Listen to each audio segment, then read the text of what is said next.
Yo, what's up, guys?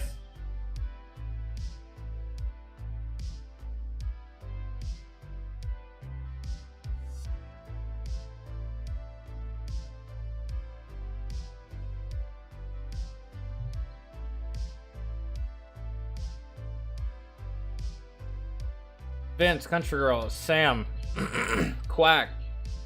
What up, guys? I hope everyone's having a good Saturday. I hope everyone's having a good weekend. Hell yeah. It's still the weekend.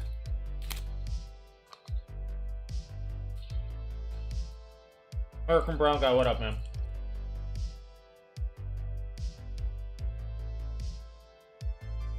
Cat, what's up?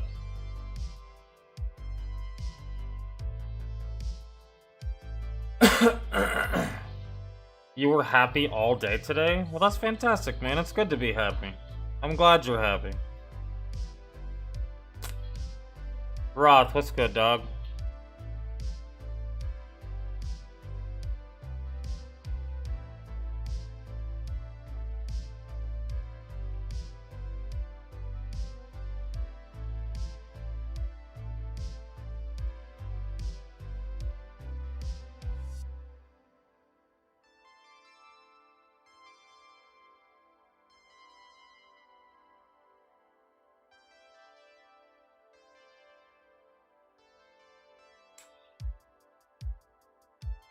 Yo, Vince, that's fantastic. Y'all got a new dog? You know what's funny about that name, Coco? Is that was the name of my sister's dog. My sister used to have 2 Chihuahuas. She had an all-black one. His name was Coco, and then she had an all-white one, and his name was Lolo. They have since both died of old age. But, yeah. Like, one was black, the other one was white. I really wanted her to name one Obama and the other one McCain. The black one Obama and the white one McCain. But she wasn't going for it, bro. She's like, I don't even know who those people are, and that's stupid. I'm gonna name them Coco and Lolo. I was like, whatever, bro. You really are missing out. Fantastic naming opportunity.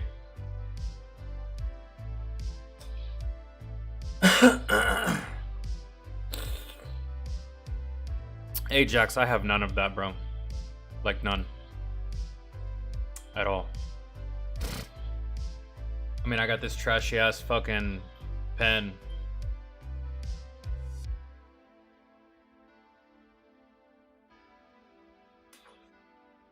Which I'm pretty sure I gotta plug in and charge it. Phone screen broke. I got a glass screen protector though, but most of my screen looks fucked right now. Wait, so your screen protector broke or your actual screen broke?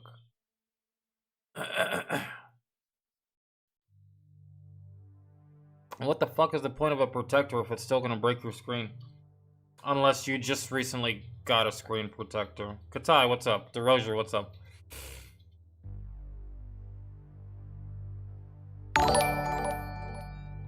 At least they lived. Mado, thank you for the sub. I appreciate it. It's either Meadow, Mado, or Madot. I don't know which one it is. Hopefully I didn't fucking shred it too bad. Okay. I don't know what we're doing today, dudes. I mean, maybe there's some shit on the list. Maybe there isn't. I don't know.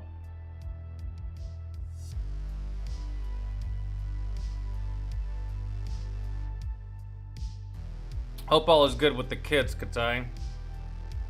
And they're not driving you too crazy. Screen protector, but it's still going to be a hazard now. I'm trying to get it off.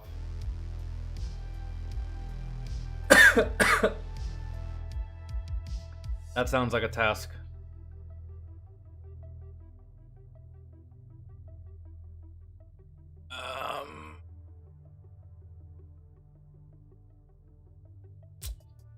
Let's see.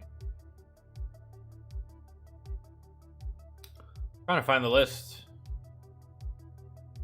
Oh, there's only one thing on there. I don't think Astro's in here. Or Elaine.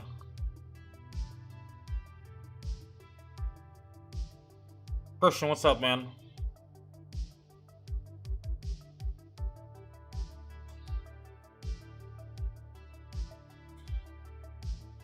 Little ones are fighting over toys. The oldest is like me. She's just trying to avoid the drama. Yeah. Yeah. Anytime the little ones would start to fight whenever I was younger, my little sisters, anytime they would start to fight, I would be quick to put that fire out. Because if they get in trouble, then, you know, my mom was gonna yell at them, and, you know, I'm already yelling at the girls. Might as well go yell at my boy too. See what he's doing. He's probably, I don't know, enjoying his Saturday in his room. Let's go fuck with him. So anytime I saw my sisters throwing down, I would be pretty quick to put it out or stop it, or at the very least make sure no one bled, and still let them go. But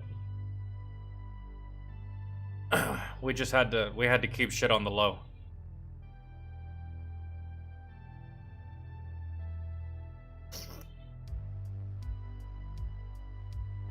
Yeah, you get yelled at too just because. So yeah, for the most part, I tried to I would intervene and like, listen, bitches, y'all are gonna get in trouble, and then that's inadvertently gonna get thrust upon me, and I'm trying to have a good day. I don't know what's wrong with you bitches, but y'all need to settle the fuck down. So what I guess I haven't checked this public stream request thing in a while, because usually it just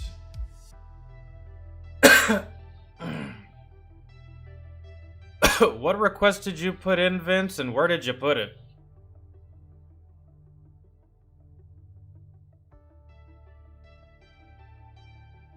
Idiots and no, that's Umbreon. Bethany, hi. How are you?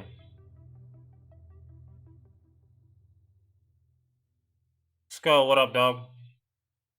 It's all good, man. Thank you for stopping by, even for a little bit.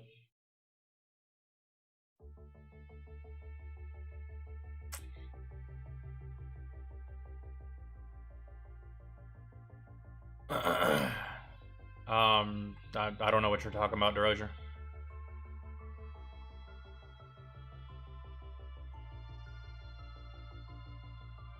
Oh, habitual line crosser. Yeah, okay, cool. Yeah, we can... What's it called? I'm not gonna get it anyways, so let's just do it now. I don't know. I rarely ever get the videos, really. The commentary sounds funny as far as like the content of it. Usually I just don't know what the fuck's going on. Something about like a missile, or something about Taiwan, or something about China, or maybe Russia did something, or maybe the UK did something with a submarine. I don't pay attention to any of this shit, dog, but I mean, yeah, let's run it. What's it called? I'll just 104 and 0. Look out below. Yeah, I'm probably not gonna get any of this, bro. Y'all must watch the news a lot, man, because like that's the only way I could see myself understanding anything of what the fuck habitual line crosser was talking about. This is geopolitics we're talking about, so like, I don't know, man. I just like I kind of just don't have the time nor really care that some submarines got caught in a net in Taiwan, you know, like that type of shit just doesn't cross my radar. So his type of content I'm always lost on it, bro, to be honest.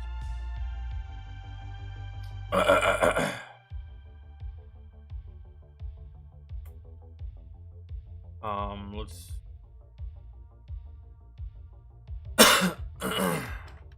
but as long as y'all enjoy it, then that's all that really matters.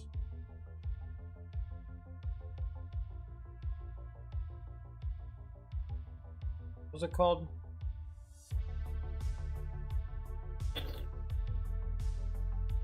$104.0.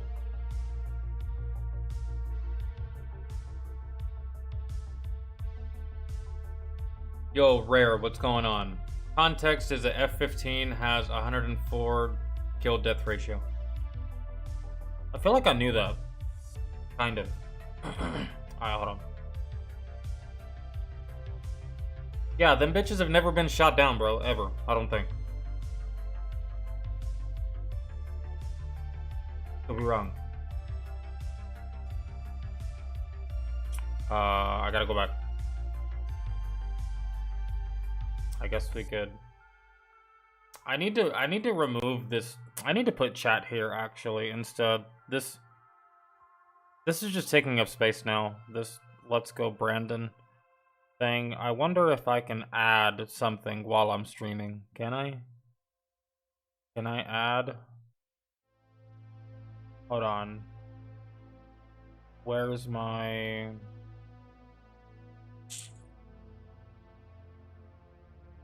Where's chat? Chat box. Yes. Add source. Yeah, I want to add it. I want to add it to this one. Okay, perfect. So I can just that. And we just have that go off screen a little bit. Maybe it works, maybe it doesn't. I don't know. We'll see. And if I need to make it bigger, I will. I just leave it there. And then that just gives me wiggle room with this. I can make this bigger at will if I need to. Or smaller. It just depends.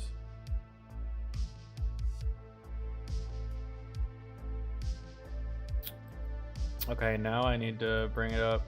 I did put it as an overlay. Yeah. That's what I was trying to do. Hold on. I need to make it bigger. I need to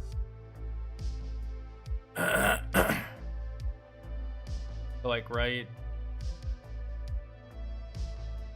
I think like right there would be fine.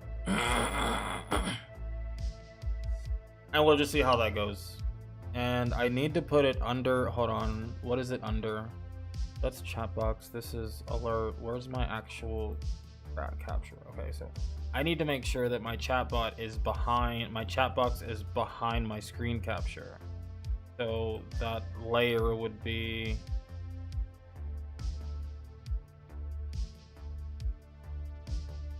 I really wish I could.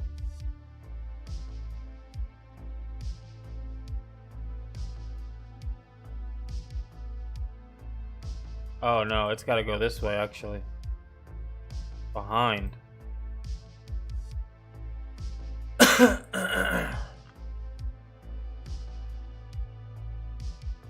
How's it going? Have you been keeping up with the Texas Showdown? No, bro, I haven't. Yeah, can y'all type in chat for me real quick? Like, can y'all spam really fast for a second? I need to make sure that that doesn't go over my screen or under my screen. Just as fast as y'all possibly can. So it goes up. No, I have to. Okay. Okay, yeah, that's gotta go under. Perfect. Okay, that's what I wanted. Thank you. Perfect. Okay, y'all can stop. Thanks.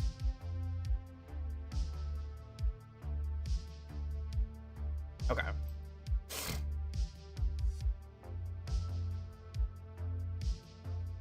Bit. William, what's up, man? What's going on? I don't know what the fuck I was on my way to go watch, to be honest. Ryan with the 5. Hey, man. Jesus Christ. That didn't sound or look gay at all. Hey, man. Glad to see you live on here again. I don't know if you reacted to it yet, but America's Anti-Hero, Fat Electrician, Jake McNeese. Is that like a newer video? I don't think I've seen that one. I don't think I've seen that one at all. But I'm down. We just recently watched a Fat Electrician video, and it was the 450 Marines versus the Imperial Japanese Navy. And that one was really good. So yeah, Ryan, I'm down, dude. And by the way, these YouTube streams are like once every Saturday. Maybe in the future I'll do more YouTube streams per week, but for now it's just once a week. Just so you know. Just so you're aware.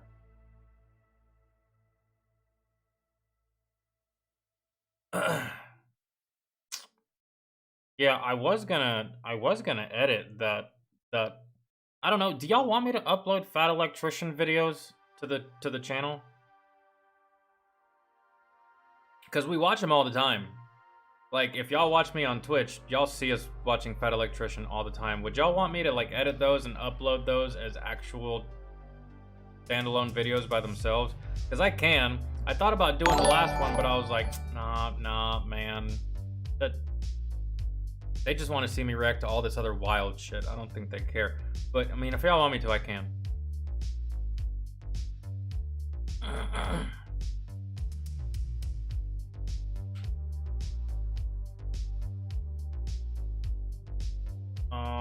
It's a newer one? Okay. That's fine. Angry Cops released a new video?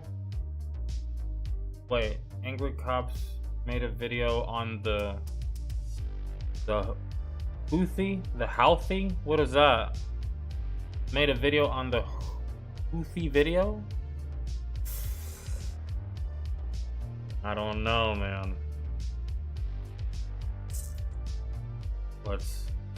Well, let's watch this first, actually.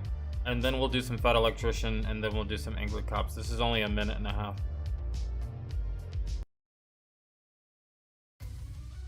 But we have to wait for this ad to end, and I have to put my headphones on. That's crazy.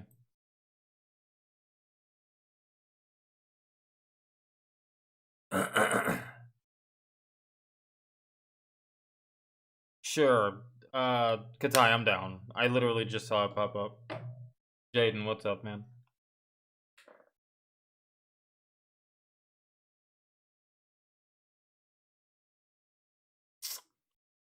Yeah, so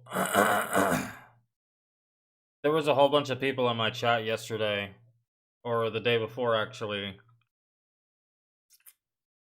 talking slash debating slash arguing slash bickering about the whole Texas thing.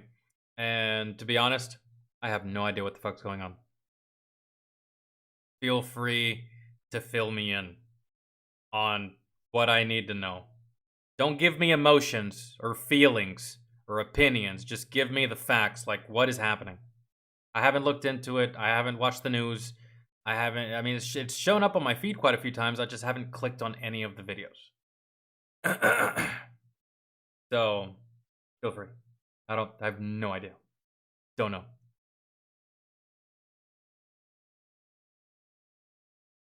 I put in a request before the stream in Discord when Astro told us to...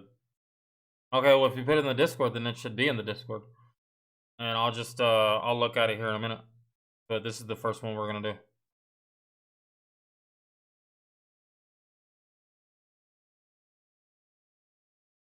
And Ryan's is probably gonna take priority since that's a donation.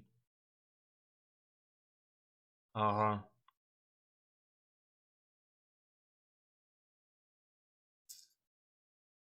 They want to be their own republic? What, Texas does?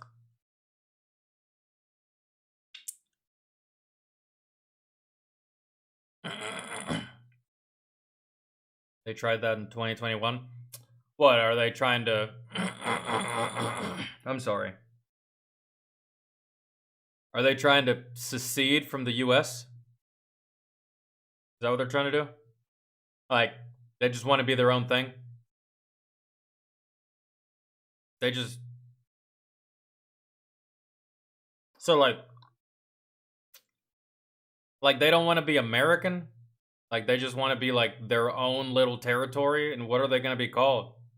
Texas? So we're going to have America, Alaska, Hawaii, and then Texas? I mean, I don't...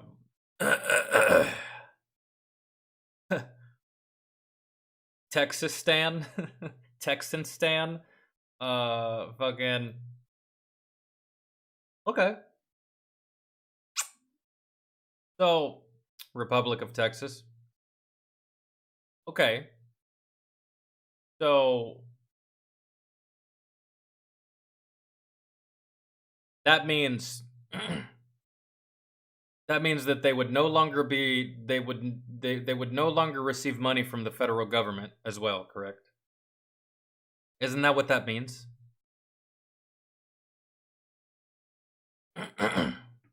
Right?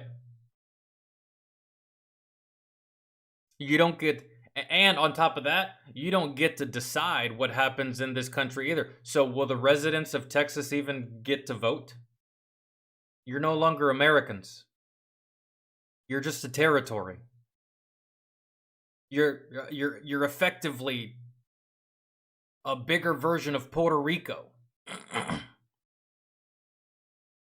And they don't get, the people on that island don't get to vote on politics in this country. So, I mean, I feel like they don't know what they're giving up by trying to do this. I feel like if they do this, there's going to be a lot of things that they will no longer have access to. And there's going to be a lot of things that they're no longer going to be able to do. And it's just going to, I don't know, man. I'm not from Texas. I don't live in Texas. So that has like, I don't care either way. You want to secede, go ahead.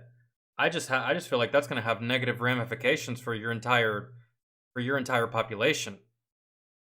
Because I don't think the federal government's going to give you any more money. I don't think they're going to fund you. If something breaks, that's on you. If roads start to crack, that's on you. If bridges start to fail, that's on you. If like, I suppose you could ask for money, and then, you know, they could decide if they wanted to give you money, but they're not obligated to. Kind of like how we're not obligated to do a fucking dick all for Puerto Rico, even though they're a U.S. territory, right? They get slammed by hurricanes all the time, and we just, like, don't even pay it. Like, we're just like, that sucks for you guys. Y'all be fine, though. You'll be good, right? So, like,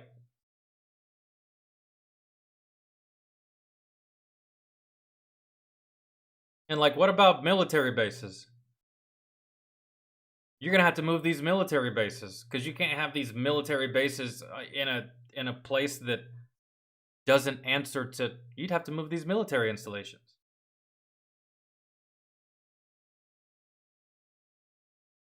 You'd have to move Fort Hood.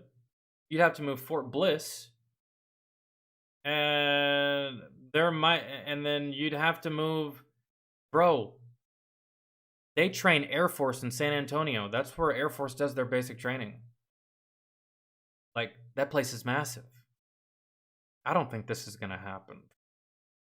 That seems kind of like a ridiculous thing. Like, I don't feel any kind of way about it. I just don't think that's going to, I don't think that would work. And I don't think it's going to be allowed to happen. I don't think anyone's going to let it happen. And I don't think that's going to go anywhere. And I think that there's a lot of people getting worked up about literally, quite possibly, fucking nothing. Now that I know the facts, now that I know some of the information, I don't give a fuck about their reasoning for wanting to secede. But if they do, I feel like they're going to be worse off. And they're not going to be very happy.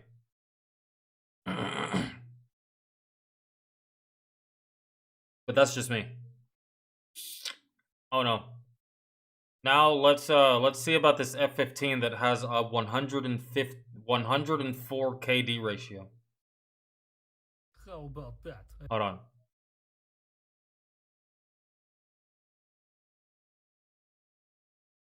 How about that? I've destroyed a bunker with a bunch of high-ranking NATO generals. Where? And with what? In Ukraine, and with a top-secret stealth missile. You got any names associated with this strike? Maybe I can have them come on television and say they're perfectly fine like they always do? Or how about a location so everyone can point their satellites at it and see you're full of shit? And tell us more about this missile that for over a year you've been struggling to take territory and now just decide to break it out. I'm going to go out on a limb here and say to make this story work, you had to fabricate a fake missile that nobody's ever seen. Alright, what's the over-under that he bombed himself again?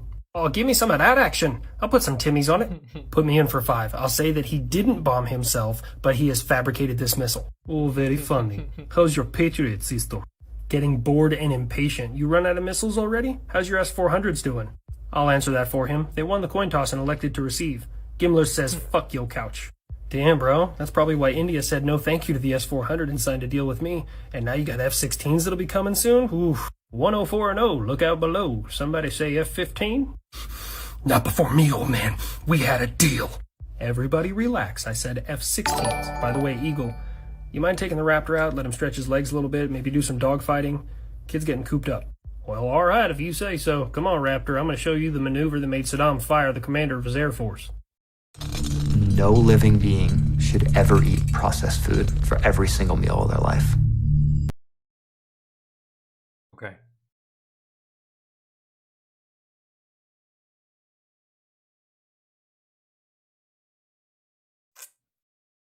That was funny. There were some things I don't understand. like around a third of it, but it was funny. I get the generalities, like, for the most part. But just like the very inside jokes that you would just need to know this information to truly appreciate it. And the delivery and the punchlines and just the jokey jokes. Not that much, man. Okay.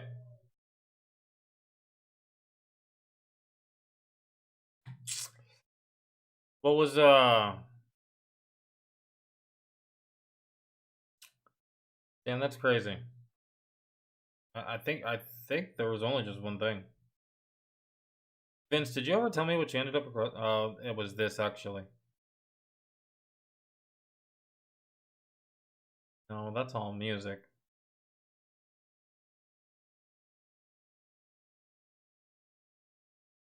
That's not all music.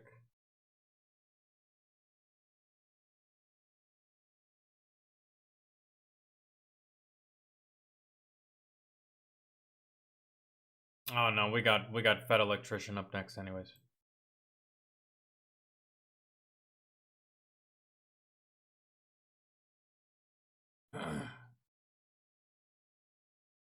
What was it that you said?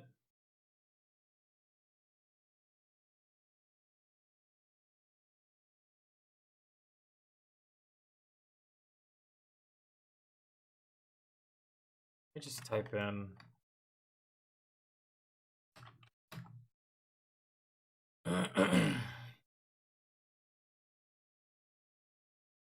You said it was semi recent? Something about America's anti-hero. Hold on. Let me type it here on his actual.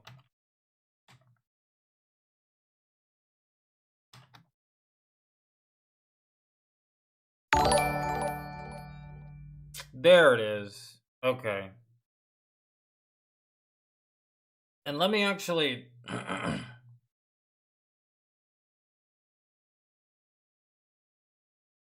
me actually see what's happening. Fuck. Lone Wolves and Patrick Cummings, thanks so much for the subs, dudes. I appreciate it.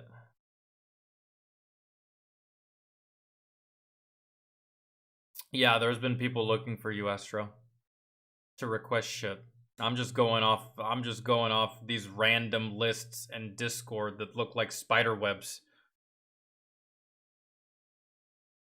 With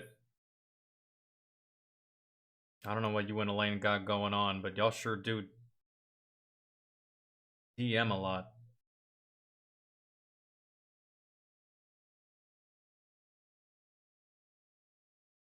It can't be that crazy.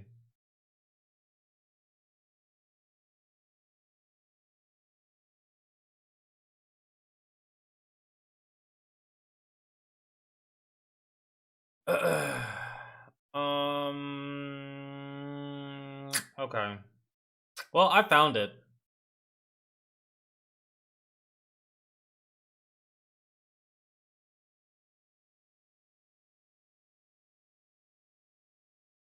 Okay. Yeah. It's right here. America's airborne anti-hero, Jake McNasty McNeese. This is a lengthy one, but because there's nothing else on the list, and this was a donation, we're just gonna run it. So I hope y'all don't mind a 35-minute video.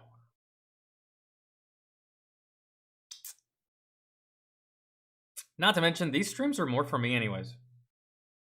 Y'all get to request enough as it is.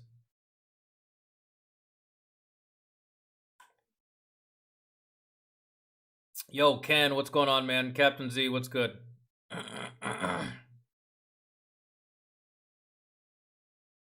Astra, that's fine.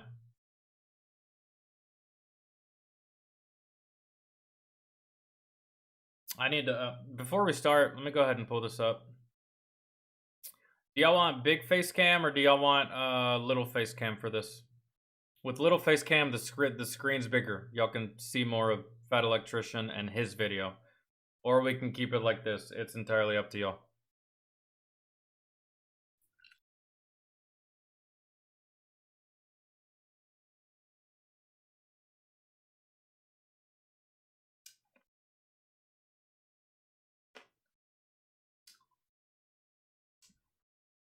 Little face cam? Okay, so hold on.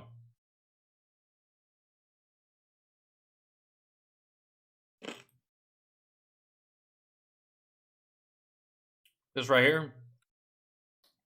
Is this better?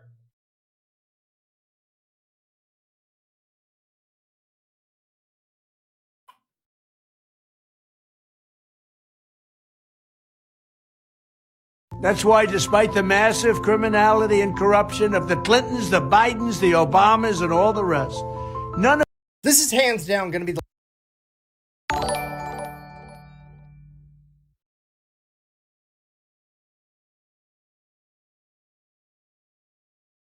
Yo, DJ8H, thank you so much for the sub, Doug.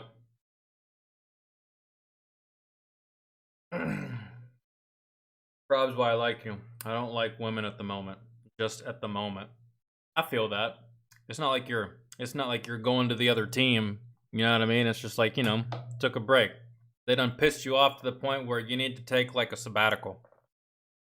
Maybe like go into the restroom for a little while. Take a little vacation.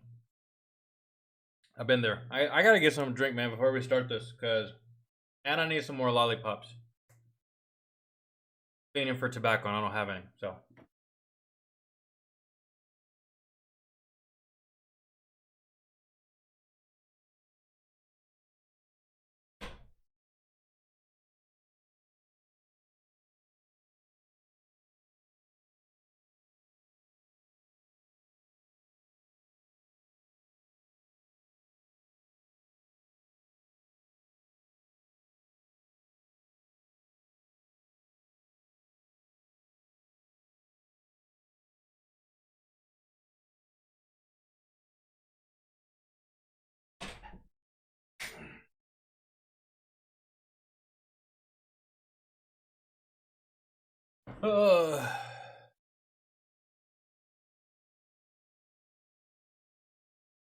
Dude, I have to just like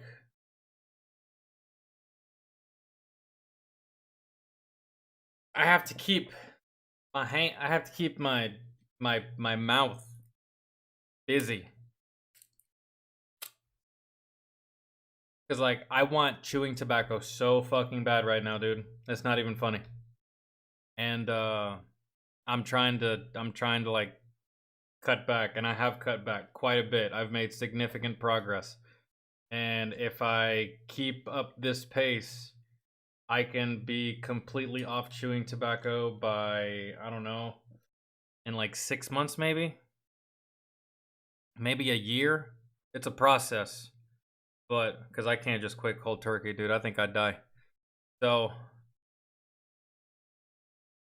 yeah.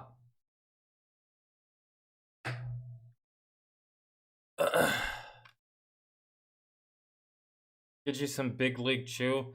I thought, dude, so like, I used to do, because I've tried to quit chewing tobacco many times throughout the course of my life. And I know one time I tried sunflower seeds, and bro, that was even worse than the chewing tobacco. The sunflower seeds destroyed my mouth because there's so much salt, and it's just like right here. I keep it all right here in my cheek, like a little chipmunk, and it just made my mouth feel awful. And yeah, it sucked, but.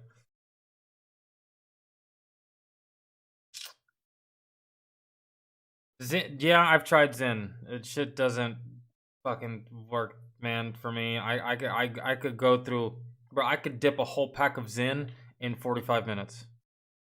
I really could. This shit does not do it for me. Quack for real, dude. Lips be hella fucking chapped. Like, the rest of you is fine, but your lips look like they just walked through the Sahara. Lips looking like they're seeing fucking mirages and shit. Yeah, that's why I don't like pouches. With pouches, I gotta put in like 4 or 5 at a time just to get the same effect as, you know, like actual your standard tobacco and shit like that. And at this point, it doesn't even give me a buzz anymore, bro. It's just like that oral fixation. It's just like having something right here or right here or right here, and it's just like you do something for so long, even though the desired effects no longer take place anymore, it's just like it's the habit now. So like I have to just like that. Hence the fucking lollipops. Baseball gum. No. Does it come in a does it come in a little pouch or something?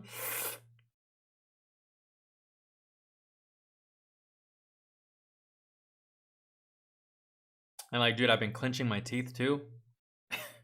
It's bad, man. It's bad.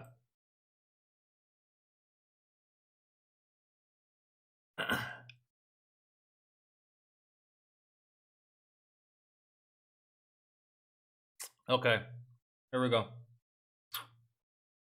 America's airborne anti-hero, Jake McNasty McNeese.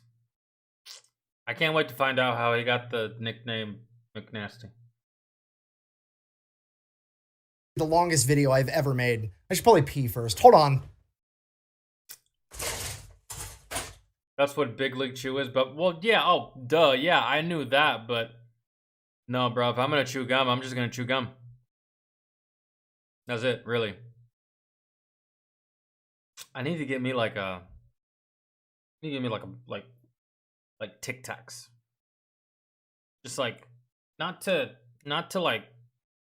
for like breath purposes, but just to like, I don't know, just like play with, like in my mouth, and just like run across my teeth or something is what I really need.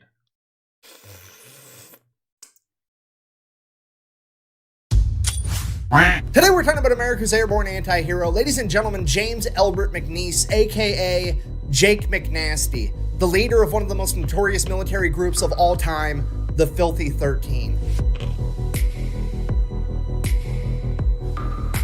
And just to clarify, in case you don't know, being an anti-hero is not a bad thing, despite how it may sound. You see, the textbook definition of an anti-hero is a hero that does not display typical heroic qualities, which honestly is pretty ambiguous, but it's one of those things where you know it when you see it. So for example, a regular hero would be somebody like Superman. He's invincible, he shoots lasers from his eyes, and he always does the right thing 100% of the time. He never roughs up the bad guy. He always takes him straight to jail because the justice system never messes up anything. He only has sex in the missionary position. He always changes the batteries in his smoke detectors on time. It's boring, unrelatable, and completely inhuman behavior. I'm so glad that there's someone else out here that doesn't like Superman as much as I do, or that thinks that he's just as fucking boring as I do. Everything about Clark Kent, everything about Superman, everything about the character, everything about the entire idea of this man is fucking boring, bro. Snooze fest. Snooze fest. Henry Cavill did good in Man of Steel.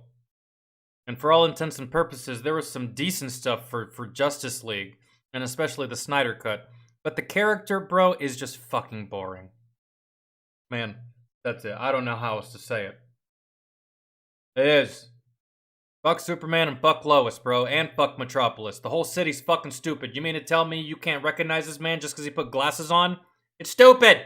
It's stupid! Okay, I'm sorry. We're gonna continue.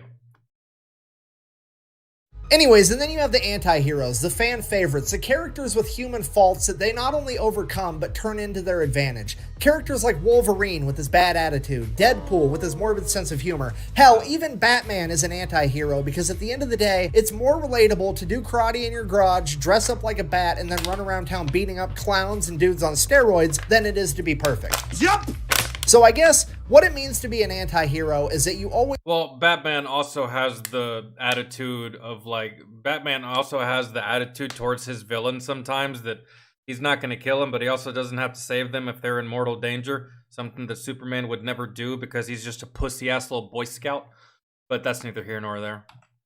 It is to be perfect. Yup! So I guess what it means to be an anti-hero is that you always do the right thing, but you don't always do it the right way. And if you were to ask me for a real-life example of an anti-hero, I can't give you a better one than Jake McNeese. All right, here's the deal. Jake was born in Oklahoma in 1919. He grew up during the Great Depression as one of 10 siblings. This guy had to learn how to hunt, fish, and trap just to help put food on his family's table so they could survive. He had his first full-time job when he was 10 years old and continued to work full-time all the way through high school. After graduating, he became a full-time firefighter. Shortly after that, the attack on Pearl Harbor happened. America entered World War II. Jake, however, was exempt from the draft because he was a firefighter, but that's not what Jake wanted. Jake wanted to volunteer, and he didn't just want to volunteer for anything. Jake wanted to be a paratrooper and a demolition man. Jake wanted to jump out of a perfectly good plane behind enemy lines with a couple of buddies, and then be completely surrounded, and have nothing more than a gun and some explosives, and just go out there and deprive the enemy of nice things. Yep. Got a bridge? Guess what? Now you don't. Nice power lines. It'd be a shame if somebody blew those up. That's what Jake wanted to do, and that's what he was gonna do. So at the age of 22, Jake set off for... He wanted to jump in, cause chaos, and get the fuck out. Or maybe not even get the fuck out, just jump in, cause chaos for as long as he possibly could. Training. Upon arriving at training, Jake pretty much immediately establishes himself at being incredible at any task the Army can throw at him, but also a humongous pain in the ass to his entire chain of command. During his very first week in the Army, Jake got in a fist fight with the staff sergeant in charge of the chow hall because the staff sergeant wouldn't give him butter with his bread. At which point, the entire chain of command is like, on one hand, we have... Listen, man. You gotta feed your troops, and when they're hungry, don't play with a soldier and his meal. You really don't. That's how you... Would you ever play with a Rottweiler and his food? No, you wouldn't, because you're gonna get your fingers bit, right? Don't play with a soldier and his food, man. You really don't. Like, you don't do that. That's how you get fucked up. You don't just, like... give him butter with his bread. At which point, the entire chain of command is like, on one hand... we have to get rid of this guy. He's a loose cannon. You absolutely cannot be attacking staff sergeants as a private. He's got to go. But on the other hand, this is exactly the type of behavior we're looking for somebody that we want to drop behind enemy lines and expect to fuck up everything. So they just kind of let it slide. Fast forward a couple of weeks, Jake is doing a demolition course and he ends up setting the course record. He is the fastest person to ever complete this course. At which point his leadership walks up and is like, "Hey, soldier, congratulations. You broke the record." Jake looks the guy in the eye and goes, "Yeah, if you think that's impressive, you should see what I can do when I have some butter once in a while." And that pretty much sets the tone for the rest of Jake's training. He absolutely crushes any task they give him, but also Jake does not give a single fuck about the dog and pony show that is the US military. God, dude, that sounds just like me. Man, that really does. I had a smart mouth, I had a quick mouth, I had a fast mouth, bro. I was witty and quick on the trigger, very fast on the draw, and I mean, you guys know how I am with words, man. And the dog and pony show didn't really suit me neither. This guy sounds just like ya boy. Ya boy, it sounds just like me. Like, bro, if I saw you do something stupid, or you said something stupid, to me, it didn't matter the rank you had on your chest. I felt obligated to tell you how fucking stupid that was. So, like, it didn't matter. Hey, private. Hey, specialist. Hey, sergeant. Hey, sir. That was fucking dumb. Let's not do that again. Like, it just, like, It just didn't matter to me. I told you, it's like, and I've always been that way. I can't stop it. I can't help it. Like, I just have to tell you you're stupid. If you say something stupid or do something stupid, I have to tell you, because if I tell you, then you're going to realize it. And once you realize it, you can fix it. And then you can go about your way of not being stupid, or you can go about your way of not saying stupid shit. You know what I mean? Like, that was me in the service, and bro, it got me fucked up a lot. I did a lot of push-ups and shit like that. And lots of high-ranking NCOs and officers didn't fucking like me, but guess what? Couldn't fucking fire me either. Eventually, they did, on some fuck shit, because the army became pussified, but still. Like, most of the time, anytime someone tried to fuck with me, it was usually my squad leader that was jumping in front of me to save me, because he knew I was a good soldier, bro. It's just I didn't play this stupid shit, this little dumb fuck shit, this little fucking, hey, let's sit in the motor pool for 4 extra hours. Fuck you, bitch. I'm going home. Like, no. Not even a little bit, bruh. He's not going to call an officer sir or ma'am. He's going to call them by their nickname. He's not going to salute them unless they salute him first. He's not going to stand outside and salute the flag during retreat. And he absolutely is not going to show up to formation on time. And he's definitely not going to be sober all the time. Okay, well, I wasn't that bad.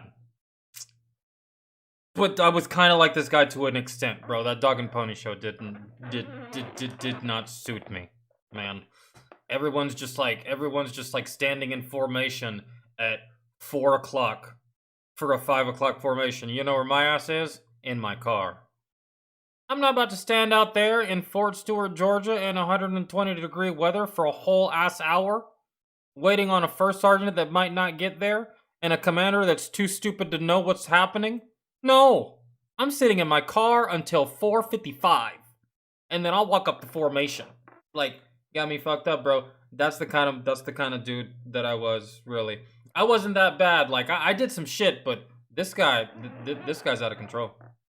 Because that's just how Jake is. And because of this, Jake would be the only new recruit to not get promoted to PFC, which is a way bigger deal than it sounds like, because at this point in time, because you automatically get promoted to E4 after 2 years. Like, E4 is automatic. I don't know if it was automatic back in these times, but when I served, it was. Like, after 2 years, you automatically make E4, whether you want to or not, unless you get kicked out first. 101st Airborne and the 82nd Airborne, every single new recruit after 31 days of training got promoted to private first class. The reasoning behind that was they wanted to give these guys a promotion so they can make more money and ideally send that money back home to their families because, well, they've got a very dangerous job coming up and nobody knows what's going to happen. So absolutely everybody is getting promoted to PFC after 31 days, except for Jake. But here's the thing, Jake didn't really care. Jake wasn't there for the money. He was there for one thing and one thing only. We're gonna be doing one thing only, killing Nazis. So Jake is now the lowest ranking person in his entire company, and leadership was hoping that Jake would take this as a sign that he should start cooperating and get it together. That doesn't really happen though, and leadership now has no idea what to do with Jake, because on one hand, he's way too valuable to lose, but on the other hand, they don't want him mingling with all the other soldiers, rubbing off on them in a bad way. So they take Jake, they stick him in his very own platoon all by himself and make him his own acting platoon sergeant. And then as time passes, whenever they get another soldier just like Jake, they would send him over to join Jake's platoon, and he would eventually get 4 members in his platoon,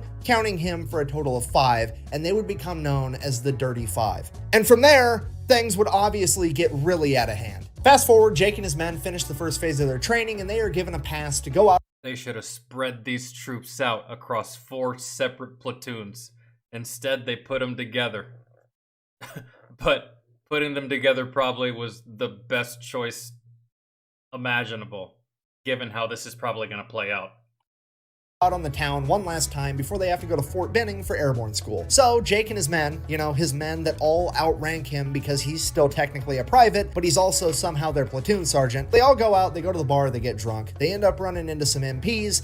One of his men starts lipping off to the MPs. The MP goes to beat him with a nightstick. Jake interferes and says, hey, he's really drunk, let it slide. In Jake's own words, and I quote, he's so drunk he couldn't hit the floor with his hat in 30 throws. Okay, so just let it slide. He's going to get his men back to the barracks. It's going to be fine. The military police, the MP, then tells Jake mind his own business as he turns around to hit Jake's guy with a nightstick, at which point Jake proceeds to beat the shit out of two MPs, taking their Colt 45 1911s, firing all the ammunition into a nearby street sign before handing them back their empty guns and saying, okay, now you can take me to jail. The next morning, Jake... That is fucking bonkers insane. Good lord.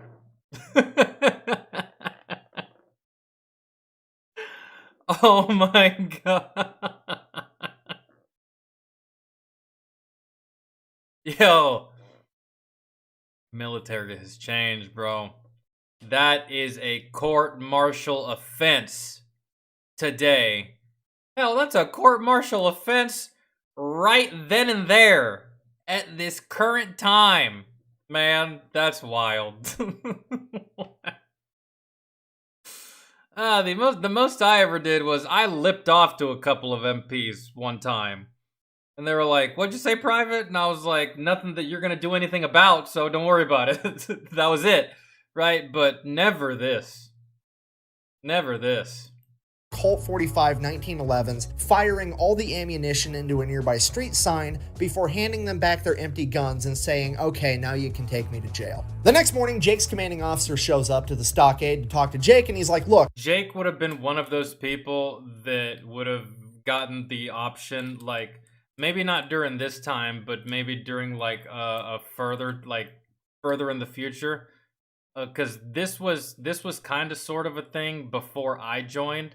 And it was called go to war or go to jail. Maybe that's the type of person that Jake would have ended up being, really. Had he not already enlisted to join to do this, right? I feel like he would have been part of that group, go to war or go to jail, because that was an initiative in the military at one point where they would take, like, you know, some, like, an at-risk youth or like young person, maybe between the ages of 19, 20, 21. They can't seem to do good. They can't stay off the streets. And the judge says, listen, motherfucker, I'm either going to send you to jail for 15 or you can just go join the service. That was a thing at one point. And Jake strikes me as the kind of guy that he would have been part of those group of dudes that would have gotten that deal.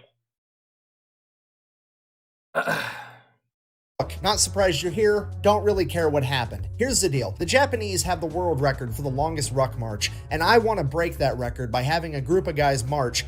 Trickster, what's up, man? I appreciate that, and thank you for showing up to the stream. Thank you for being here. And yeah, we're gonna keep doing it, dude.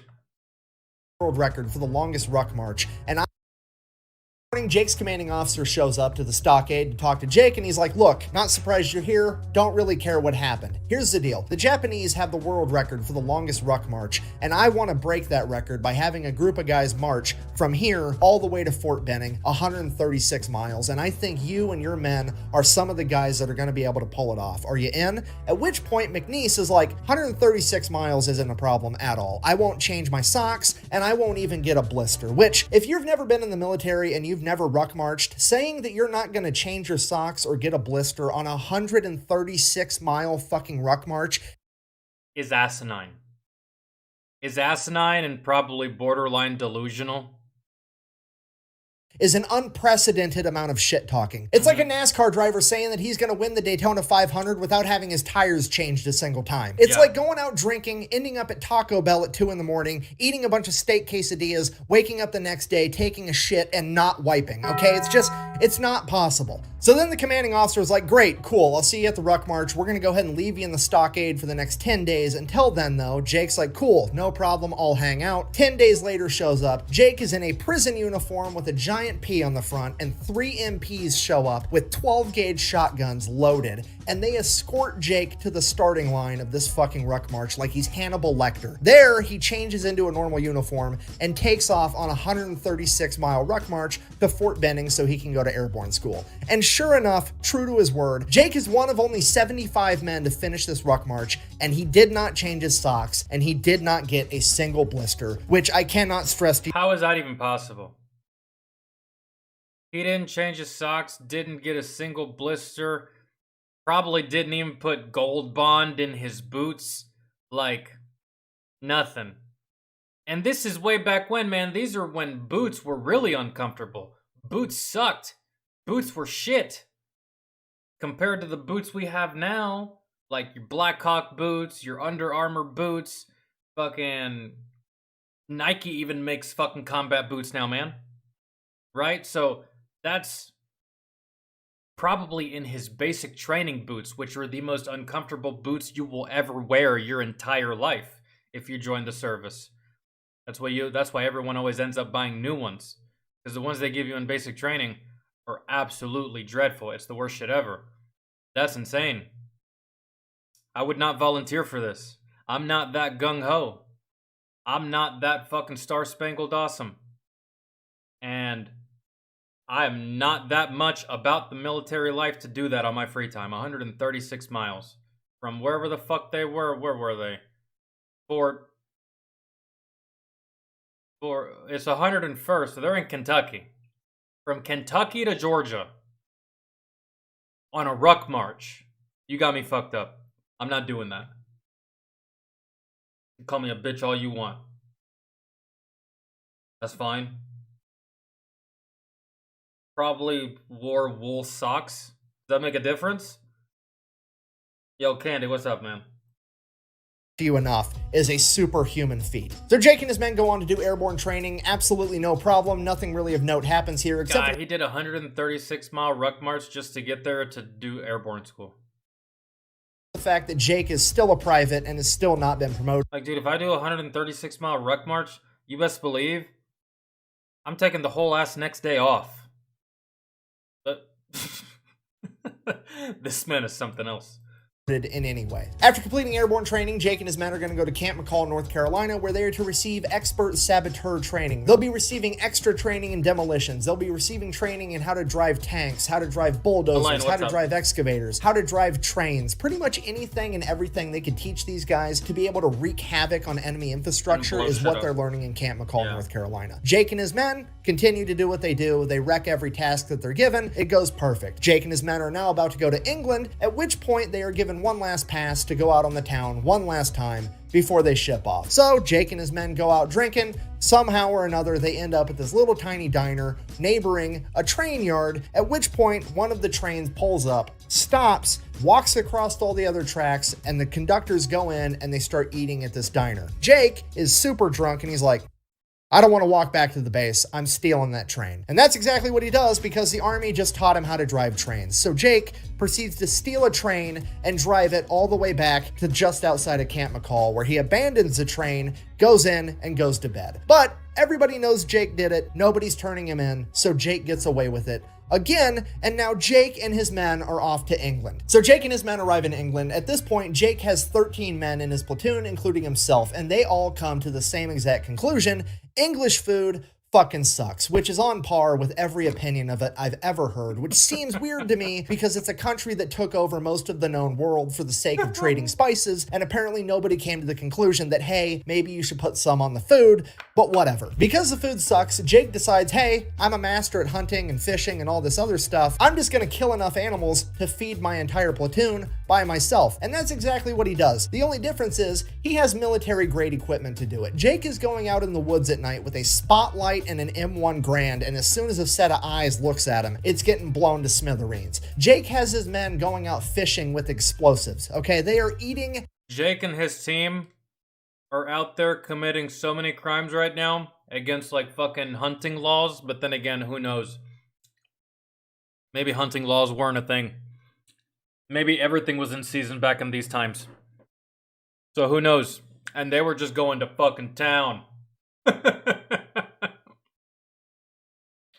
I still can't get over that he stole a whole ass train. He stole a train, dude. A train. I've never even stolen someone's bicycle. This man stole a train. everything. Couple of problems with that. One, there's strict water rationing going on. The soldiers are only allowed to have 1 shower a week is how little water they have to spare. So all 13 of his men come together and they decide, hey, we're just not going to take showers and we're going to use all of our water rations to clean and cook all of this game that we're killing. And because now they started stinking, they would all become known as the Filthy 13. The other problem with that was apparently all of the game was technically the property of the king, and the only people that were allowed to hunt it were the lords and ladies of the land, which definitely was not Jake McNeese and the Filthy 13. So Sir Ernest Wells ends up figuring out what Jake's been doing. He gets super pissed, ends up suing the government for like $10,000 for all the animals that Jake and the Filthy 13 ate. Oh no, never mind. Actually, they were not in season. I knew they were probably doing some illegal shit by doing that. Yeah. Even back then, you couldn't just The entire unit gets in a bunch of trouble, and Jake's kind of just like, meh. I mean, what are you gonna do? I was hungry, so I ate some food. What do you want? Yeah, but chances are he was probably fishing with explosives, which... Come on, man. Come on, man. Be a good sport. Be a good sport. Use a pole. Use a pole, but no, what's probably happening is you're fucking putting goddamn dynamite inside that water, and it's just raining fish for you, huh? Y'all probably ate good, dude. Hella good. Oh, good lord. For me. If I'm in trouble, go ahead and punish me. What are you gonna do? Stick me in an airplane, make me jump out into enemy-held territory where a bunch of Germans are gonna try to kill me? Well, that's exactly what they probably did. Joke's on you, I'm into that shit. And the entire military is just kind of like, we literally have no way to punish him. So he gets away with it yet again. Fast forward June 5th, 1944. The day before D-Day, Jake and the Filthy 13 are given a separate and extremely dangerous mission of going out, capturing and occupying an enemy-held bridge that's supposed to be able to help Allied tanks penetrate further inland. After a day, they'll be reinforced from troops landing on Utah Beach. And if Jake can't capture and occupy the bridge, he is to blow it up so that the enemy can't use it for reinforcements. This mission is deemed extremely dangerous and borderline impossible, but leadership figures if anybody can pull it off, it's going to be Jake and the Filthy 13, because let's face it, the entire command structure at this point in time is basically looking at Jake's platoon like a fragmentation grenade of fuckery and bad attitude that they finally get to yeet at the enemy. So after receiving their mission, Jake and his men go out to start boarding the C-47s to take off at midnight to jump into Normandy, at which point... See, these are some of the best soldiers to have in the service, but what happens is some lieutenant or first lieutenant or captain or major or colonel or full bird or general gets really, really fucking butthurt and starts bleeding out of his vagina, all because he didn't get a fucking salute. And so these dudes don't last, really, in the service, even though they're the best ones. And they're the ones that you really should be sending for these jobs.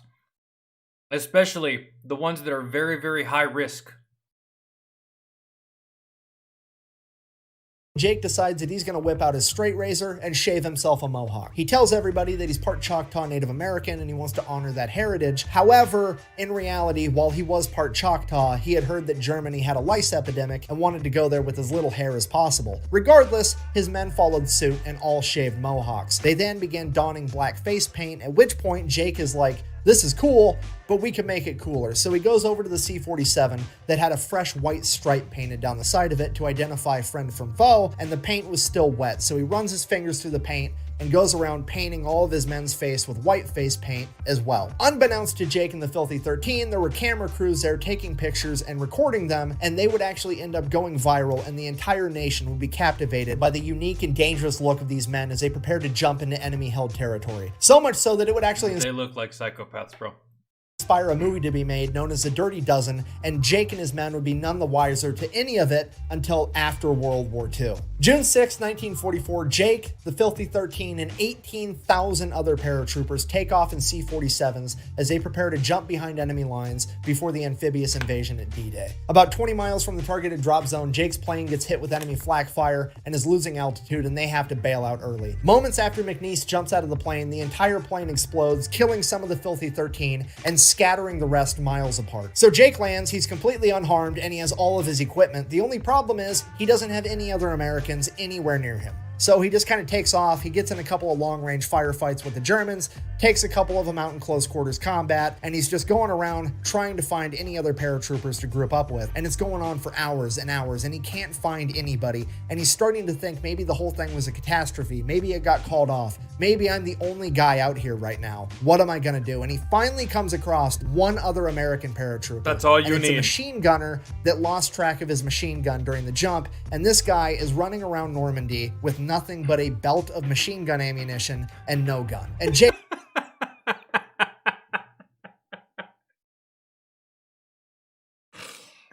Oh no.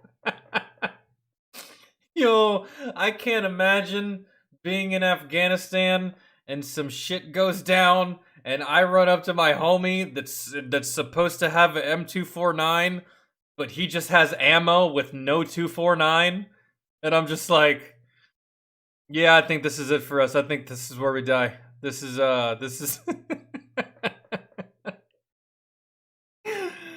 Oh, that's I shouldn't laugh at that, man, but just it's just funny. It's just fucking funny. Homie was running around that goddamn wilderness with a belt of ammo with no gun, man. I mean, come on. If anyone can laugh, I can. But out here right now. What am I gonna do? And he finally comes across one other American paratrooper, and it's a machine gunner. But bro, that's good. You found somebody. At least you found one. There would be nothing worse than just being out there wandering by your damn self with nobody. Just you and your wit. It's always good to have a buddy, man. A battle buddy. That's the great. At least you found one. And in some cases, that might be all you need. Lost track of his machine gun during the jump, and this guy is running around Normandy with nothing but a belt of machine gun ammunition and no gun. And Jake is like, Jesus, okay, well, you're with me now, I guess. Here's my grenades. You take those. I'm gonna keep my M1 Garand. Follow me. So now Jake and Grenade Guy set off to find more paratroopers. So they keep looking. They find some more. They find a squad of mortar guys. They find some guys over here, some guys over here. Slowly, Jake amasses an entire platoon of about 35 paratroopers, and they're all gonna help Jake in his mission to take out this bridge. Okay. So Jake and his new companions start making their way to go blow up this bridge, at which point they would eventually come up on an entire American unit being led by this colonel, and the colonel is like, hey, you're working for me now. I don't care about that bridge. I need you to go pull security over on this part over here. McNeese tried arguing with the colonel, but the colonel wasn't having it. He gave a direct order, and McNeese is like, okay, fine, whatever. I'll take my 35 guys and we'll go guard this for you. So they take off headed there. They get to the point they're supposed to guard, and McNeese just keeps walking because it was the same direction as the bridge. All of his men are like, hey, we're supposed to stop here. McNeese is like, you do what you want. I have to go take care of this bridge. You can come with me. I'd appreciate it. If not, stay here and guard it. I really don't care. All of the men go with Jake and proceed to make their way to this bridge.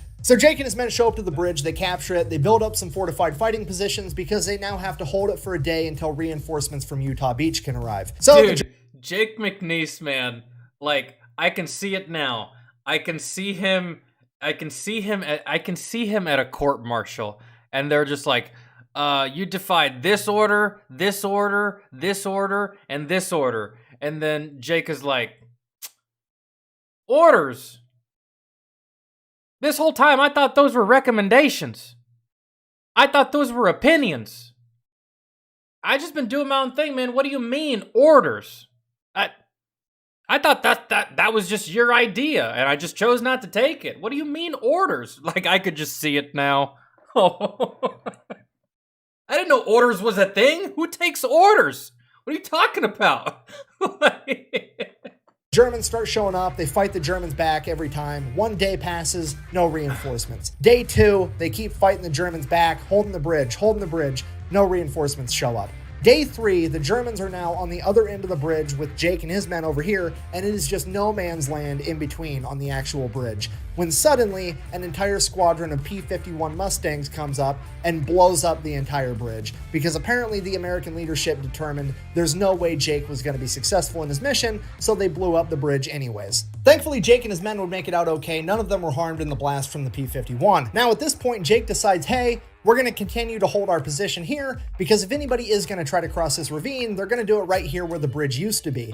And sure enough, an entire German infantry battalion shows up on the other side of where this bridge was. At this point, the German officers make their way through the ravine and up to Jake under a white flag where they're like, hey, go ahead and surrender. We've got 700 men. You've got 35. It's going to be a bloodbath. Just call it a day. Jake, being Jake, is like, no, but you're welcome to surrender to me. The German officer, thoroughly annoyed, is like, what are you doing in that mohawked head of yours? I have 700 men. You need to surrender or I'm going to kill all of you. At which point, I'm paraphrasing. He probably said, but fuck you, that's why. That's it. Murica wasn't a phrase back then, but had it been, that would have been exactly what he said. Right here. Years. I have 700 men. You need to surrender or I'm going to kill all of you. At which point, I'm paraphrasing here, but I would assume Jake said something along the lines of, yeah, you've got 700 men, but you're going that way and the battlefield is that way, which tells me that all my buddies showed up on Utah Beach and they've been kicking your ass so bad that now you're trying to run away from them. So the way I figure it, you've got about 3 options. Option A, you surrender to me right here, right now, and you all live happily ever after. Option B, you go back to your men, you hold your position right where you're at, and all my buddies show up in a little bit with a bunch of Sherman tanks and proceed to un-German engineer all of you motherfuckers. And option C, you guys try to fight your way through this ravine with me guarding it, which to be honest, I would recommend the least. I have the high ground, I have fortified machine gun positions, and you've got to make your way through a ravine first, meaning that I basically also have a moat. So I will effectively be going medieval on your ass if you choose option C. Now, I'm not trying to tell you how to do your job, but if I was you, I would pick option A, because if you pick option B or option C, I can pretty much guarantee that the next piece of officer correspondence that you're going to get is going to be from a fucking Ouija board. At this Dude, essentially what he just said is what Tom Cruise's character in Tropic Thunder said. Y'all remember that shit? I will massacre you. I will fuck you up. I don't know what kind of Pan-Pacific bullshit you're pulling here, buddy, but I will unleash an ungodly fucking firestorm upon you. I will rain down fury upon you. You better call the United Goddamn Nations. Get a binding resolution. Because I will fuck you. That's essentially what he just said. That's the equivalent of that. Like, he just laid his dick on the table and said, mine's bigger, bitch. Get out of here.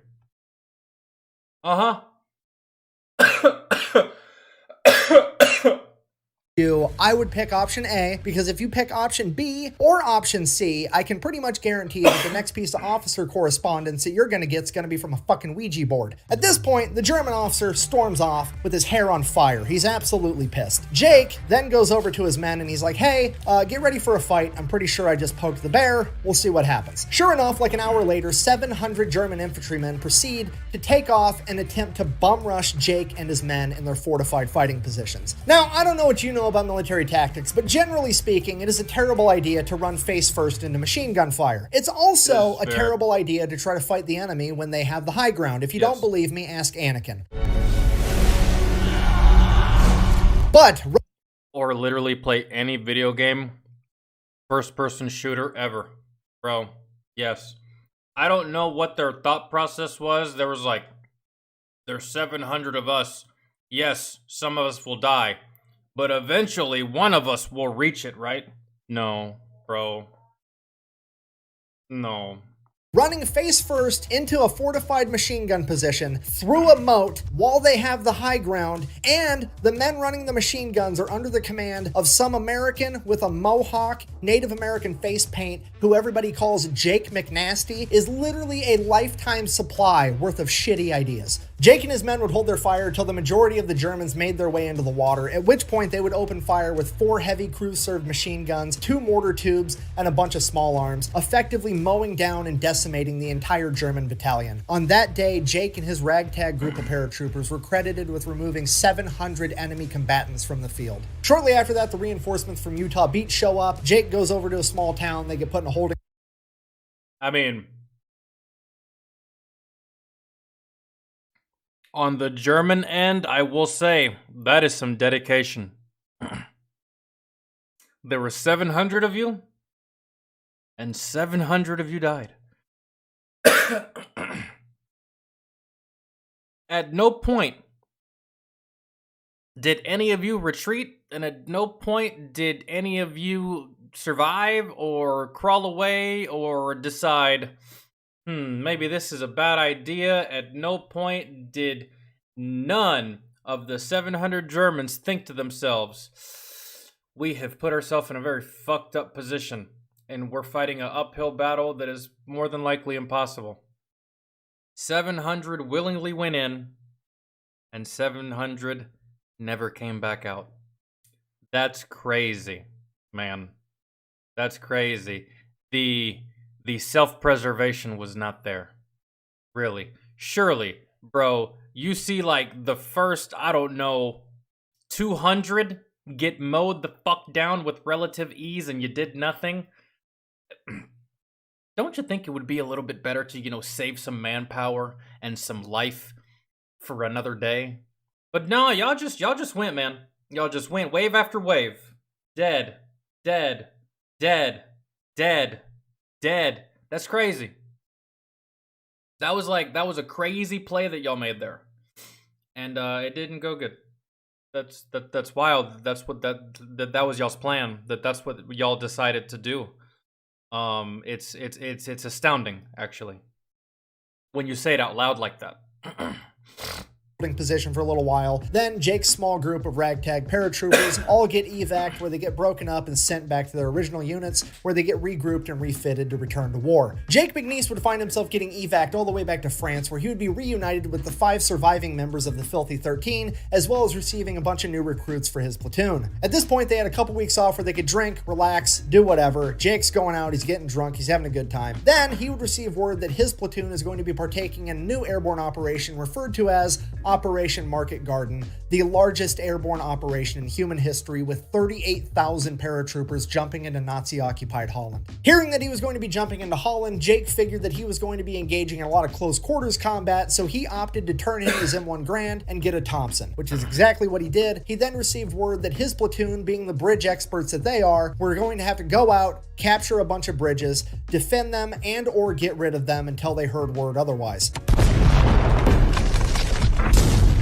I made a bridge. It only took me 10 seconds. And pretty much everything goes according to plan there. They jump in, they get to the bridge, they take the bridge over, they hold it for a couple of weeks. Then they receive word that they are to go help another unit take over this town known as Eindhoven. So Jake and his men make their way over to Eindhoven, and they begin helping to clear out this town, room by room, building by building, close quarters combat, them versus the Germans. In his book, Jake described this close quarter combat as very different from what you see today. It wasn't 4 troops stacked up outside a door, kicking it in, and all running in together. It was one guy, one room. An American would kick open the door, throw in a frag grenade. As soon as the frag grenade blew up, the American would then crawl in on his hands and knees with a Thompson submachine gun and shoot anybody that survived. The reason they crawled in on their hands and knees is because, according to Jake, the grenade would kick up so much dust and soot and debris in these old buildings that you couldn't see standing at normal level. So you had to drop down like you were in a fire trying to avoid carbon monoxide to be able to see what you were doing. And this is how they cleared the entire village. Making their way all the way through it, about halfway through, Jake would be clearing a building where somebody clearly used to make furniture, at which point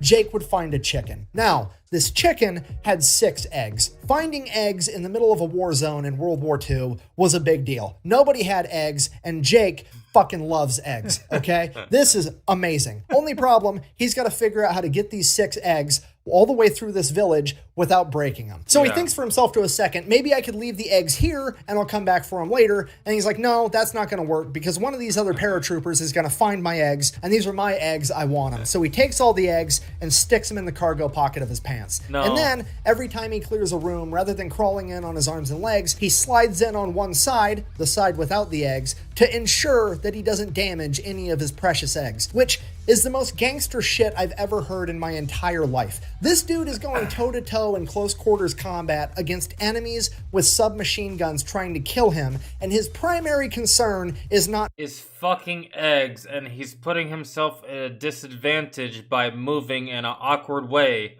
just so that he can preserve his eggs. Oh my god. This dude is like knocking out side missions. not fucking up breakfast. This is like a stupid video game achievement for when you want to play it on extra hardcore mode. It's almost like this man knows that he has plot armor. It's absolutely incredible. So he continues to go on, clears out the entire village, doesn't break a single egg. It's absolutely incredible. They get to the other side of the village. They're like, sweet, we cleared out all the Germans. And then across the field, out of the wood line, pulls an entire German mechanized unit with 10 tanks. At this point, Jake is like, I'm gonna lose my eggs. I just want to eat my fucking eggs.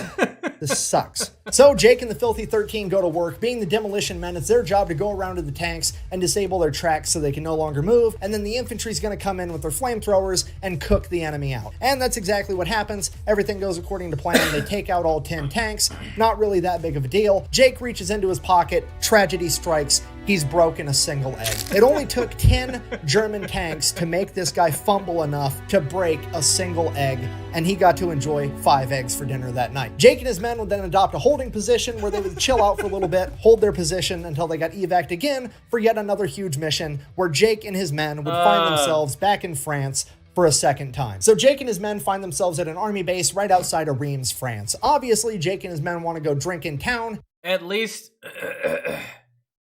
he got to eat his eggs.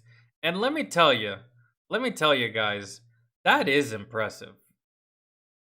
That is actually impressive.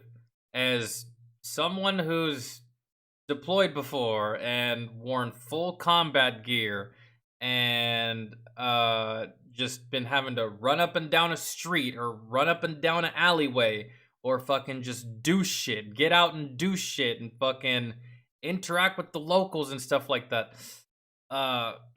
Jumping off of a truck, getting into a truck, getting up into the 50 cal, fucking, I don't know, standing up over the fucking 50 cal just to fucking clear a jam or something, or put more ammo into it.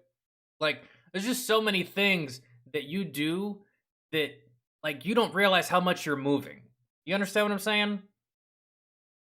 And to put 5 eggs in your cargo pocket and you do all of that moving and none of those eggs break, bro, that just means you're smooth, man. You're a smooth walker. You're a smooth run. Everything about what you do is fluid.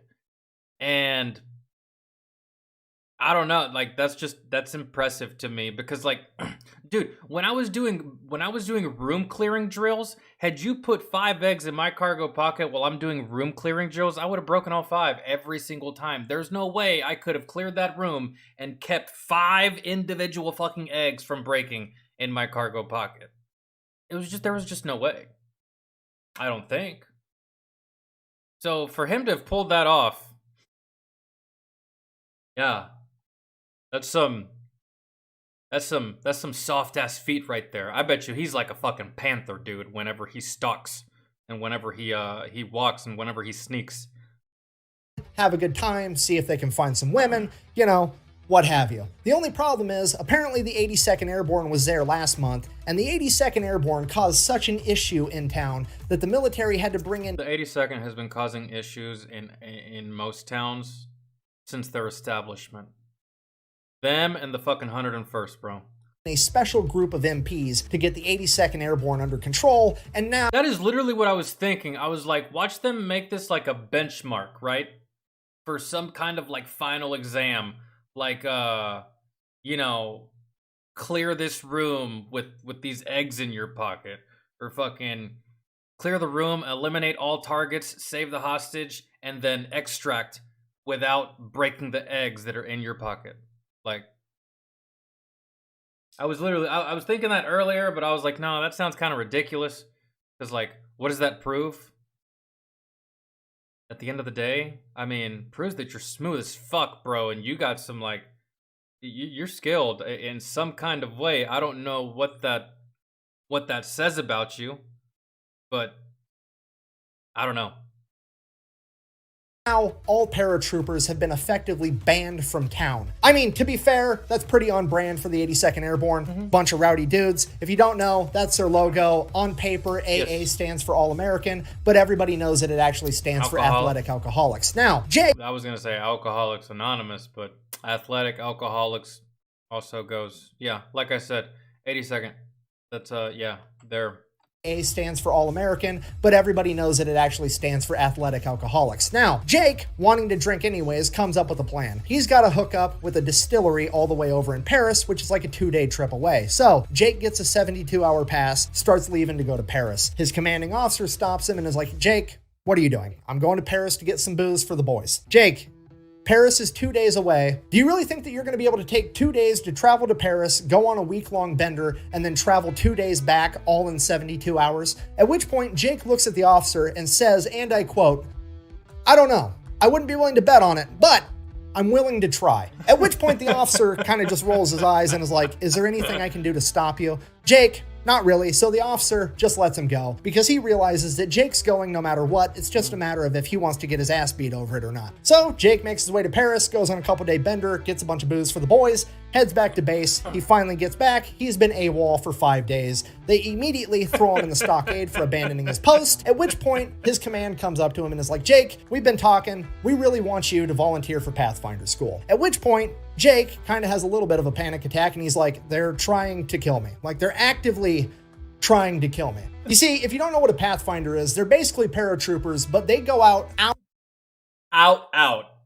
Like, out into the middle of nowhere. Like, bro, seclusion, man. Seclusion.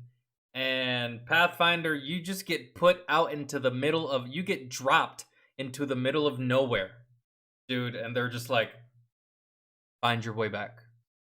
At least that's what I heard from a couple of dudes that I served with that went to Pathfinder school. Is, yeah, man. Lots of maps, lots of compasses, lots of fucking writing shit down, reading maps, fucking those little fucking protractor things. A lot of that. hours or a day before the big, huge paratrooper operation, and they jump beforehand, and then they figure out the best spots to drop all the other paratroopers and radio it back to base so they know where to put everybody. This job during World War II was incredibly dangerous. On a given airborne operation, it required 2 Pathfinders and 1 set of radio equipment to get the mission done. And on every mission, they would drop 10 Pathfinders and 2 sets of equipment because they knew that on average, 8 of them were going to die and 1 set of equipment was going to be damaged or lost. They had a 80% fatality rate on any one mission at any point during World War II. And that is why Jake thought for sure they're trying to get me killed. The only silver lining here is they can't make him do it, because Pathfinder is so dangerous that it was strictly a voluntary basis only. But Jake wasn't one to act too quick, so he said he'd think about it. And he goes and he thinks about it, and he's thinking about the war, and he starts to think to himself, you know, Pathfinder school is all the way over in England. By the time they send me there, I start school, I finish school, there's a good chance this war might be over altogether, and I'm not gonna have to make another combat jump.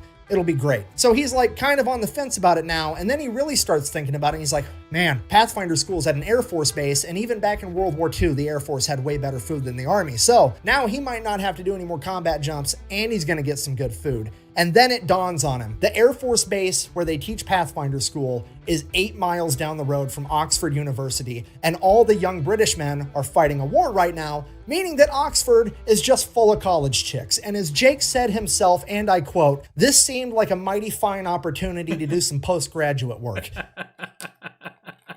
Fucking love this guy.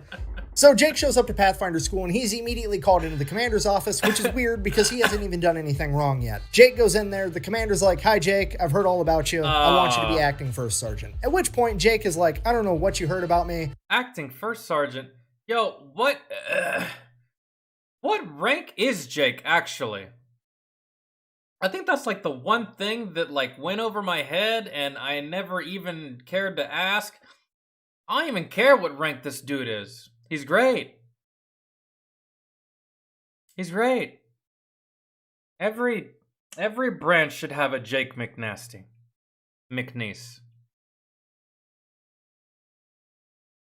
That's right, he was a private. Jesus Christ, man. How is it? This man's had like every rank in the military, but hasn't got paid for any of them. He's been a private this whole time.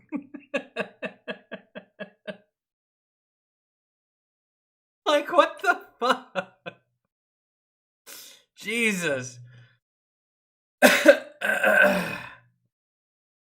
Yo, E1 out here still commanding respect. Still out here commanding respect. You know?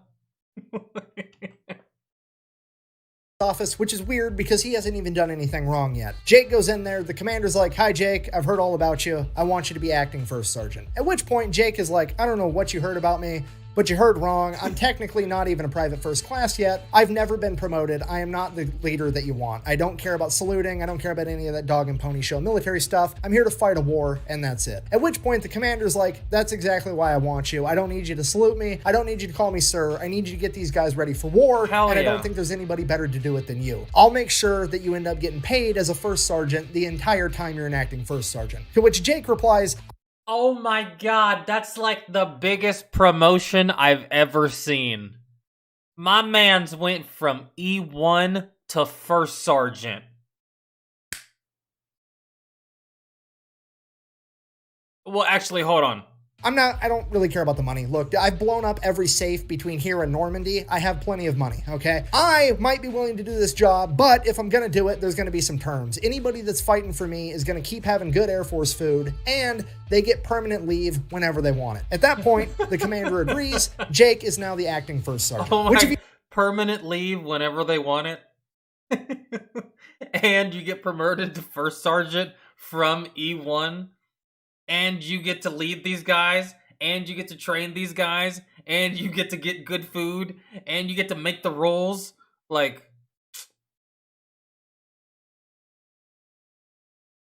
I love this guy. Would this guy survive in today's military? No. Bro, no. This, Mr. Jake McNasty McNeese probably wouldn't even make it out of basic training. And not because of any physical failures, just because of, of just how he is. I don't even think he'd make it out of, and if he did, man, he'd be out of the service within a year. Like, cause guys, you have to remember, This man stole a train, okay? You hear me? He stole a train. And I don't know if you were here earlier, but he also disarmed 2 MPs and emptied the magazines on both of their weapons and then handed it back to them. And didn't whoop their ass. All because they were fucking with one of his friends. Like, bro, just those 2 things right there. In today's military, you're getting court-martialed so goddamn fast, it's not even funny. It'll make your head spin.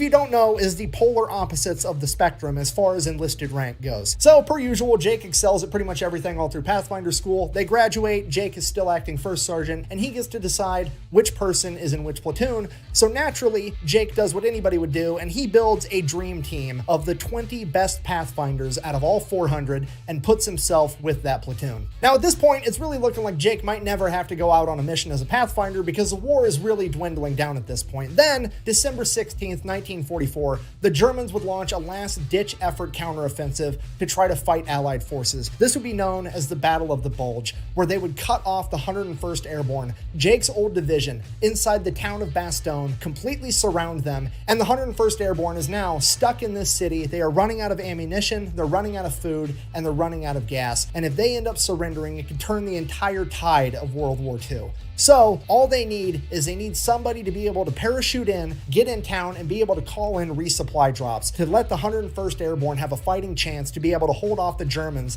long enough for Patton to show up with his army of 350,000 men. So, you've got a crazy mission, somebody needs to save the day, you're calling upon Jake and his dream team. Yo. There hasn't been a single radio transmission to come out of the 101st Airborne in over 2 days. Despite that, Jake and John, his dream... what's up, man?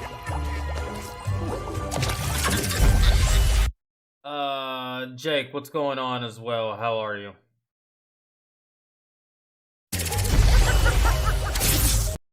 Dream Team are going to jump in anyways. They have to be able to hit a 2-mile diameter landing zone while jumping out of a plane that's traveling 160 miles an hour, utilizing parachutes that they can't steer. This mission is seemingly impossible, but here they go. They jump out of the planes, they hit the landing zone perfectly. One man, unfortunately, does die, but that is a 5% fatality rate compared to the average of 80. Jake and his men then immediately get to work setting up their equipment in opposite sides of town. And after one guy calls in one resupply, he picks up his stuff, moves to a different location. Then this guy calls in his resupply, picks up, moves to a different location, and they bounce the signal back and forth on opposite sides of town all day, sending signals for resupply. They do this because they know the Germans can triangulate their radio equipment and don't want them to start utilizing artillery to take them out. Within the first 24 hours of Jake and his men landing, they called in 247 C-47s for resupply drops. On the second day, they were able to call in 160. On the third day, they were able to call in 140. On the fourth day, they were able to call in 269. And on the fifth day, they were able to call in 129. Jake and his men have single-handedly provided the 101st Airborne Division with enough resupply to be able to stave off the Germans, to give Patton enough time to show up with his army and penetrate through the German flank,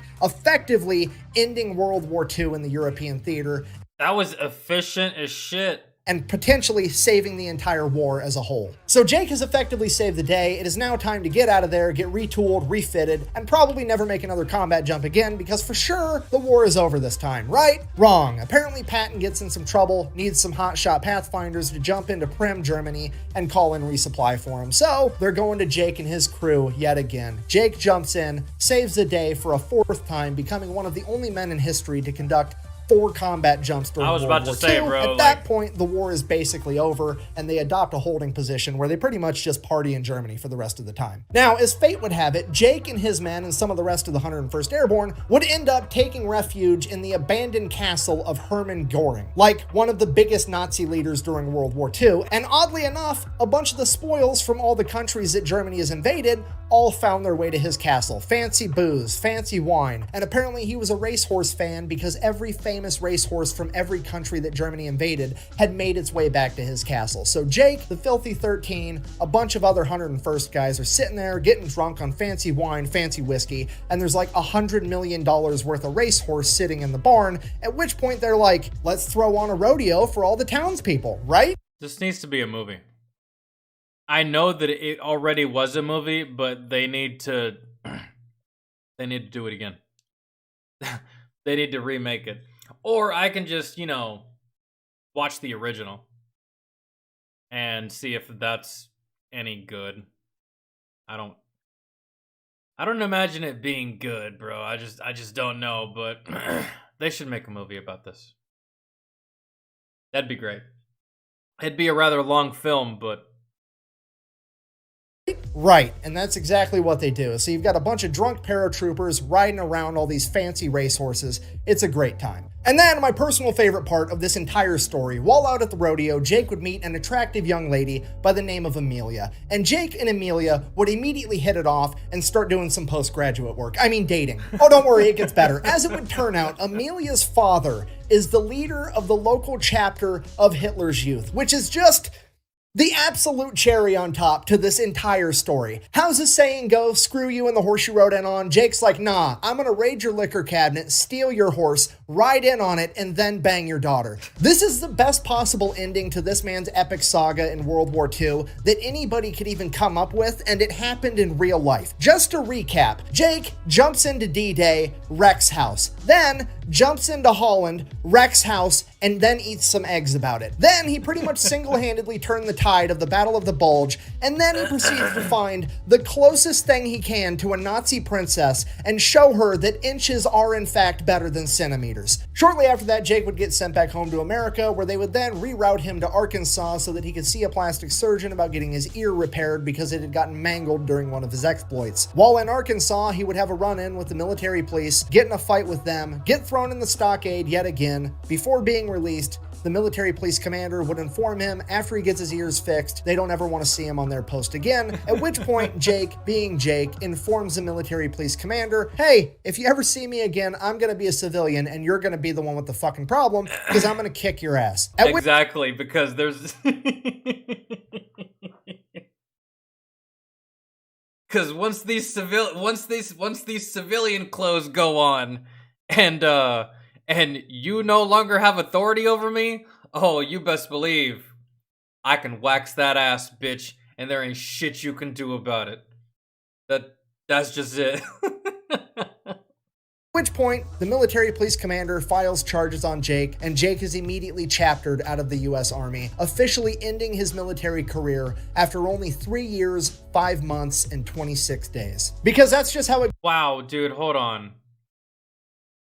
Jake, and Jake is immediately chaptered out of the US Army, officially ending his military career after only 3 years, 5 months, and 26 days.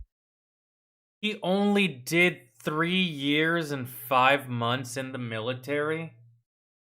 Oh my god, dude. He did enough combat to last 50 lifetimes.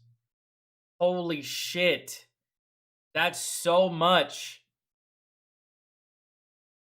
He only did 3.5 years in the military. But he did enough combat for like the equivalent of a 20-year veteran. That's crazy. 4 combat jumps into some of the most dangerous territories in some of the most dangerous wars and conflicts that this world has ever seen. And held just about every single possible fucking rank. E1, E2, E3, back to E1, then straight to first sergeant. And then, good God, he did so much in such a short amount of time. That's insane. I'll go back. Military police commander, hey, if you ever see me again, I'm gonna be a civilian and you're gonna be the one with the fucking problem because I'm gonna kick your ass. At which point, the military police commander files charges on Jake, and Jake is immediately chaptered out of the US Army, officially After all the good that this guy did, after all the badassery that happened, after staring down a German Nazi captain and saying, listen, motherfucker, this bridge belongs to me, you can get fucked, bro. And if you want to get fucked about it, come get fucked about it. And guess what? They wanted to get fucked about it, so he fucked them up about it and killed all 700 of them. Like, I feel like a little bit of goddamn respect should be fucking shown here by this fucking police captain. Realize who the fuck you're talking to, my man. Because while this guy was out here saving the goddamn planet, you were just giving fucking tickets at the PX.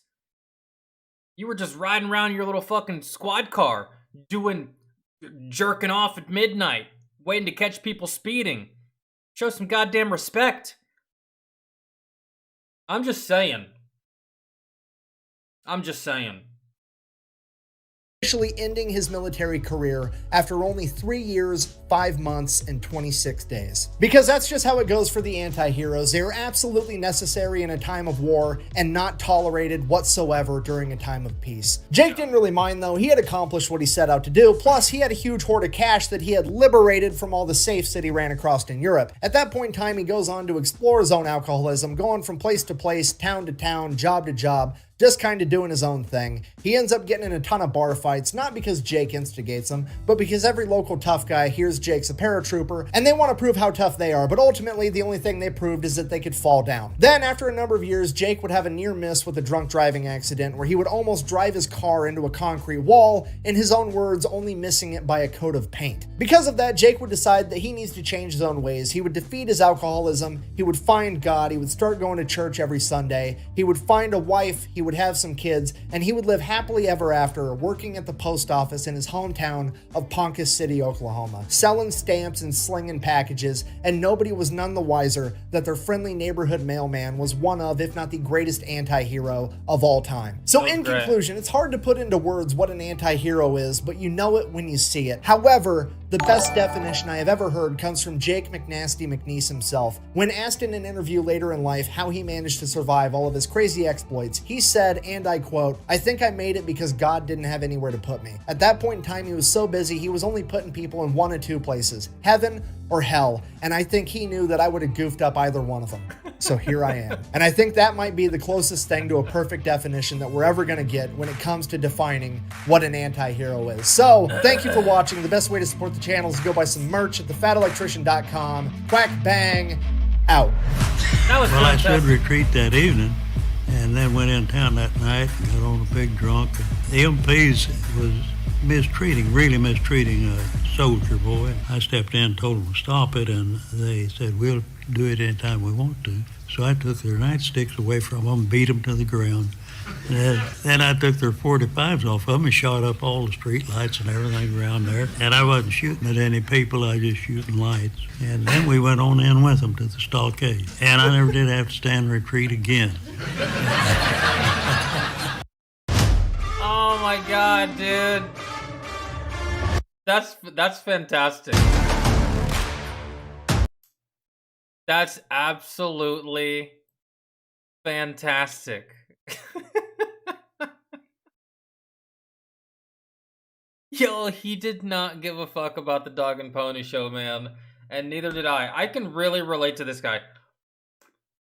Out of all the people that Fat Electrician has covered, this is probably the one that I can relate to the most. Because, man, you can ask most of my friends from the service. Anyone who was E4 and below loved me. Anyone who was E5 and up fucking despised me. Man, they just did. That's just what it was. But I was amazing at PT. I shot expert at the fucking range, and I knew everything about everything when it came to those fucking vehicles and how to maneuver and how just a whole bunch of shit, man. So like, it's just, they had to put up with me, even though some of them didn't fucking like me. And some of them, dude, there was one that even wanted to send me to a different company. And I was like, dude, why are you being such a bitch, man? We're not even in the same squad. Like, go away somewhere. You're always on my case about something when in reality, you're in a different squad. You don't even have to be over here. Go over there. That's that fucking easy. So, I can relate to it. I can relate to the Dog and Pony Show, man. It's funny. It's funny. Everything that I did while I was deployed that I got court-martialed for, I was just doing the right thing, man. I was just keeping my friends safe. I was just keeping myself safe. I was just keeping my buddies safe. And if that just so happened to have me break the rules and end up getting court-martialed, then so fucking be it, bro. I'd do it again if I had to. I'd make the same decisions again if I had to. I chose an alternate method to protect myself and protect my friends, and the military did not approve of the methods that I took. To me, it didn't really matter the fucking method as long as I'm protecting me and mine, right? That was my only thing, man. Protecting me and mine. Give a fuck about anybody else, right? So, that's not the way they want you to be over there. So, they kind of just want you to sit there and get shot 5 fucking times, and then return fire if you can muster the strength. And I wasn't about that life. I wasn't about getting blown up and then dealing with it afterwards. Or getting shot at first and then dealing with it afterwards. No. That just wasn't my style. And it wasn't like my platoon style either, man, really. We were all guilty of the same shit. I was just the one that ended up getting in the most trouble. Me and my platoon sergeant, or my squad leader at the time, we were all guilty of the same shit, right? And we weren't really guilty of anything, bro. We were just protecting ourselves, man. That's it. At the end of the day, just protecting ourselves. You can't really trust anybody over in that fucking country. You can't trust anyone, right? So, I mean, if I had to take the court-martial all over again, I would, because I don't really give a fuck what I did, and I'm not sorry for it. I gave a bullshit apology during the whole court-martial thing and stuff like that. But if I had to do it again, I would. They claimed that what I did to protect me and my friends was just went against what it meant of being a soldier. Well, fuck that. If your version of being a soldier is that, then you're a pussy and you're a bitch, and I don't even want to be a soldier if that's your definition. I feel like my way's better. That's it. At the end of the day.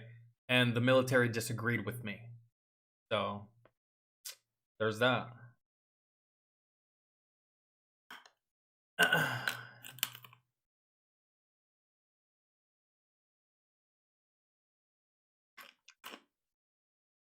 Roth, welcome back, man.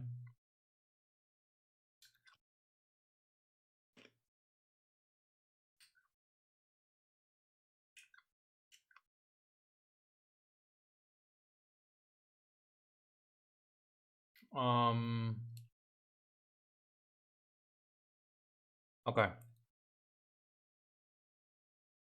What's up next? Angry Cops, right?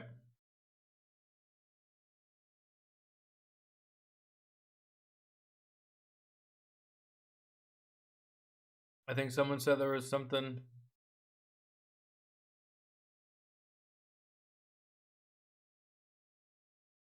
Wait. Deleted by YouTube.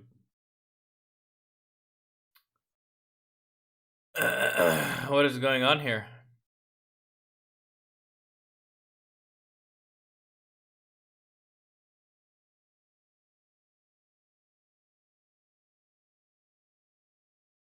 What are we supposed to be watching? The last one we watched was the sailor who betrayed the US military for $15,000.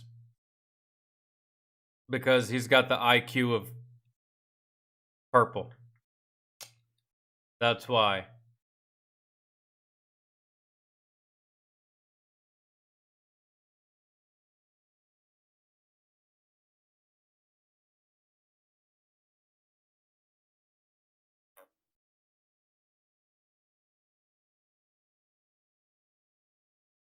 Let me actually look at the list.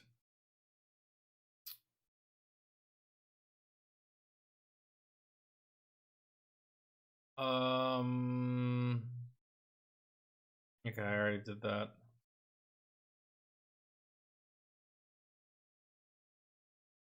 Oh, you know what? We can do some of these. We can do Angry Cops in a little while.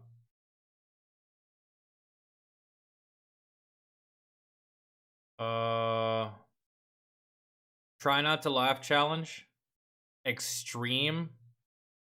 Man, I'm dead. What do y'all think? You do that? Katai, you in here? Only if Katai's in here.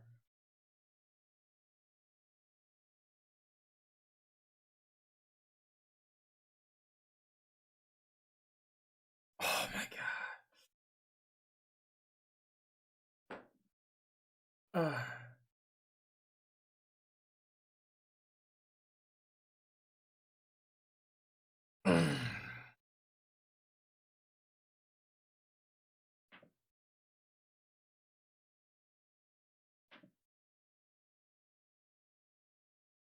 I'm sorry, dudes. I'm just like stretching.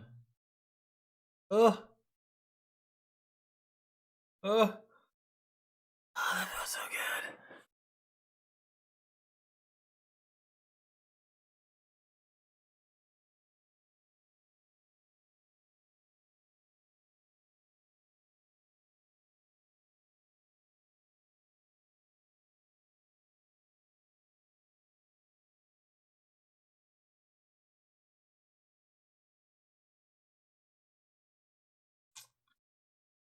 Country girl, I don't know. I didn't ask him.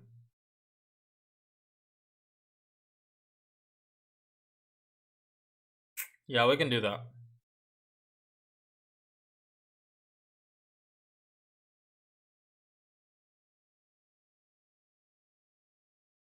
All right, let's see.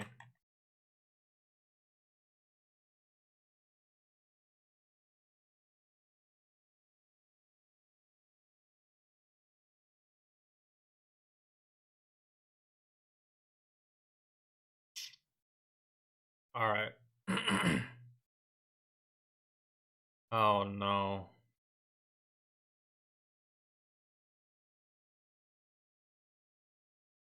But I'm not feeling confident about this at all. What is it? 1418? Fuck, which one is it? Is it?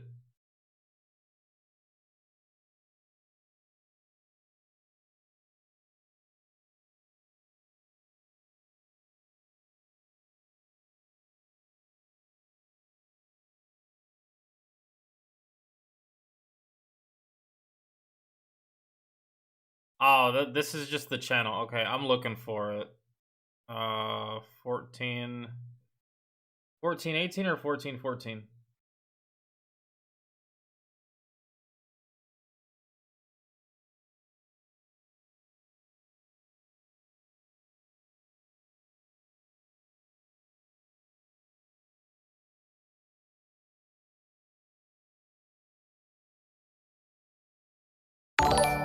Fourteen, 18, that's what I'm looking for. Is it one of his most recents? Is it a recent one, Katai, or no?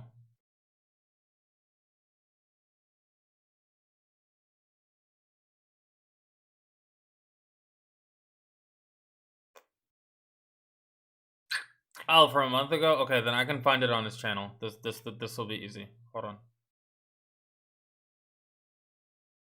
What pizza?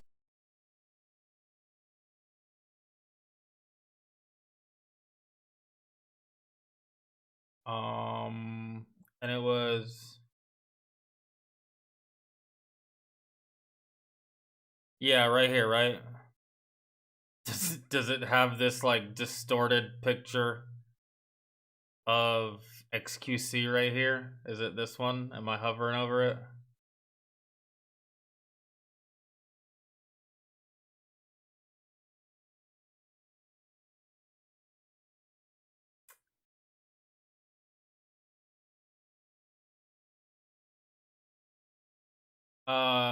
It's actually up to Katai because this is her request, Astra.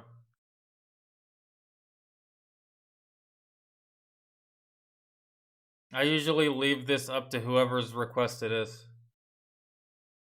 You want to go little face cam, big screen? Okay, that's fine.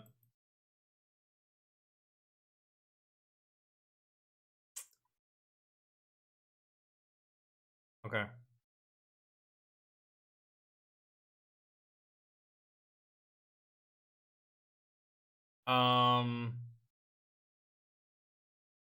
Nah, bro. I don't really want to. I don't really want to do it. Try not to laugh. To be honest, I kind of just want to laugh. You know what I mean? But 3, 2. But you know what? I'll try it. But once I laugh, I'm just gonna continue to. I'm not gonna start over. So let's try it. Y'all don't have to play along if y'all don't want to. I'll try not to laugh. That's fine. I'm down. I'll accept the challenge.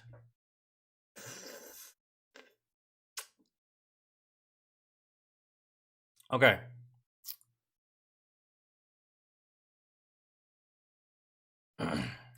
Yo, Jonathan with the 10.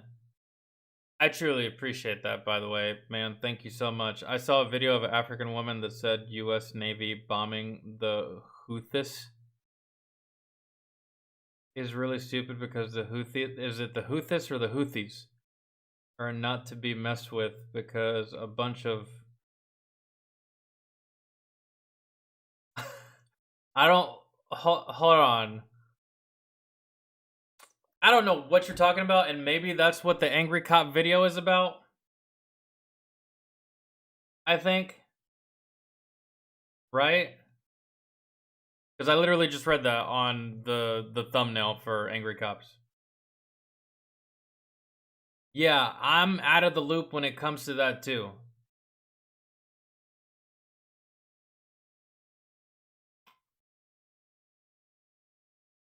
I'm out of the loop as well on that, so you'll have to explain that to me.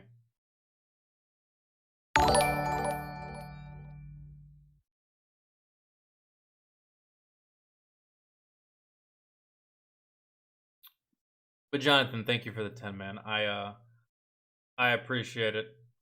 I guess after this we can check out Angry Cops' video about the whole thing, because I don't know, I haven't heard shit, bro.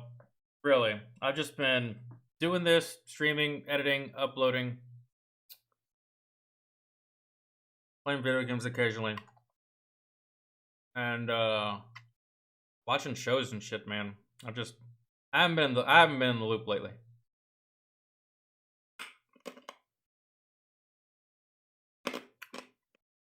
So, okay. Are we still doing this try not to laugh or not?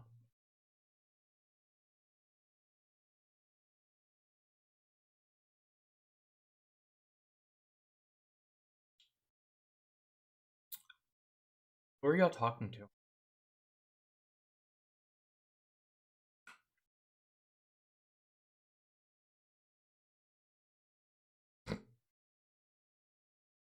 I'm so lost.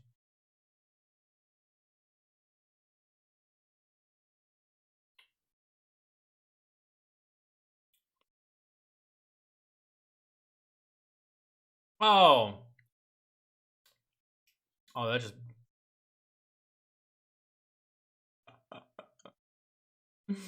Oh man, that's just great. What he doesn't realize is that he just helped the channel by actually typing in chat, but the moronic trolls that usually troll, they don't know that because they're retarded.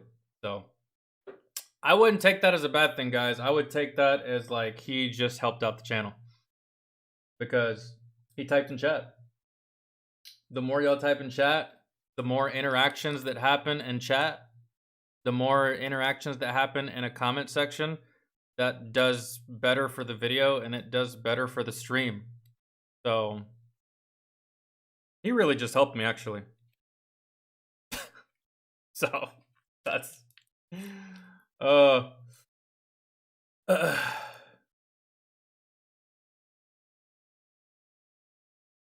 you don't have to do all that, John. Let's calm down. But still,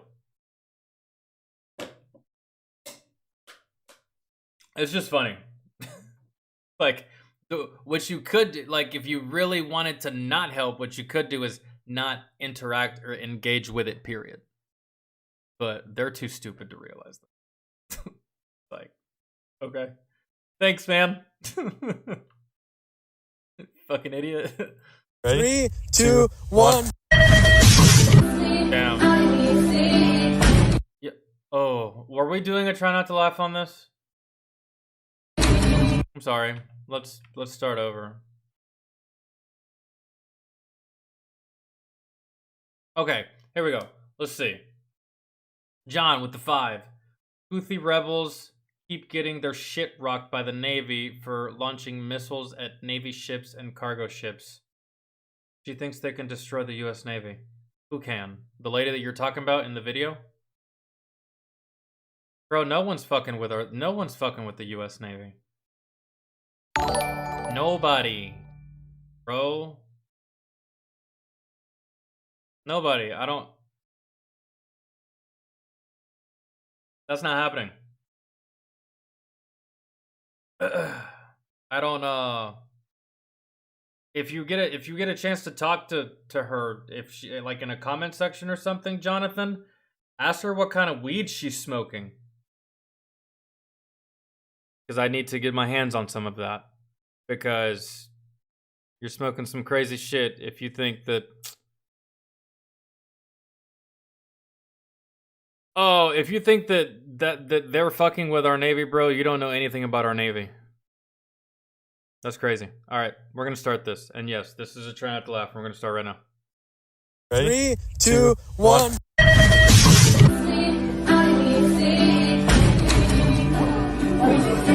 Steve, you've got to help me. I'm stuck. Shut your fucking mouth. Damn.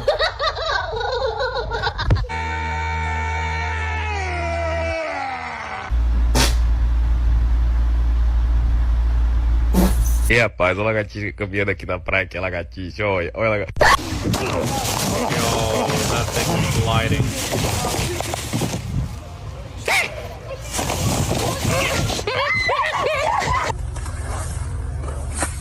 I just finished my test in the library. Excuse me, sorry. You okay? Yo, who just... It's 3:50 in the morning. We're about to make some spaghetti. We gotta be really quiet. Logan, pass me the bowl. Oh my goodness. Yo, I knew it. No, you gotta kick hard. Hard kick. What is that? I need you to kick. Kick the wall. Do you see it? You need to have your heels hitting this wall. Oh Lord. Damn. Girl was a little too thick for that bike. Yo, was that police trying to catch someone? There's no way.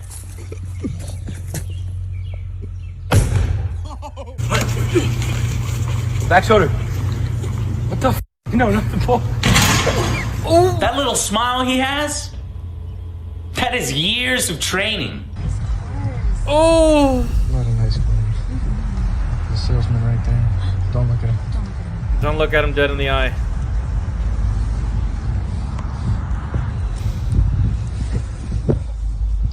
Want to buy a new car? She dropped her bombshell.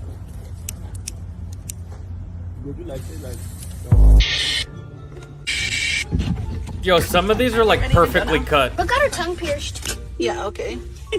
Seriously. Yeah. What is that? What is that? What is that?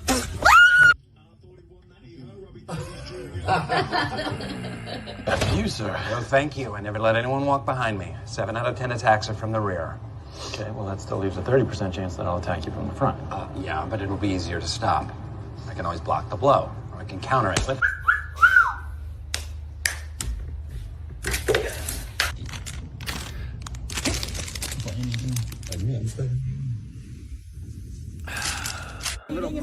Här, titta in. Nej, via. Nu räcker det. Nu är det allt. A. Bangkok. B. Bangdik. Oh my god. C. Bangpussy. Vai D. Bangtits. Go on, man.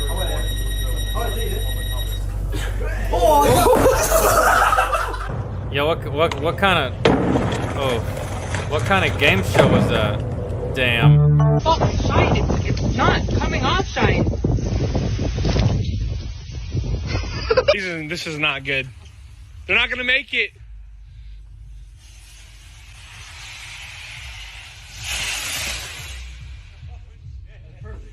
It was actually perfect, though. Man, why is there a pizza in the fridge? That's not the oven. 0-2.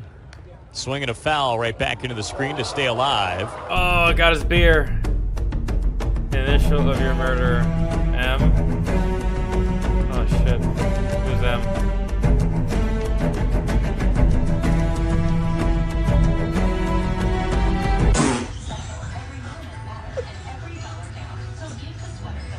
No.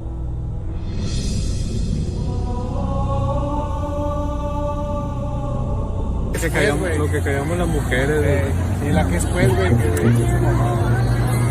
Ah, sí es cierto, güey, la de caso cerrado. They made a bro. Fuck off.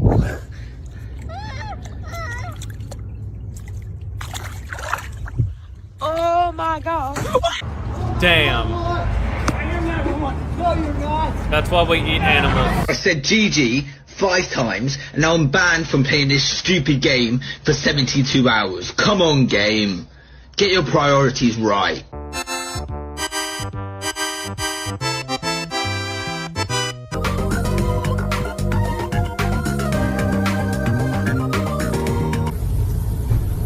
No. Yo, there's no way. How do y'all not hear a train creeping up on you? It is nice driving my 2020 Chevy Silverado. Hi, Sweetway. Whiskey and 1 Coke. Why the big pause? Oh. Oh, because I get it. Cocaine Bear.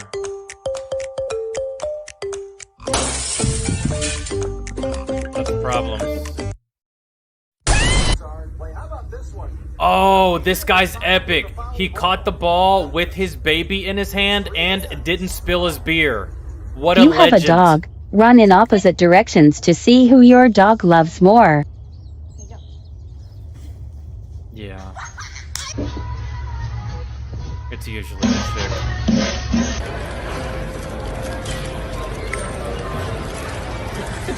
Is he eating an ice cream? Yo. Not make this up. Somebody stole the inside of my car door, bro. Nothing inside is gone except for this car door. Look at this. They even zip tied the window controls to it. Bruh. What is happening? Seeing an ant carry a leaf? Well, that's what I feel like. Bruh. Thanks, buddy. Need one more of these. That's...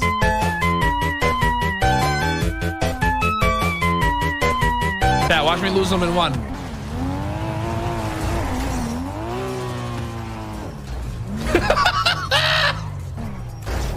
Quack, no, did you lose, bro? What did you lose on? Oh shit, you're dead. You should have died at birth. You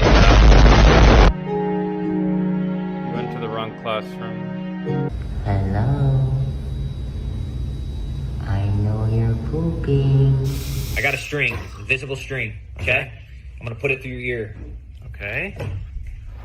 All right, it's through your ear. Grab it right here. Okay, you got the string? You got it? I got it. Okay, now rip it that way. Oh man. Oh, that bathroom one. Where that guy was like, козни врагов наших. Озари сиянием твоим души тех, кто отдал жизнь во исполнение. What? How? Who do you work for? Who? yo, that's Michelob for you.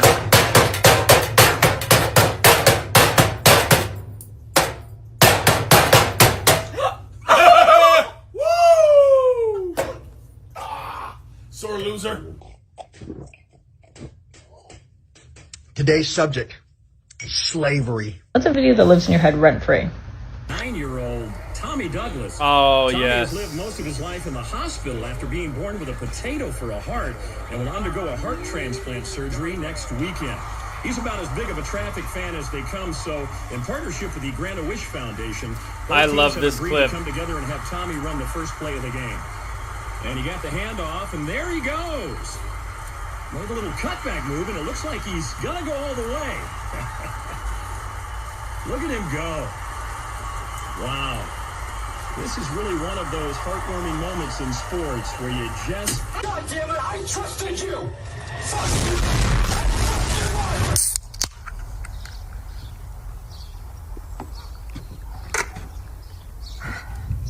you! Why do you do it that way? Oh!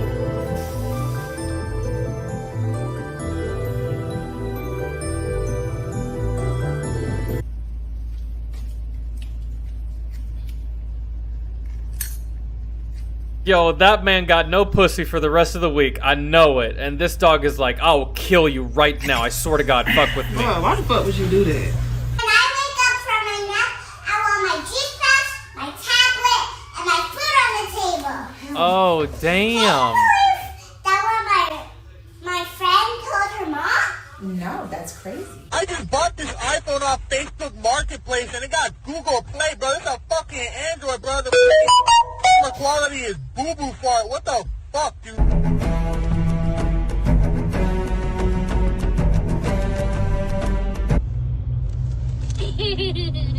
Don't do that shit no more.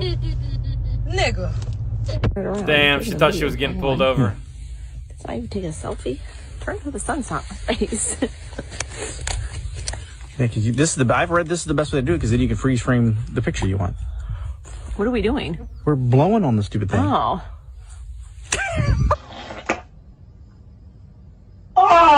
He sharded. I knew it. Yo, somebody beat the fuck out of Chucky. Yo, what is wrong with you? Somebody beat Chucky's ass. Oh my god, can someone like get Chucky off this lady?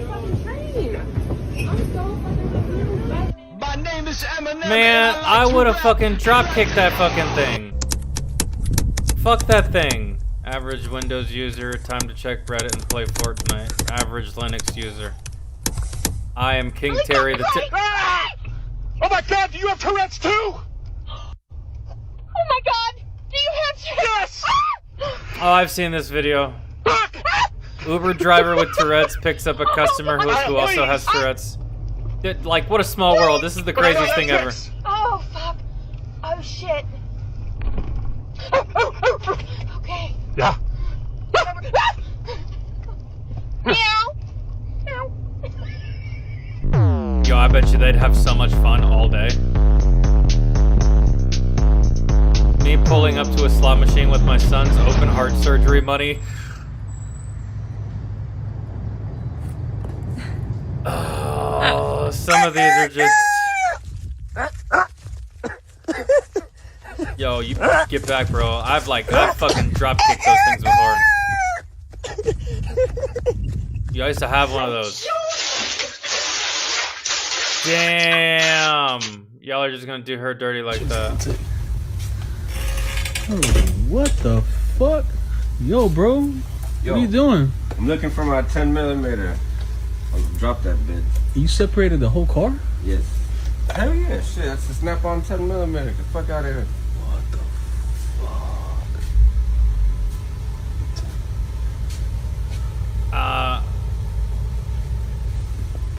fuck?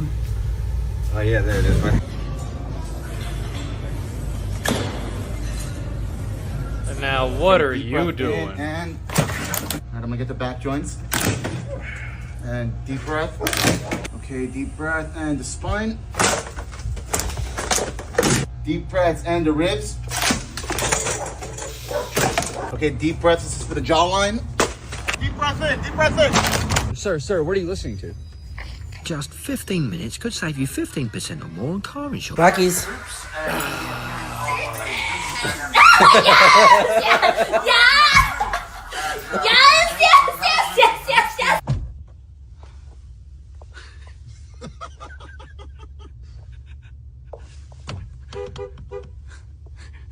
Get in the car! Get in the fuck! How do you like breathing that shit? It's not bad, you know what I mean? I've just been finding shit all Yo, that I just saw your clip Spotify is Wrapped so on your good. story. You Renaissance man, hell yes! When he takes the glasses off and still has glasses Jack on, Harlow, that's just a so top good. 1% listener of Drake?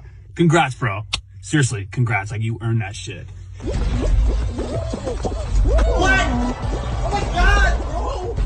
No! Oh, so ridiculous!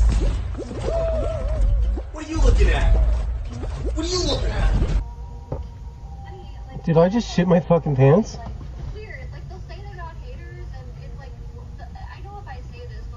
He probably sharted waiting on his girlfriend. Is what happened. Oh, dude. I win. Who lost and where did you lose?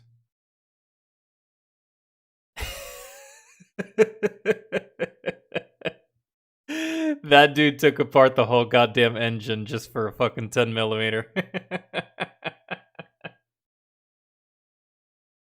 I hope that's not the case. I hope that engine was already down there. and he was just looking for it. But yeah, that's Yo, which one was like super funny to me? Dude, I'm telling you, man, this one. This bone cracking one, this is hilarious, man, cuz like we always see the videos, right? The bone cracking videos and shit. But hold on, where is it? This one right here. Hold on. Get in the car! Not this one. The one after this one is just fucking gold to me. How do you like breathing that shit? It's not bad, you know what I mean? I've just been finding shit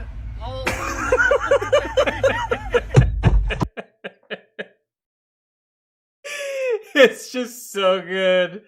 It's just so good. the Oh, the Uber one got you? Oh, this one too. This one almost made me laugh. Hold on. Hold on. This one. This one this one almost made me laugh. Right here. Hello. I know you're pooping. I got a string. Invisible.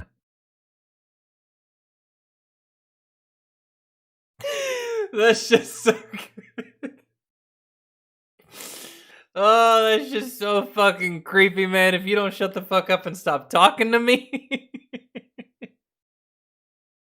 It's funny because he's doing it to somebody else, bro. But if someone started talking to me like in the next stall over, I'd be like, bruh, stop talking to me. Like, this isn't, we don't do this, bro. Only women talk in the bathroom. Men don't talk, man. We don't. We piss in silence. We shit in silence. We'll wash our hands in silence. And maybe occasionally we'll look up at you and be like, and give you the head nod or something. But yeah, don't be getting fucking weird, man.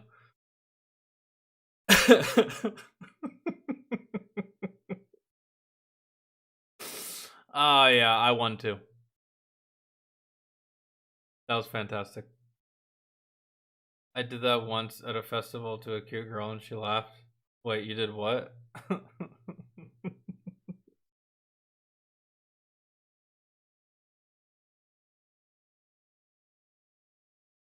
I don't talk when I go. Like, I need to concentrate. No, I don't really need to focus, but like, bro, I've ran into some chatty fuckers in like public restrooms. Like one time, I went to the bathroom at Walmart. I was at one of the urinals because the stalls were. I usually always use a stall. I hate using urinals. I was there at the urinal. There was a guy next to me, and he looks over and he's like, "Hey man, some good deals on the electronics section, huh?" And I'm just like, dick in hand. Yeah, man, it's crazy. The savings are unreal. I'm gonna finish fucking pissing now. If you could fuck off. Right? I just don't like that. Don't talk to me. It's something about the fact that I have my dick in my hand. I don't want to have a conversation with you. Wait till I put it away, or at least put yours away too. Wait till we both put them away, and then we can probably like talk in the parking lot if you really, really, really want to. Don't be talking to me in the bathroom. I don't like that shit. But that shit right there is fun. I know you're poopy.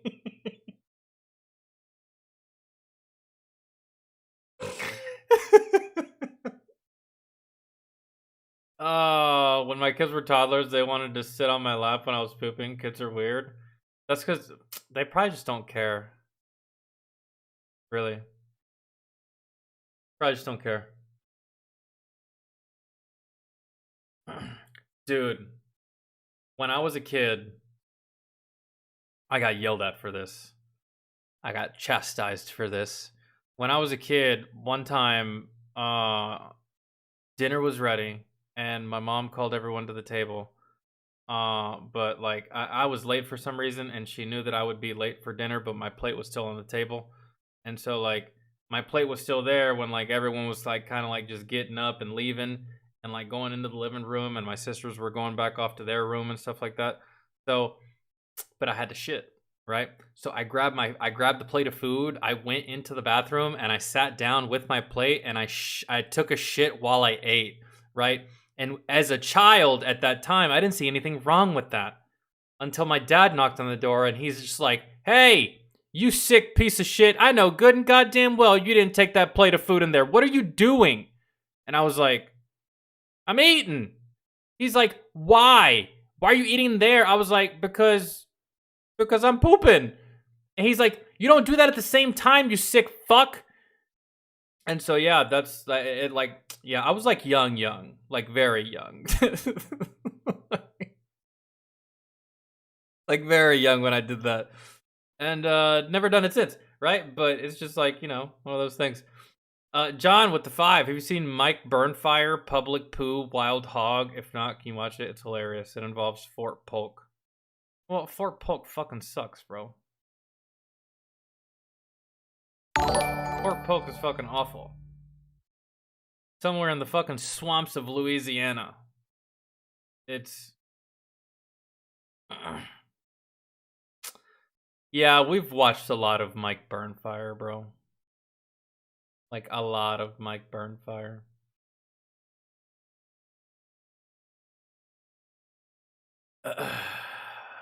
But yeah, we can watch that since it was,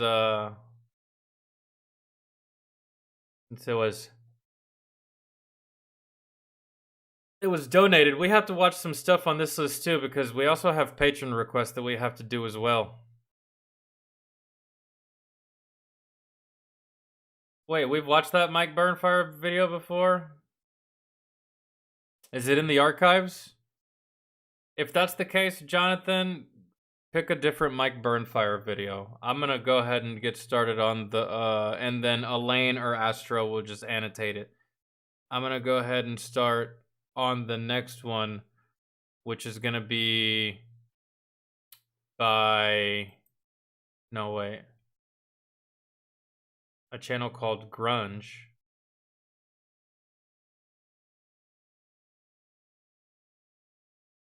Okay, we have done it. Okay, that's unfortunate. Yeah, there's still plenty of Mike Burnfire's videos that we haven't seen though, so if you want to request another one of his or something. Oh, that's absolutely fine. Okay, and then next is...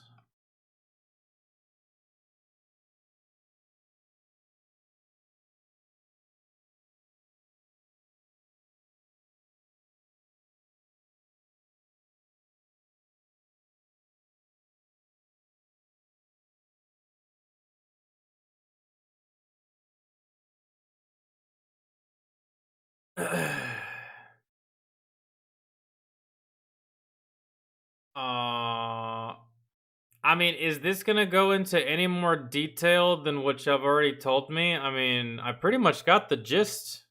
Elaine, is there new information in this that I don't know? Because he got murdered by his fans. Or he got murdered by one of his fans at a show. And like 3 other concert goers died. I didn't really feel like it needed any more explanation, but we can watch this. I mean, to be completely honest, that seems like pretty straightforward, but we're gonna see.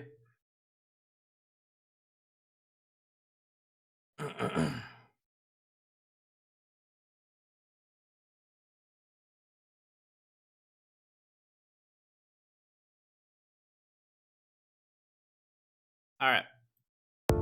Dimebag Darrell is known primarily for 2 things: his iconic metal band Pantera and his horrific premature death.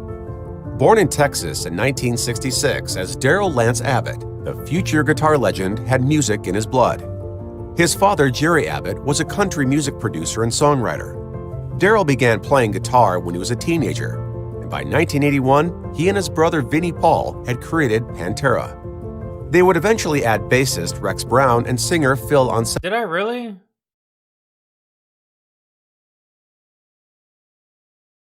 I told you to request this? Are you sure?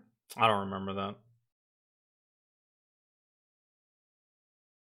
Guitar when he was a teenager, and by 1981, he and his brother Vinnie Paul had created Pantera. They would eventually add bassist Rex Brown and singer Phil Anselmo to the mix. The band released a few albums in the 80s, but they didn't reach the mainstream until their breakout album, Cowboys from Hell, in 1990. They gained hordes of fans, thanks to their aggressive sound and powerful lyrics. They talk about, being strong and inner strength, and to me, I mean, that's what real heavy metal should be about. Cowboys from Hell made Pantera a household name, and their subsequent albums, Vulgar Display of Power and Far Beyond Driven, were released with much success.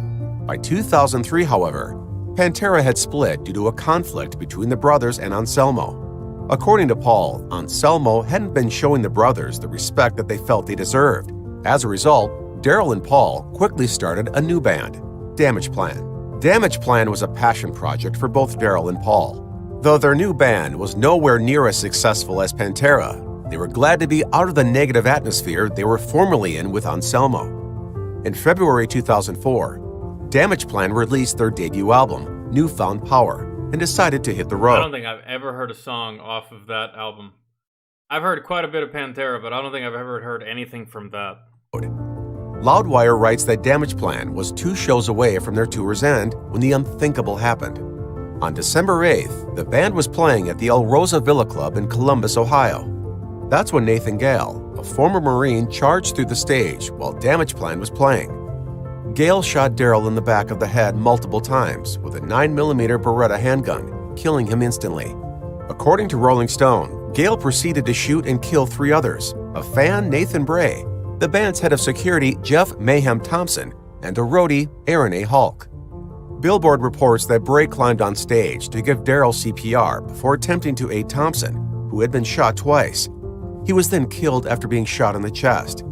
Hulk was also a former Marine and is believed to have been shot when he attempted to stop Gale. Minutes later, an officer arrived at the scene and shot 25-year-old Gale dead.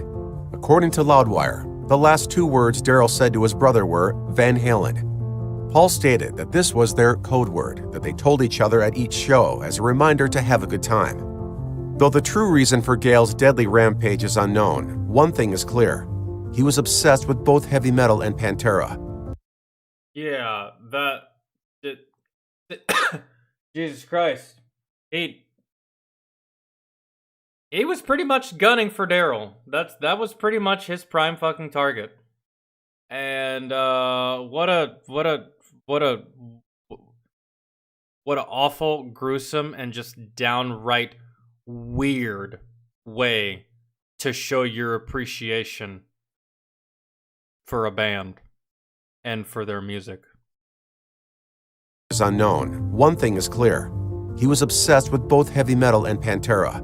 According to another Loudwire article, it was initially thought that he blamed Daryl for the band's demise. Some now believe Gale's severe mental illness was to blame, as it was reported that he believed Pantera was stealing his thoughts. Gale's mother, Mary Clark, told NBC News that her son was convinced that the band had stolen lyrics he had written. One of Gale's friends said that he thought the band was stealing his identity. Clark went on to explain that Gale suffered from paranoid schizophrenia, a condition that resulted in his discharge from the military.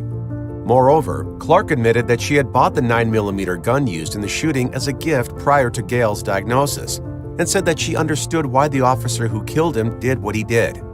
She told a local news station, "You'll never know how many lives he saved." According to ABC, Gale had also intended to kill Paul. However, the drummer managed to flee the stage unharmed and retreat into the safety of his tour bus. Shortly after the shooting, Paul released a statement that read in part, "Dime gave it all every day to each and every one of us, and our lives have forever been hollowed without him." Paul continued to pay tribute to his brother until the very end. Paul passed away in June 2018 at 54 years old. He recorded and made some of the most amazing. He would go to have a bad experience at Taco Bell and write a song about it. Ultimate Classic Rock reports that the El Rosa Villa Club was demolished in 2021. Good Lord, look at this crazy looking fucker. Yeah, that that explains it. Dude suffered from severe schizophrenia, was not okay. I don't know much of his military record. If he deployed, if he saw combat, if he had PTSD. But homie was kind of crazy. Was kind of crazy. Just a tad.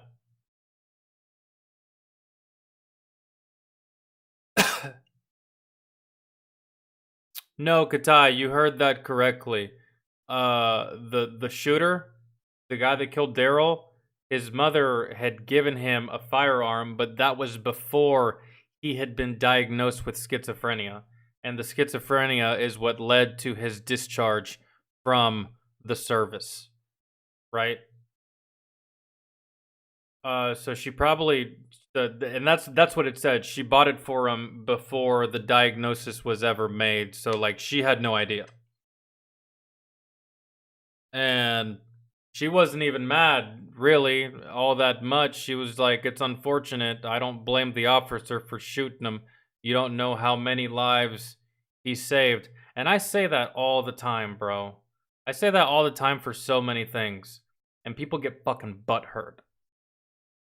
And people want to stay butthurt, but it's just like, no, man, sometimes people have to die. But why? Why does anybody have to die? Because you don't know how many people he could have gone on to kill. It was just 3. It could have been 5. No one deals with him, it could be 10.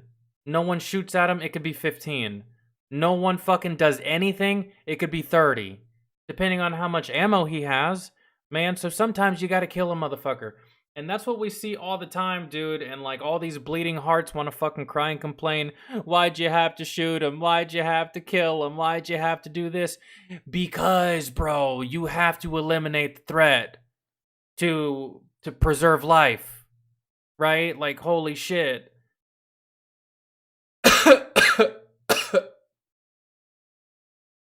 It's crazy. And motherfuckers always want to cry and complain. Like, why'd you have to shoot him? And hell, even in cases where the motherfucker is running away, why'd you have to shoot him? He was running away. Well, he was running away with a gun. What if I don't pull the trigger? He runs away with that gun, shoots 2 more people, steals a car, runs over 5 people, gets on the highway, causes an accident that ends up injuring 7 and killing 12. When I could have just shot him in the back 30 fucking minutes ago. Sometimes you can't let people get away, bro. And I be trying to explain that to motherfuckers, and they just be bleeding and bleeding and bleeding and so fucking sensitive. He didn't have to die. Yes, he did, bro. Yes, he did. Sometimes people have to die so that others may live. I don't know what kind of world you're fucking living in, but you're not living in the real one. I need to go get a drink and some more lollipops.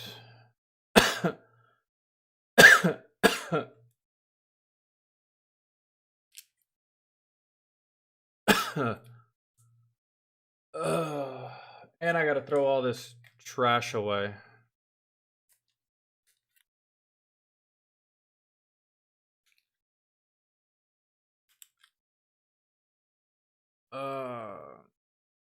And especially, I know that people would also say, oh, but he was mentally ill. You didn't have to shoot him. At the time, did you even know that? No. All you knew that somebody was shooting. That's it. It doesn't matter. You're mentally ill. Doing that, you're past the point of getting help. You're going to get put down regardless. That's it. Right back.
Yo, Paint the Walls Red. What's up, dude?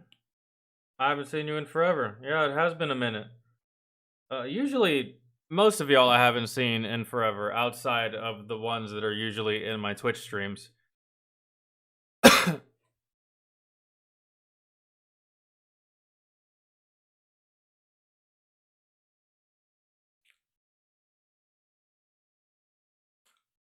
No, John, I've never tried that ever. I don't even know where I would go to get those. What, gas station or something?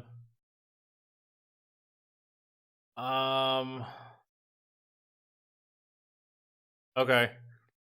Next we can do... We can do some campfire stories by Mike Burnfire. It's I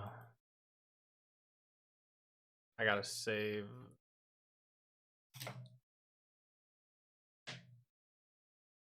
Let's see.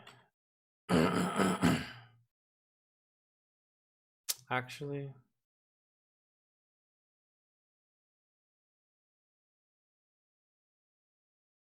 monoxide will be laundry. We'll see.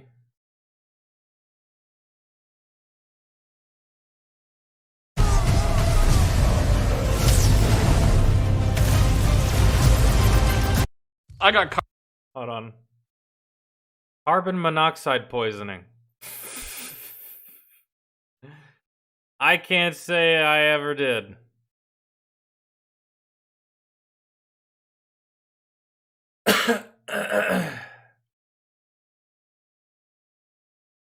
carbon monoxide poisoning. It sucks. Don't get it.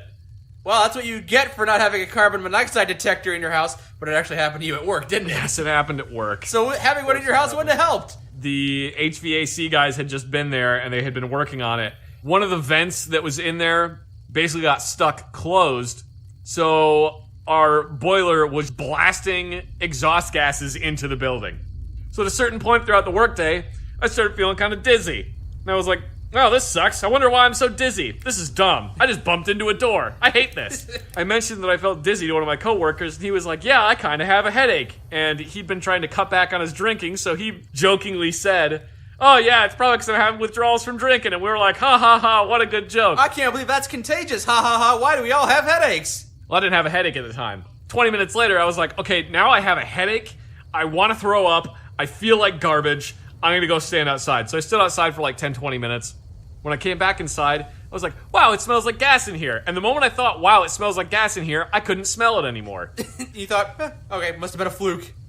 I thought it was just in the stairway or something.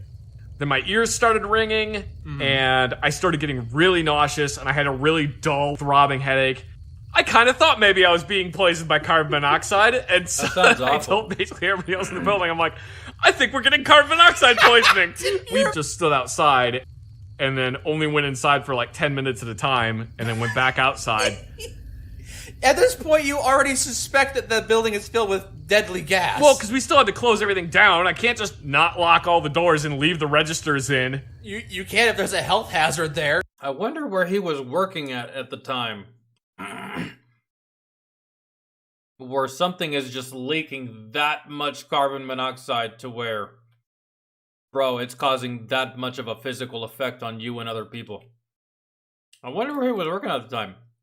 This doesn't sound like he was in the military at this point. He worked at a gun store? Just not lock all the doors and leave the registers in. You can if there's a health hazard there. The doors still have to be locked and everything. Oh, anyway, there's a fire in the building. It's consuming us all. Well, I gotta go lock up the cash register. Hold on. Oh my god. At one point, I had to go downstairs. I came back upstairs, and I felt like I had just finished running a marathon. My legs were basically rubber. I was trying to write down numbers. I had to write down the number 8 6 times before I got it right.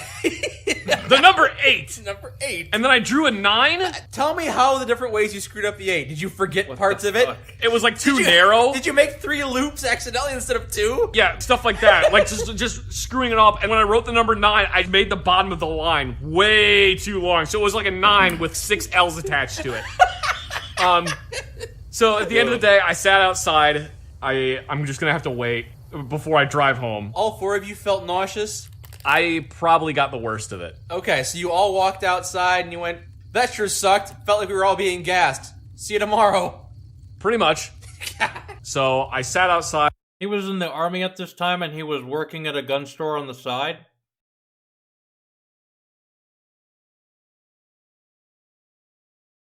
Is that what you're telling me? Which, technically, you can do.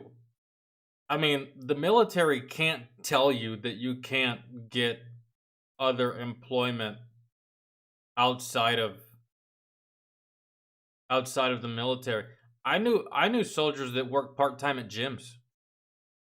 And some of them that would work part-time at like bowling alleys and shit. Right? Just to make extra money.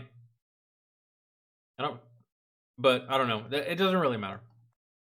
For a while, breathe fresh air, got in my car, rolled all the windows down, drove home, got home. All that matters is that he got fucked up by carbon monoxide. And whether he's working at a gun store or in the military, guess what? He's not going to get reimbursed. He's not going to get any kind of like hazard pay, right? Because one, it's the military, they don't give a shit, and two, it's a gun store. Y'all all got fucking poisoned. So, who cares? Really, at the end of the day. And as long as you don't die, it's not that bad. Called my girlfriend, Yep. and I was like, I feel like crap, I'm just gonna take a nap. And she went, no, you're going to the hospital. How did you get home? Did you drive? And I was Yeah. like, yes. So she got very mad at me because I did not want to go to the hospital because we live in America. And then she gently reminded me that I have insurance through the VA. And also, to use her words, I have a fucking credit card. I ended up going to ER. They put me on oxygen. I basically lay in a bed for 3 hours. Did they know you had poisoning? No, when I went to ER, I told them. They asked, what are you here for? And I said, I got poisoned. You didn't know that. You suspected it, though. I was 99% positive. You were 99% positive you had been poisoned, but you went home and relaxed anyway? Yeah, because just because you've been poisoned doesn't automatically, by default, mean death. You know what I mean? You catch my drift? So, if I was in his situation, I would have gone straight home, and I would have laid on the couch, and I would have rode out the shitty feeling. Lucky for him, he has a girlfriend that cares. She made him go to the hospital. But, I don't know. Not me. You can bitch at me to go to the hospital. I think I'm still going to stay home and ride it out, and I think I'll be fine. Drink some water, maybe some Gatorade, have a burger, take a really long nap, a hot shower, maybe smoke a doobie, and I think I'll recover slightly. I'm not going to the hospital, bro. The fact that she actually got him to go is a testament to her, really, actually, because I'm not going. It's just like, just not.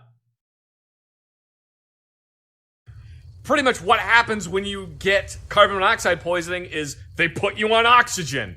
And that's it. So you're like, I can get oxygen for free. Yeah, I could have breathed it home for free without a credit card or without VA assistance. You see what I'm talking about? Like, I would have just chilled. I can get oxygen for free by lying in my bed. I'm sure the CO2 levels will go down by themselves. No, that's carbon dioxide. CO1 levels. The CO level. Yes. It's just CO. Whatever. Because it's carbon monoxide. Yes. Nobody calls it Toy Story 1, but it's Toy Story 1. We get it. Yeah. Okay, what were we talking about? I don't know. You lost me at Toy Story. So when I went to the hospital, they put me on oxygen for 3 hours, and they did some blood tests, and they told me, okay, congratulations, you're HIV positive. They didn't tell me that. They're keeping it a secret from you? I don't think I'm HIV positive. How many monkeys have you had sex with Bro. recently? None! Okay. And that would be... That sentence in itself is crazy. I don't think I'm HIV positive. That's wild. AIDS! Like, I fucking know, bro. There ain't no thinking about it. Well, HIV leads to AIDS. That would be AIDS or Ebola. Do you have Ebola? You know? Am I sloughing my internal organs out of my rectum? Maybe you're not showing symptoms yet. They did a blood test. Doctor came back and they said, in a normal adult, carbon monoxide levels would be about 2 to 3%. Mm-hmm. Very, very low. Not very many percents there. No. Yours was at 14. So 14% of your blood was poison. As it turns out, the hemoglobin in your blood says, I'm gonna take this carbon dioxide to the lungs. It thinks it's carbon dioxide. But it's really poison. And if you get enough carbon monoxide in your lungs, the hemoglobin can't tell the difference, so the hemoglobin just starts grabbing carbon monoxide and transporting it all over the body, which is why you start getting sore and tired and sleepy. So now you're not poisoned anymore, and most of your blood levels have returned to normal. Yes, they've returned to normal. It was about a day later they returned to normal. Have they installed a carbon monoxide detector? Yes, there are carbon monoxide detectors all over the place at work. I'm glad they did the bare minimum there. Yeah. I legitimately did not realize anything was wrong until it was at a point where... Until your girlfriend told you to go to the hospital. Well, no, because if that had happened in my house, I legitimately would have just thought that I was coming down with something and I would have went to bed and died in my sleep. Probably. Short PSA, get a fucking carbon monoxide detector because that shit's scary. Unless you're a shitty person and then don't get a carbon monoxide detector, and also blow out the pilot light on your stove. In case you want to kill your family, this is an easy way to do it. I wasn't too sure about your girlfriend, but now that she's kept you from dying, maybe she's okay. Well, and a couple months back, she had a medical problem and was in the hospital. And we were joking about how instead of trying to break up with me, she just tried to die. Yeah. And then so now this time when this happened, she was like, "You're not allowed to die. If you want to break up with me, you have to break up with me. You can't die to get out of it." How many different ways are you going to try and kill yourself before you admit you're unhappy with this relationship? I'm very happy in this relationship. Let's stop trying to kill yourself with carbon monoxide. Cue next week where I slam my car into a tree. It had probably been like 2 hours when I hadn't used my e-cigarette because I felt like crap. On the drive home, I was like, I just need a little bit of nicotine. Took one drag off it and I was just like, ooh, that was so sick. Why did I do that? There's no oxygen. Oh, this is what all those warnings are about! Sometimes I'm not smart. You know what's great for all this poison? Water in my lungs! Yeah. Sometimes I am. I feel that, bro. You've ever hit like a vape or like a vape pen or like one of those maybe like e-cigarette things. Maybe it belongs to a homie and he really doesn't tell you how strong it is and you fucking hit it and bro, your lungs just fucking it's like, and then your homie's looking at you like smiling like yeah right. Oh dude, yeah, I've felt that before. I really have. I've hit something where I was not supposed to hit it that hard and I hit it very hard. I was like, it's just a vape, bro, fuck it. Worst decision ever. Ever. That shit sucked. I'm not smart.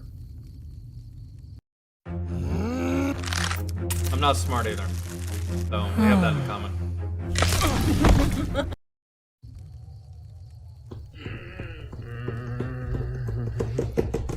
Ah! Yes? Did you injure yourself on the chair? I hit myself in the testicles!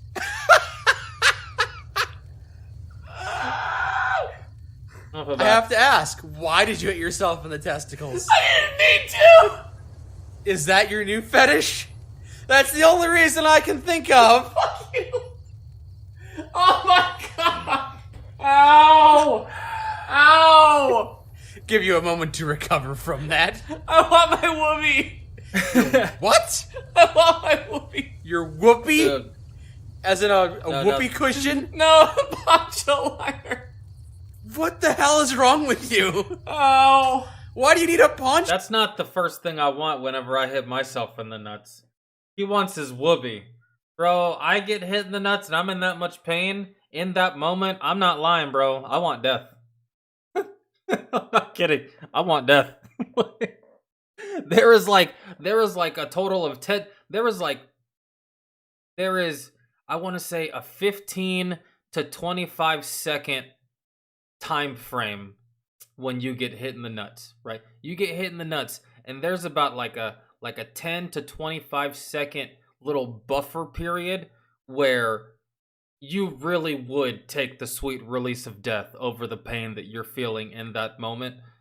But then it gradually starts to ease off, and you're just like, okay, no, I don't want to die anymore. But dude, there is that one time, there is like that couple of seconds where you're just like, kill me now. This is too much.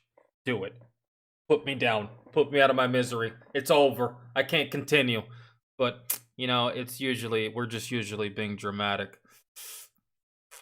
But I'm telling you, if you've ever been kicked in the nuts, you know what I'm talking about, bro. There's like that one little time period. It doesn't last very long, and it's a very fleeting feeling, but you're just like, kill me now.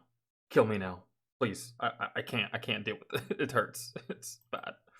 Poncho liner for a swollen testicle. Well, I'm waiting for an answer. Why do you need a whoopee? No, whoopee. Yeah, what's that gonna do, What bro? are you talking about? The poncho liner, the military blanket thingy. I've never heard that before. And that's like one of the only things that soldiers kept when they get out of the military is their whoopee. Yeah. Why you still haven't answered how a poncho liner makes you feel better? Because it's a blankie. Elaine, have a fantastic night, and thank you so much for helping with the list earlier. Both you and Astro. I appreciate it.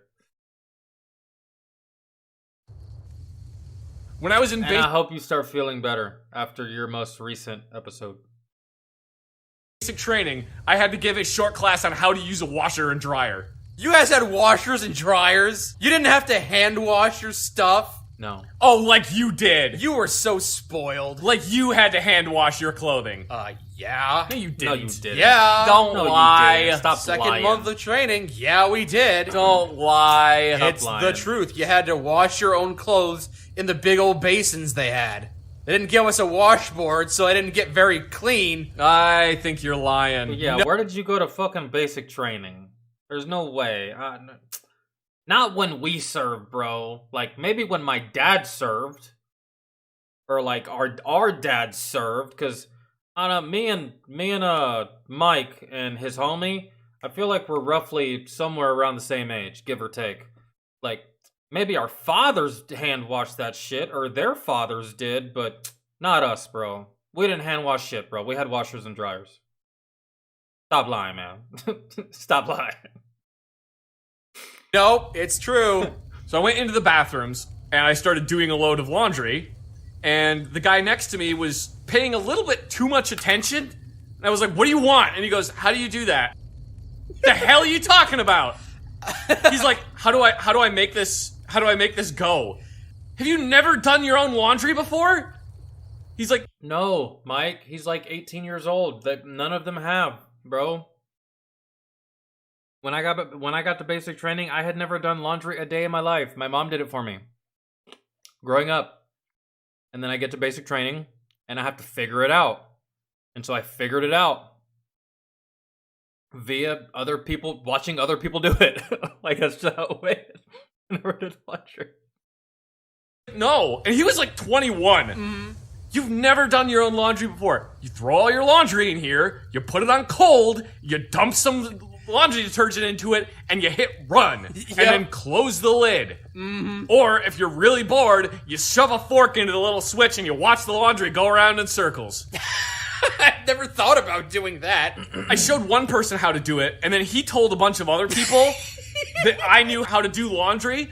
So then my drill sergeant was like, show all these idiots how to do laundry. I was like, okie dokie. So I had to show everyone how to do a load of laundry. No, in Marine basic training, we just hand washed everything. That is You're stupid. so lying. We didn't have washers and dryers. Wait, hold on. Did he say, oh, Marine basic training? Then maybe. I thought that guy was in the Army. Marines, maybe. I don't know. He might be telling the truth. I don't know. I still call I still call lies, but he may be telling the truth. In basic training, we just hand washed everything. That is stupid. We didn't have washers and dryers. That is one of the... That is stupid. And no, bro, I mean, like, when me and my sisters never did laundry, man, because like it wasn't just my mom and my dad in my house. It was also my aunt, right? And so like my aunt also played a motherly role to all of us, right? So she did laundry, my mom would do laundry, sometimes my dad would do laundry, and we never really had to, bro. And then the one time that my sister tried, she almost fucked up the washer and dryer so bad that my dad was like, Mija, go away. From now on, I will do this for you. Don't ever worry about trying to do this by yourself ever again. You know? So, I mean, but yeah, but like, yeah, see, so like, I learned eventually. I know how to do it now, right? That's all that matters. I learned how to do it not too long after. But like, yeah, you get to basic training. Like some of these 18-year-olds, bro, they've probably never had to do it before. Like me, I'd never had to do it. The dumbest things I've ever heard in my life. You spoiled little army brats. Wow, the Marines really are stupid. No wonder you got... Whatever. What are you talking about? How can... I wouldn't be proud of that. In fact, I would be upset. Like, why can't my branch also get washers and dryers? I mean, we're the goddamn devil dogs. We're the nation's finest. We're supposed to be badass, right? Why can't we have washers and dryers? If anything, I don't really feel like that's anything to be proud of. It's not that we're spoiled. It's just that y'all don't want to keep up with the times. Get a fucking washer and dryer, dog. Like... Guys eat crayons. John with the 2. Zach Hazard is telling the story. Mike is the Marine. Oh, okay. I understand now. So, Zach is the guy that we're always hearing, right? The armor guy. Like, the one sole armorer. That's how I know him. And then Mike Burnfire is actually his Marine buddy.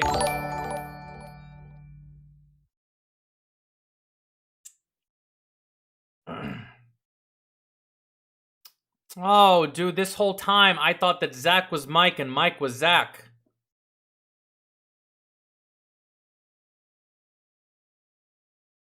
This whole time I thought that Zach, the person I always usually hear, I thought that was Mike. And then I guess I never really paid attention to how many times he actually called him by name. I guess I'm just dumb.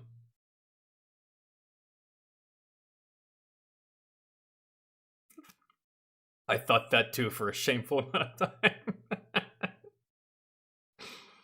Yeah, I mean, like, it's the channel's Mike Burnfire, and then it's the one voice that I hear the most. So I'm putting two together, you know, just like, you know, regular fucking basic fucking Legos, but it was a little more complicated than what I anticipated, I suppose.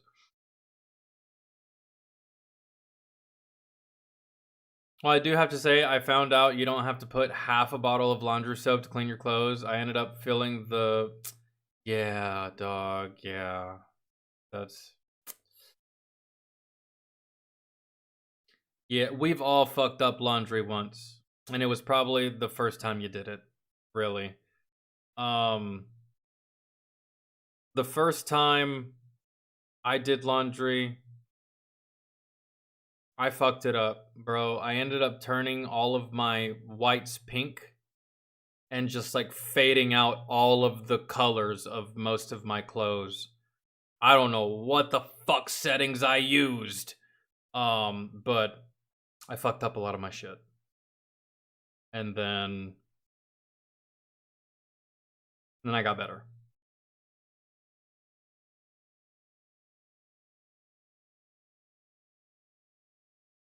My sister learned the hard way, don't overload the dryer or you'll kill the motor. Yeah, it can only fit so much, man. AC, what's going on, man? How are you?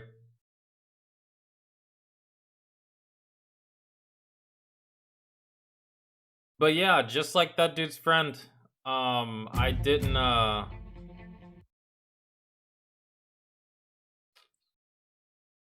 have to do...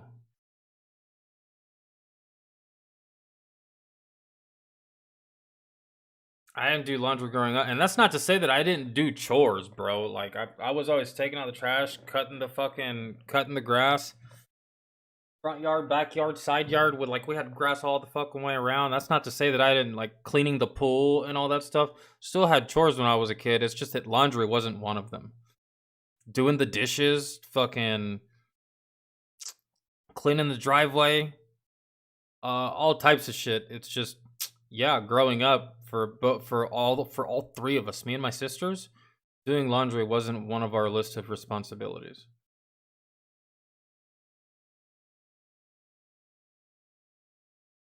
And that's just the way it was, really. And then I learned all that shit in basic training for the most part. And it wasn't hard. It really isn't. People really like to sometimes make laundry a lot harder than what it actually needs to be.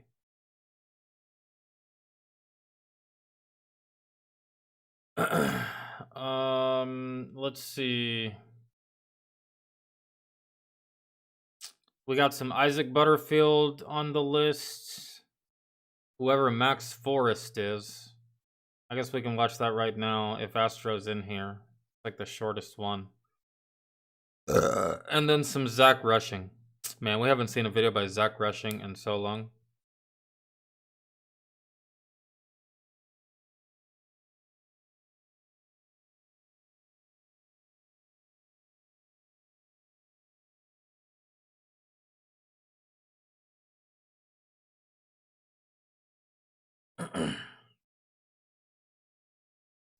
Did I get paid to do chores?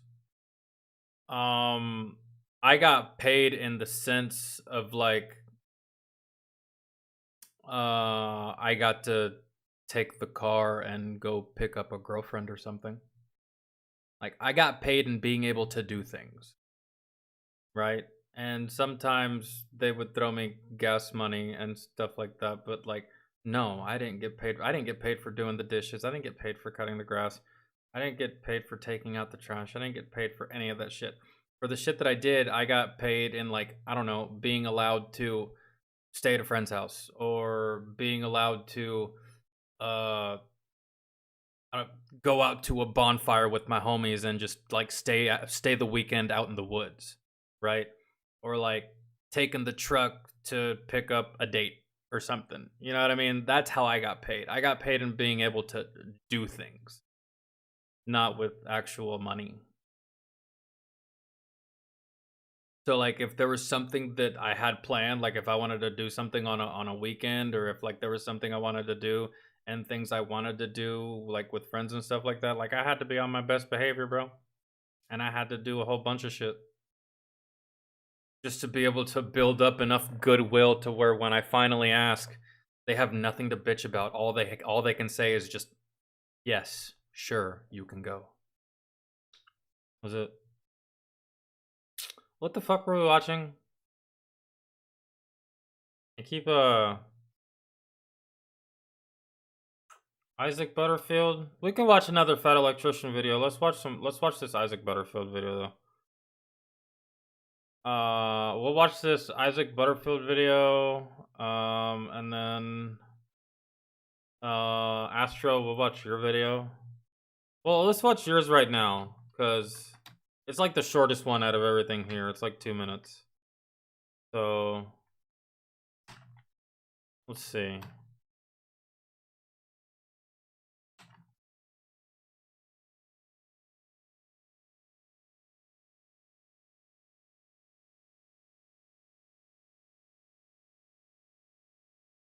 By Max Forrest, and it's titled Don't Talk to Strangers.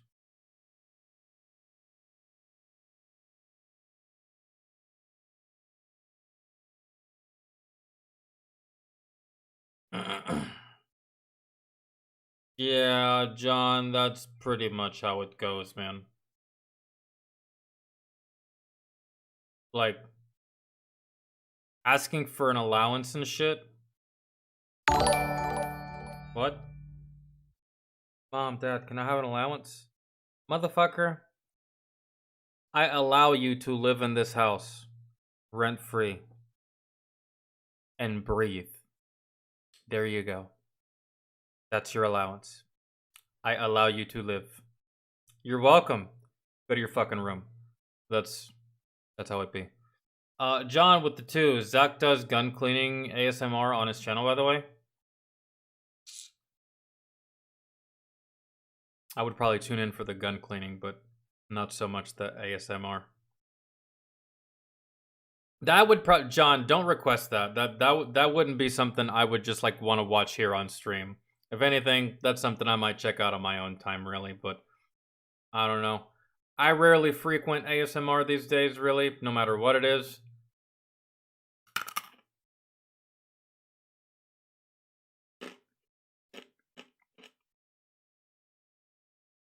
Yo, Jaden, have a fantastic evening, and thank you for stopping by. Thank you for hanging out.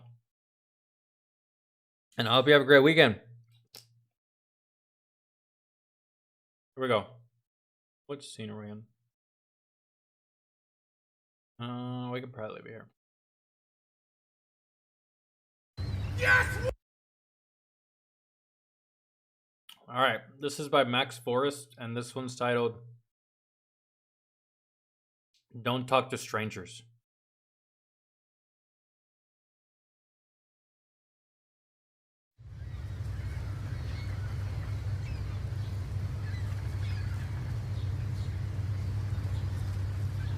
Hey!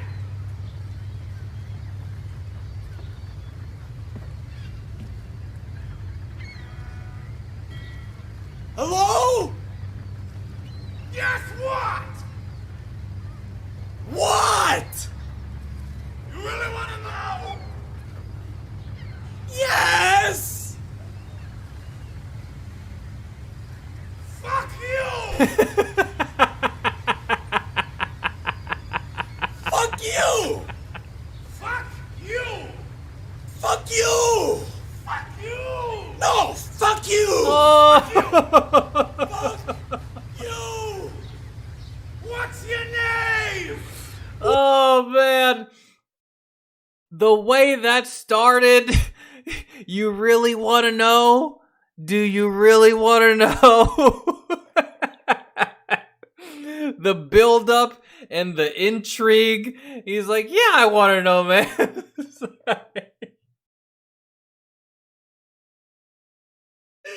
Fuck you.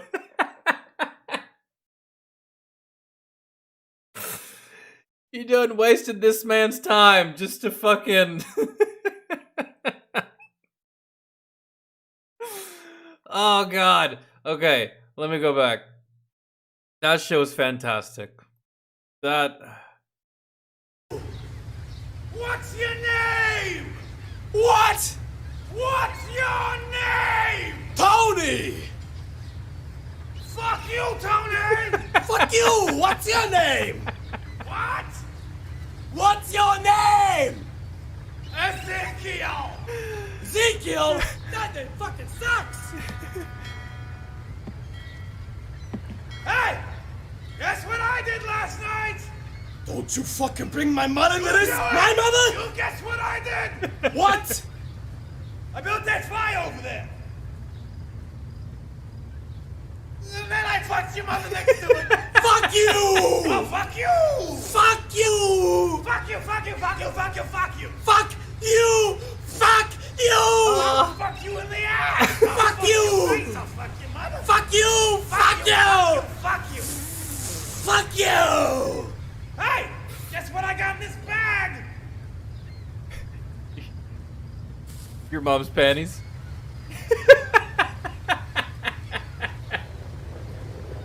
Bro, you got no choice but to swim over there. You gotta swim over there now. Like, really. You have to. He done said fuck you, and then he said fuck you by name, and then he said that he fucked your mom, and then he pulled a bird out of a bag and gave it to you. You gotta swim over there. You just have to.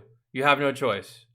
Go and get your Michael Phelps on, and then, like, scrap it out with this dude. That guy on the island is a fucking menace.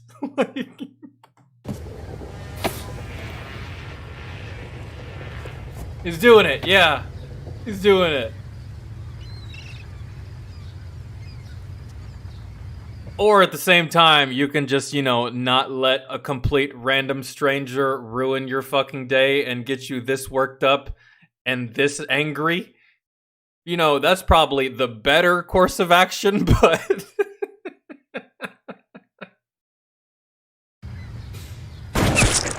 Oh my god! What?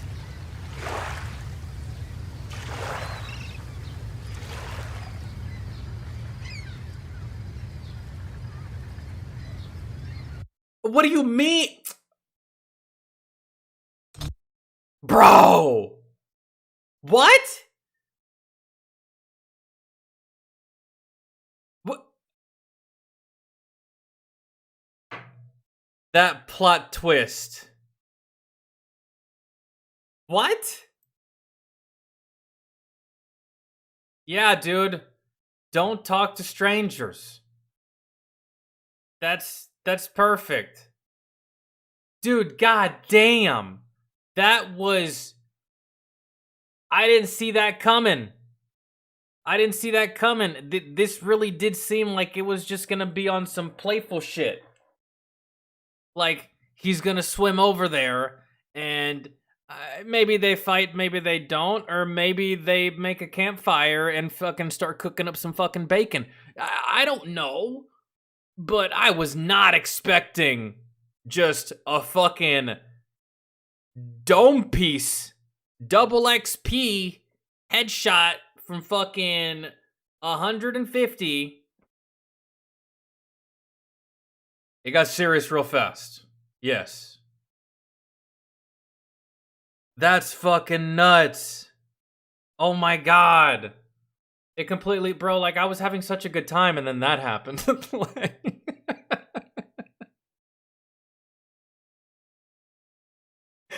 I was having such a good time, and then that happened. I was like, okay, man, so he's gonna start swimming, and then what? We're gonna get a part 2, right? And then part 2, he makes it to the island. I was literally about to ask that. I was like, is there a part 2 to this video, right? But no, that's it. Homie got unceremoniously at the edge of a beach, right by an island, by some crazy half-naked fat white dude. And that's the way it goes sometimes.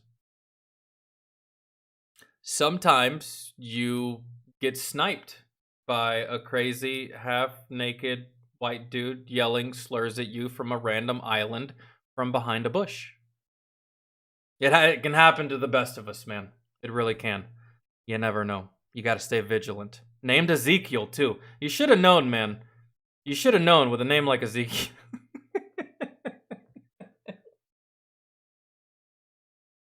Know something was off.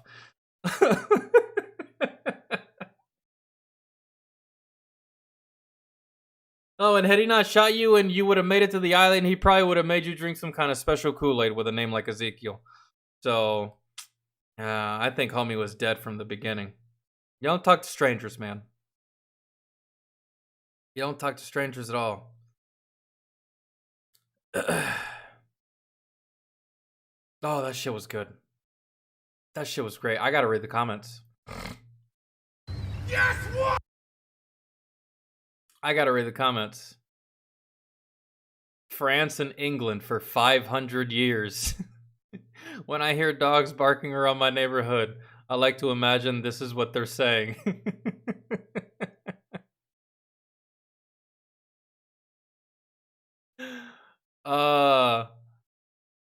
If only people still had civilized discussions like this nowadays.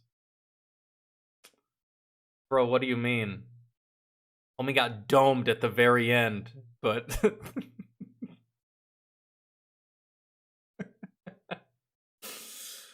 This will never become unfunny, except for the part where Tony gets shot. Everything else, amazing. Yeah, that was kind of like a fucking buzzkill. And, like, the most... Why, though? That, like, out of all the plot twists you could have done, why that one? Why did you have to dome this man? Just, like, right there, unceremoniously. Just right dead in the water. Just floating. Got ourselves a floater, ladies and gentlemen. That's rough. Oh man, that was good. No wonder this has 10 million views. That was hilarious.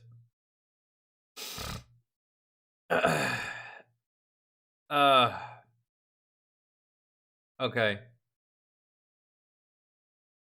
Yeah, when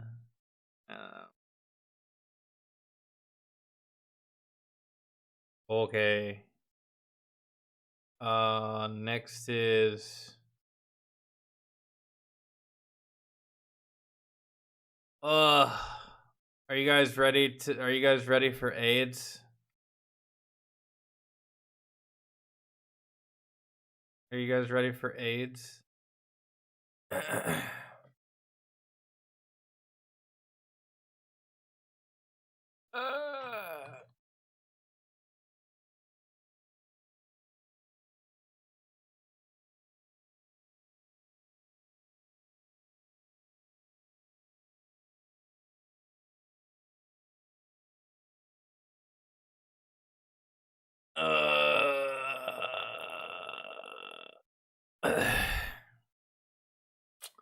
By Mr. Isaac Butterfield.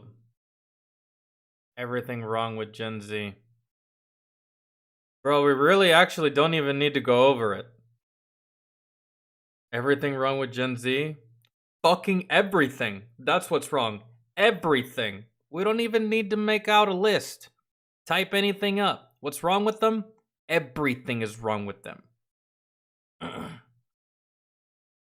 We don't even have to click on this, bro. That's the end of the video. that's it. We don't need to know. That's just the answer. Everything. Have you ever dealt with a guy who has sweaty balls? Yeah. All right. If I could have the choice between ending world hunger and removing Gen Z from the populace, I'm sorry, but a lot of I'm removing. people are going hungry because Gen Z are genuinely going to turn our world into a worse place. And I think that's why people enjoy these videos that I make showing how bad Gen Z are, because we all know that it's going to end going down one road. And that is a road of destruction. But before destruction happens because of weak, shitty people, let's take a look at these weak, shitty people and have a good laugh at them before they ruin everything. There's so much variety. I've sampled about half a dozen people's piss. Some of it is quite pleasant, quite fruity, and some of it is just the worst time.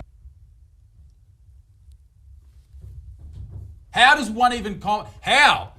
Ugh. Okay, this next video gets better as it goes on. Please, just trust me. Watch me release 26 years of unprocessed emotions and traumas stored in the body. I cannot believe I'm putting this on the internet, but here we go. Look, the truth is we all You're having a seizure, love.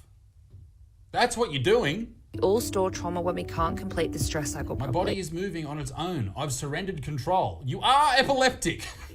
This means that we don't complete the proper physiological responses needed to get rid of the energy and No, bro, I don't think she's epileptic. I think she's full of shit. I think she's just saying a whole bunch of fucking nonsense. And she's just using a whole bunch of fucking big words in a particular order to get morons out there to think that if they lay on their bed, if they lay on their floor and shake like this, that it'll, like, I don't know, recalibrate their chakra or fucking something and give them a happier life. This is stupid. I see so much of this everywhere. These fucking little fucking guru self-help type motherfuckers, bro. They're all full of shit, bro, and they're all lying to you, and they all just make shit up. Like, she's not doing anything. Literally nothing. She's doing nothing. tension. If you think about two ducks fighting in the water or a pond over a piece of bread... Okay. Let me try and digest this. Isabella, who this lady is on the ground shaking, is suggesting that we need to shake more to release trauma. Okay. They always shake their wings off afterwards. Yes, ducks do shake. Dogs shake too. We're not ducks. We're not dogs. Ducks do a lot of different things. I know lots of facts about ducks. Do you know it's very common for ducks to rape each other? And a duck's penis is... John with the 2, thank you so much for the 2, man. Really wasn't necessary, but I truly appreciate it. Have a fantastic evening. Thank you so much for hanging out with us. 4 inches longer than its body. Very different to humans. Most humans, anyway. If you've got a dick 4 inches longer than your body, fuck, I don't know. Good on you, mate. Well done. Dogs shake when they're scared. To give a human example, if someone isn't able to get their needs met and they have a seizure on the floor and record it for TikTok. That's what they do. move when they don't feel safe emotionally, physically, or psychologically, like let's say She's not having a seizure though, bro. She's just shaking on purpose. That's it. That's it. And then her TikTok is going to get 1.2 million likes with 8.3 thousand comments. And there's going to be a whole bunch of jackasses in the comment section talking about, oh my God, girl, I went into my living room and I tried this and it works so good. I recommend this for like everybody.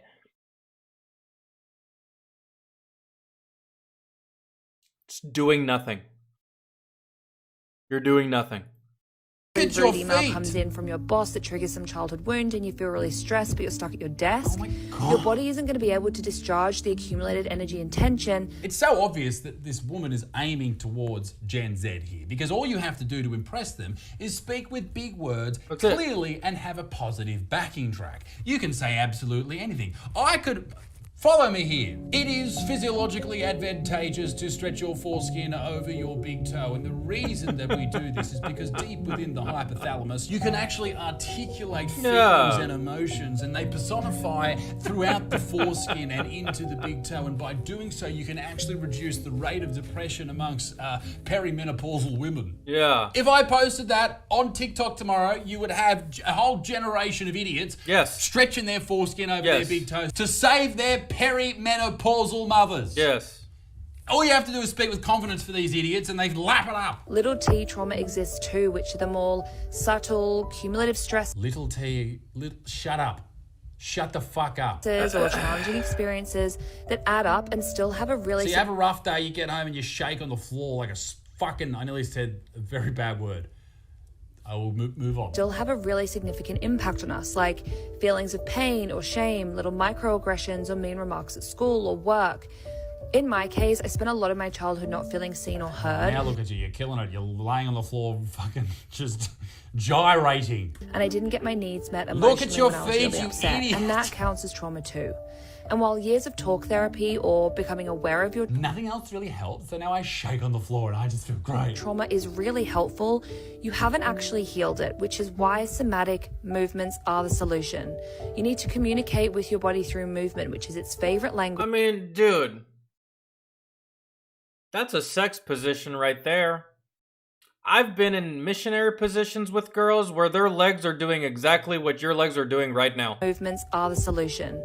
You need to communicate with your body through movement, which is its favorite language, telling it that I have, man. You can get laid and accomplish this very same thing, to be completely honest. So get out there and get fucked. it's safe and that it's time to release the mountain of emotions, pain, and trauma that's still keeping you from showing up as the healthiest, happiest version of yourself. If you're interested in this and you want guided support to do the same, join the waiting list. Oh, hang on. There's a waiting list. Somatic healing. Yeah, guys. Light stretching and some calisthenics. Fuck what this girl's talking about. It's all verbal hogwash. Bro, is all it is. Man, it's kind of like those sleep time videos. You ever see on YouTube like those videos to help you fall asleep where it's like the cool, calm, soothing voice and it's supposed to help you fall asleep and it talks like this and it's real calm and it's going to ask you to, you know, sit back in your chair and just take off your shoe. And just relax and think about what you did today, right? What did you do today? Shit like that, bro. It's like the same fucking bullshit. Same fucking bullshit. I can do the very same thing and put you fuckers to sleep. It's not really a skill or anything. It's just verbal hogwash. Like, just fucking...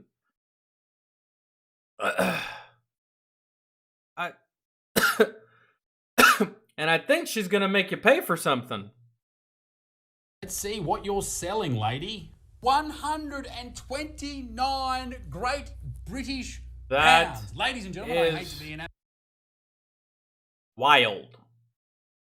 129, what is that, pounds? I don't even know what that translates to American, but that's crazy. Cheapest thing I sell is $10.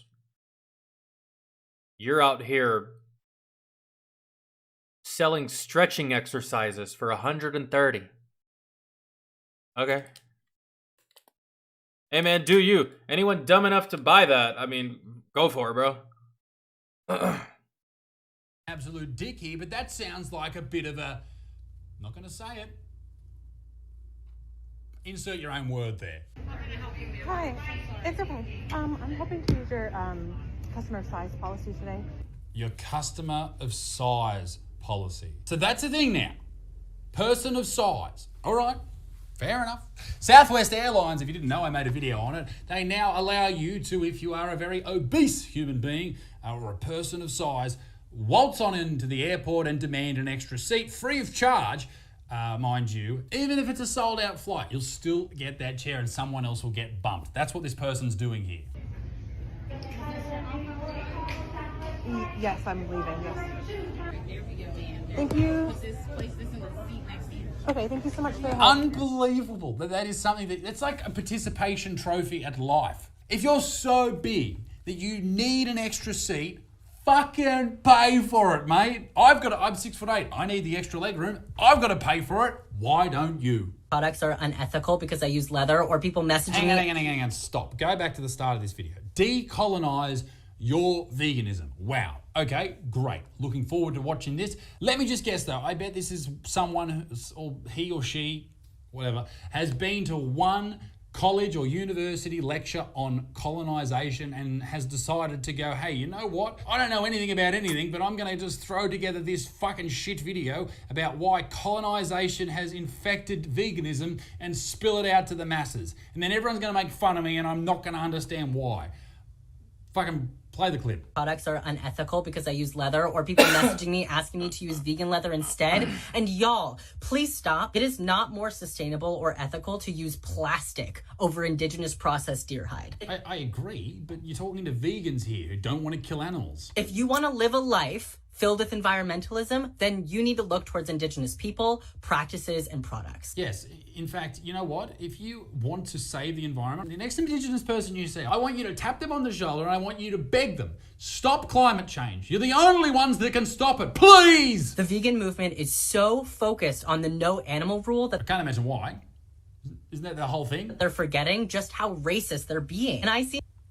Okay. And I see indigenous creators getting harassed all the time when they eat meat. But I have... Yeah, vegans harass everybody. Never seen any commentary from vegans about the polymer clay earrings. You know, the plastic earrings that pollute the environment? Yes, it's not water bottles, it's not plastic, it's not any of that that's polluting the environment. It's not plastic bags, it's clay earrings. That's what's clogging up the turtles. Clay earrings. Did you know that indigenous people make up 5% of the population, but are responsible for 80% of the... Guys, I gotta be completely honest here. Not only do I not give a fuck about anything that this person is talking about, I have no idea what the fuck they're saying. Decolonize your veganism? I don't even know what that means.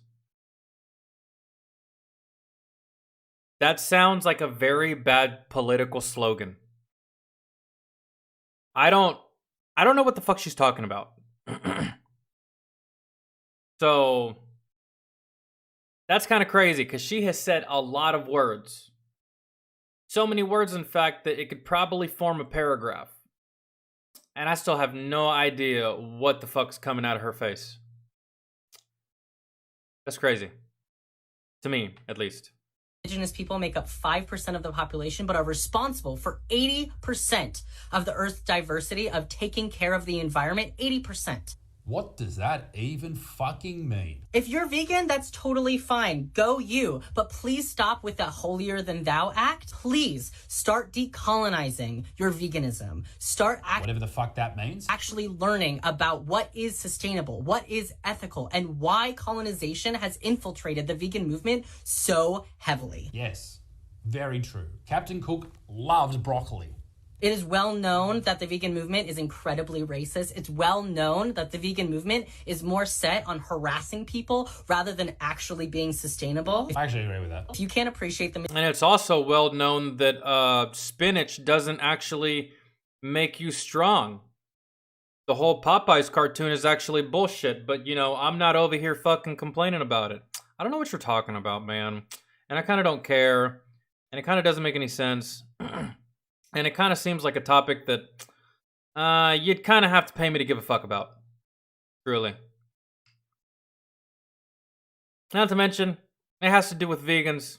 I don't tolerate those people. I don't have time for those people. So, the whole conversation is kind of just, you know.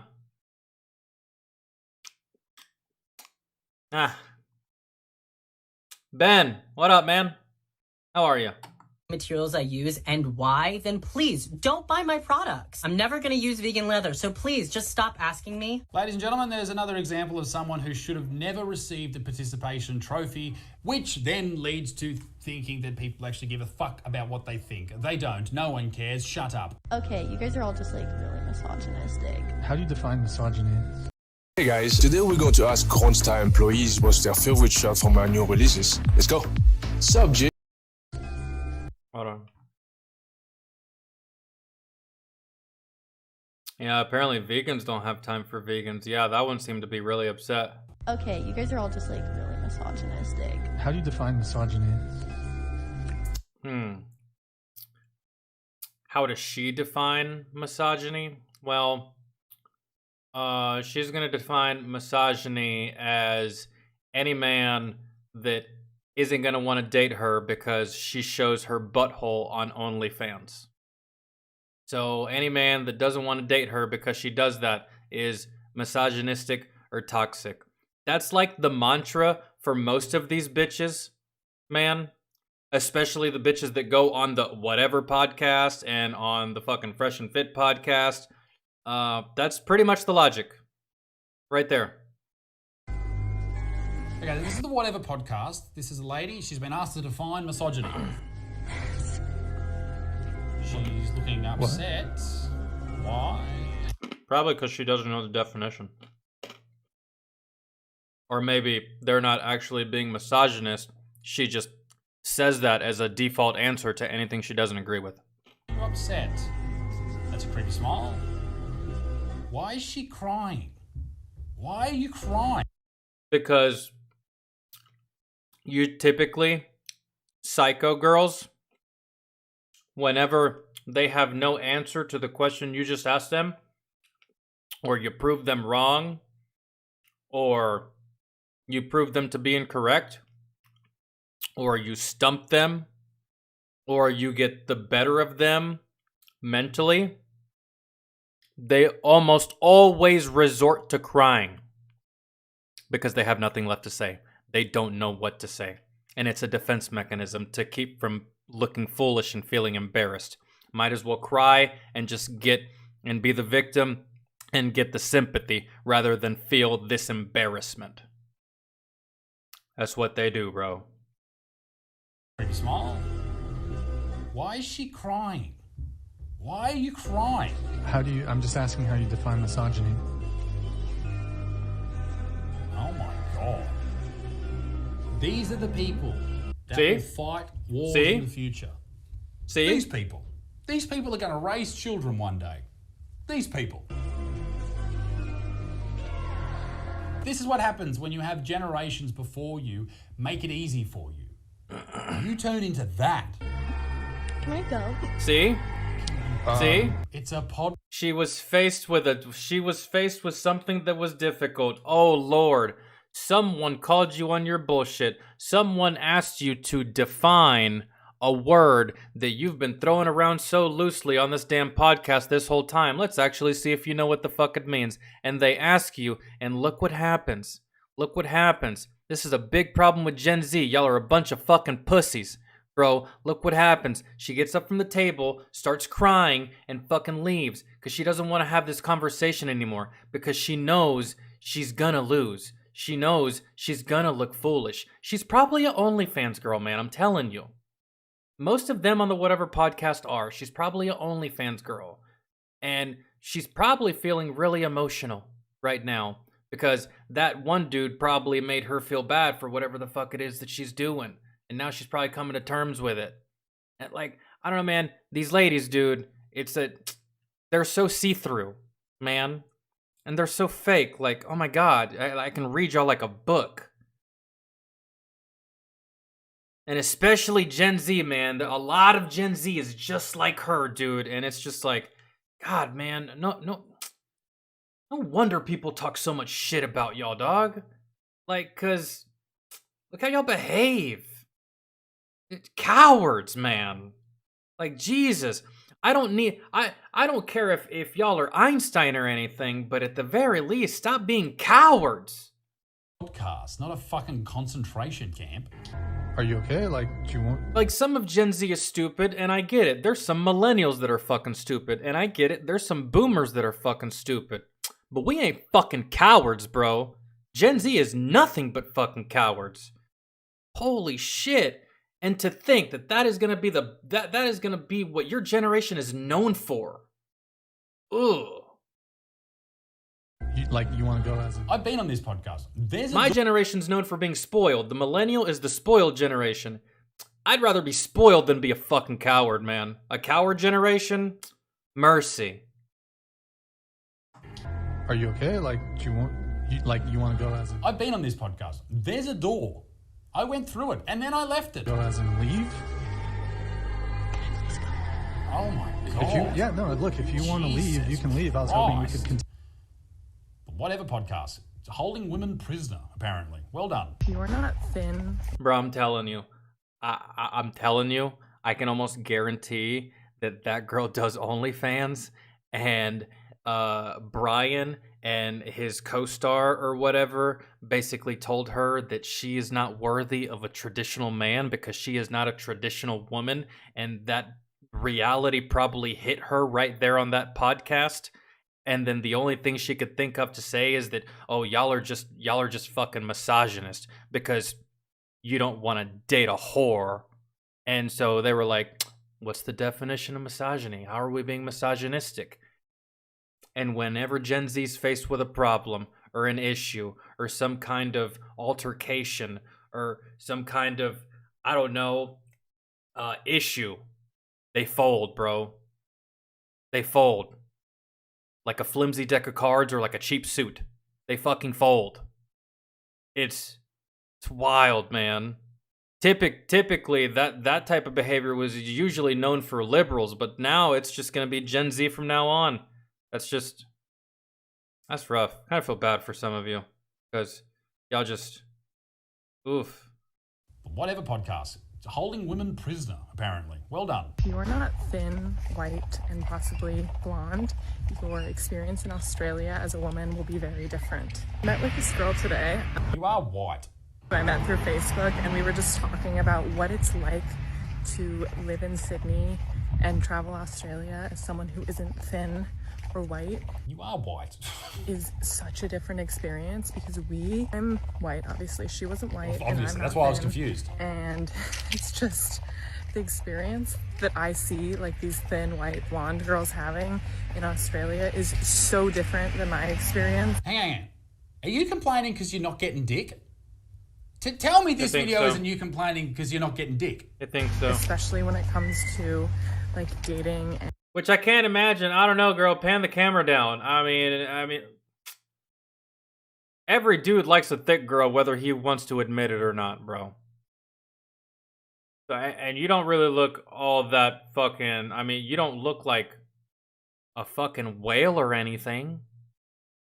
You don't look like Wings of Redemption. So I mean, fuck, dude. What are you talking about? Maybe it's your personality. I don't know, man, because dudes can dick down just about anything, girl. So if you're having problems in this department, it might be a you problem. Because and romantic. This video is you complaining because you're not getting dick.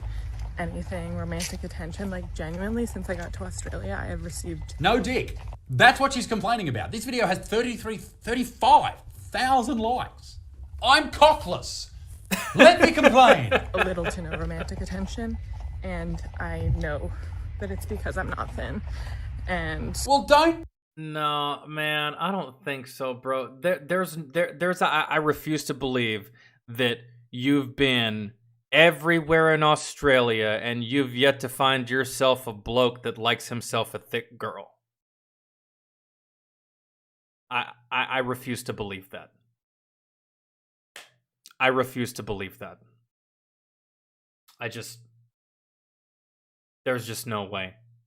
Maybe you have been approached, but the fellas that have been approaching you haven't been up to your standards.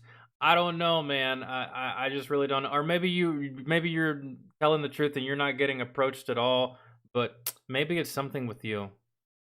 I don't know. But to sit here and be like, oh man, if only I was skinny. Well, you know you can change that, right? You're sitting here talking about it like it's a done deal. Get your ass in the gym. If you want to have the same experience as these skinny girls, which I think you're bullshitting, I think you can find a dude that will like your thickness, because I do like me a thick girl too, right? Just as much as skinny girls. So I don't really discriminate, man. As long as you don't be looking like them motherfuckers from like what's that? What, The Biggest Loser? I can't fuck with that. That's crazy, bro. That's insane. I can't. I can fuck with me with some thickness and some skinny, right? There's just like some in-between wiggle room there. And you look like you look like you got some wiggle room in between there. You don't even look like you weigh over 200 pounds. At least by your face. So, I don't know, man. I think it might just be you. And I know that it's because I'm not thin. Nah. And well, don't be. Fact. Exactly. Like simple as that. Fucking complaining about that. God, shut up. What the fuck is this? Is that two fingers wrestling? That's crazy, bro. That is crazy. That's wild. Very interesting. I really do like this girl's tattoos, though.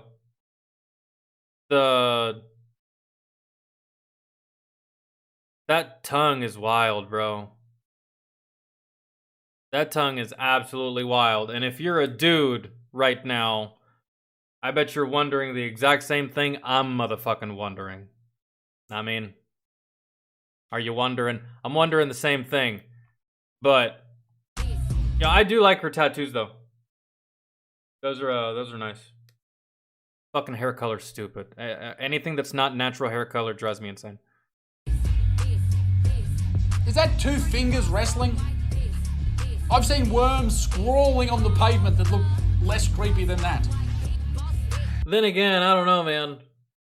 I don't know with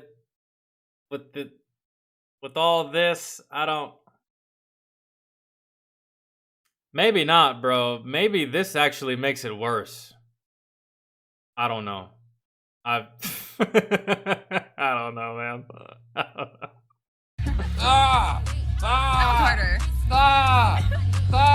I don't know. Fix your teeth. Christ. I don't know.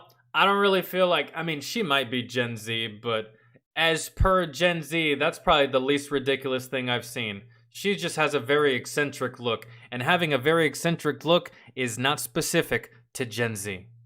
That's every generation. I mean, you remember how we used to dress back in the day? Jinko jeans and fucking leather. We looked like we straight up came out of the Matrix. So every generation has their dress, like, obviously, like, the hair's crazy. But this is the least ridiculous one, which is actually crazy out of everything we've seen. It's just an eccentric look. Every generation has an eccentric look. I mean, dude, remember Kiss back in the day? Oh, but man, when they debuted, people were probably like just fucking shocked. Jaws on the floor. Echoes, what up, man? I think I remember you from the YouTube days, and you had a similar name. Maybe you changed it, or maybe not. I don't know.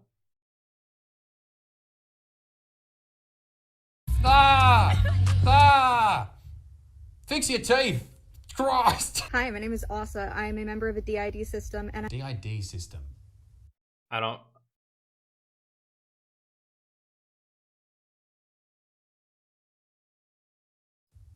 I don't know. Yeah, I don't know either. I tried to think of it. Also a bearded vulture therian. No, you're not. I have 2 questions. One is No. Hold on. I am a member of a DID system. Fix your teeth. Christ. Hi, my name is Asa. I am a member of a DID system and DID system. I don't know. I'm also a bearded vulture therian. No, you're not. I have 2 questions. One is for other therians, specifically bird therians. A therian is someone who thinks they're an animal. And the other question is for other systems who have therian Other systems? Like Mac, Microsoft? system members. So first question for other bird Fucking therians. I need director's commentary on this. I don't know what you're saying. What are some things you do that help you feel more connected to your stereotype? Become more connected to... Hang on, you're Ossa. Your pronouns are they, ze, bone, brittle. I don't know. The beginning of what she said, it sounded like it's bro. No, you're not. I have This is crazy. Hold on. Fix your teeth. This is crazy. Christ. Hi, my name is Asa. I am a member of a DID system and She's like, "Hi, my name is Asa." Just the way that she sounds and the way that she's saying this, almost like she's reading it from a script. It sounds like she sounds like Cortana from Halo, but it has like a really bad virus. And someone's just like fucking with Cortana, and they just like injected some fucking a retard virus, I think, or something, some weird shit into the fucking mix. And now she's saying these things, and Master Chief is losing his mind. He's getting pissed. Fix your teeth. Christ. Hi, my name is Asa. I am a member of a DID system and DID system. I don't know. I'm also a bearded vulture therian. No, you're not. I have 2 questions.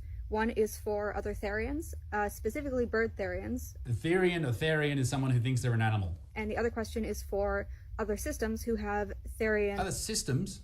Like Mac, Microsoft? system members. So first question for other bird therians. I need director's commentary on this. I don't know what you're saying. What are some things you do that help you feel more connected to your stereotype? Become more connected to... Hang on, you're Ossa. Your pronouns are they, ze, bone, brittle. So when someone... I don't understand. Bone and brittle. I mean, at what point do these stop being pronouns and these just start being nicknames?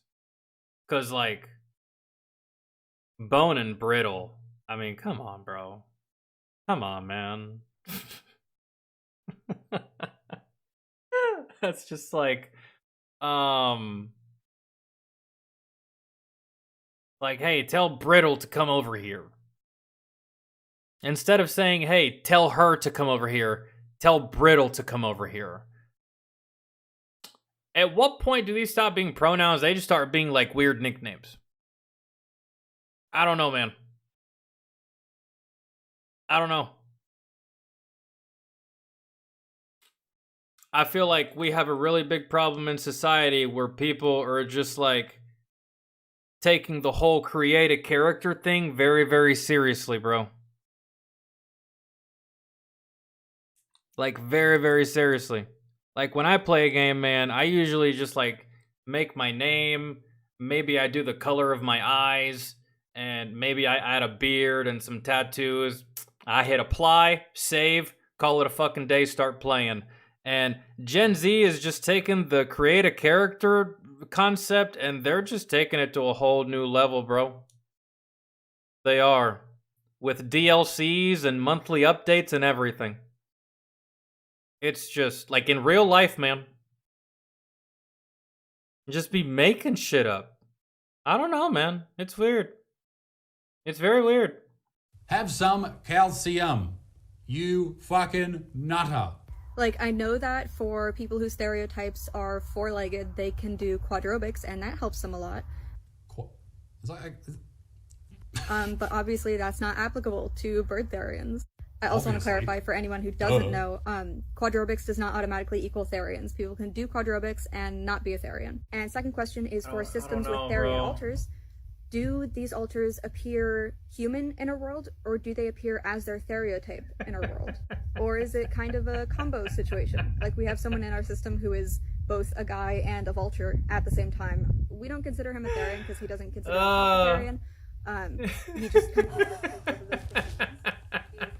That's all you can do.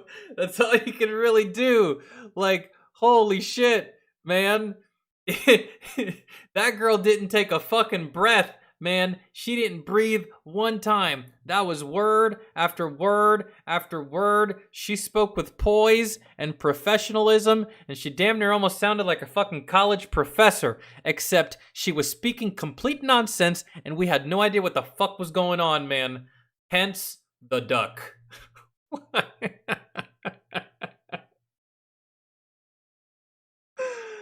Oh, no, Gaio. I think this stuff is, I think these people are 100% serious. No. We actually saw a troll yesterday. Tammy Cohen. Fucking Tammy Cohen. We saw that troll yesterday, and I thought it was real. But it ended up actually being a troll, and like it made me lose brain cells and everything. And then I found out that it was actually a troll, and it was supposed to be that way. It was supposed to be stupid. But no, in the case of some of these, in the case of a lot of gens, like they're dead serious. They're dead serious.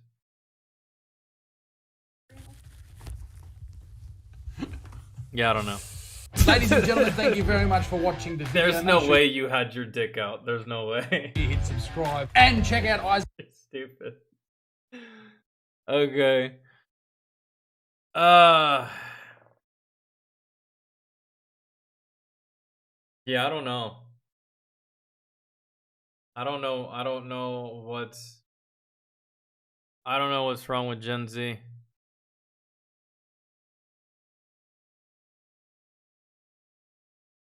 I don't know what's wrong with Gen Z. I'm also fucking tired of this generation of stupid fucking female that wants to go to the gym and I don't know, man, just be a victim. That guy was staring at me. Well, I mean, you brought in a fucking tripod, a ring light, and your fucking assistant that has Starbucks coffee. So yeah, people are gonna look in your direction, you stupid ass. And like, that shit's getting old too, for sure.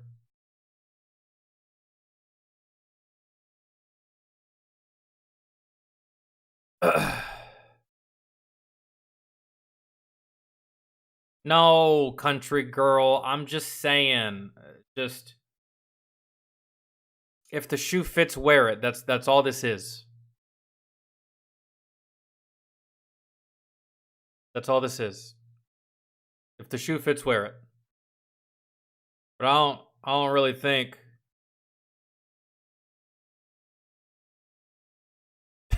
Wait, Gaio, what? Yo, Brandy, what's up? Yeah, we came back for a little bit. We're back here once every Saturday. So if you want to mark that on your calendar, you know, I be uploading. I don't know if you see the uploads or anything, but we do stream here on YouTube once every Saturday, and all of my other live streams the rest of the week are done on Twitch.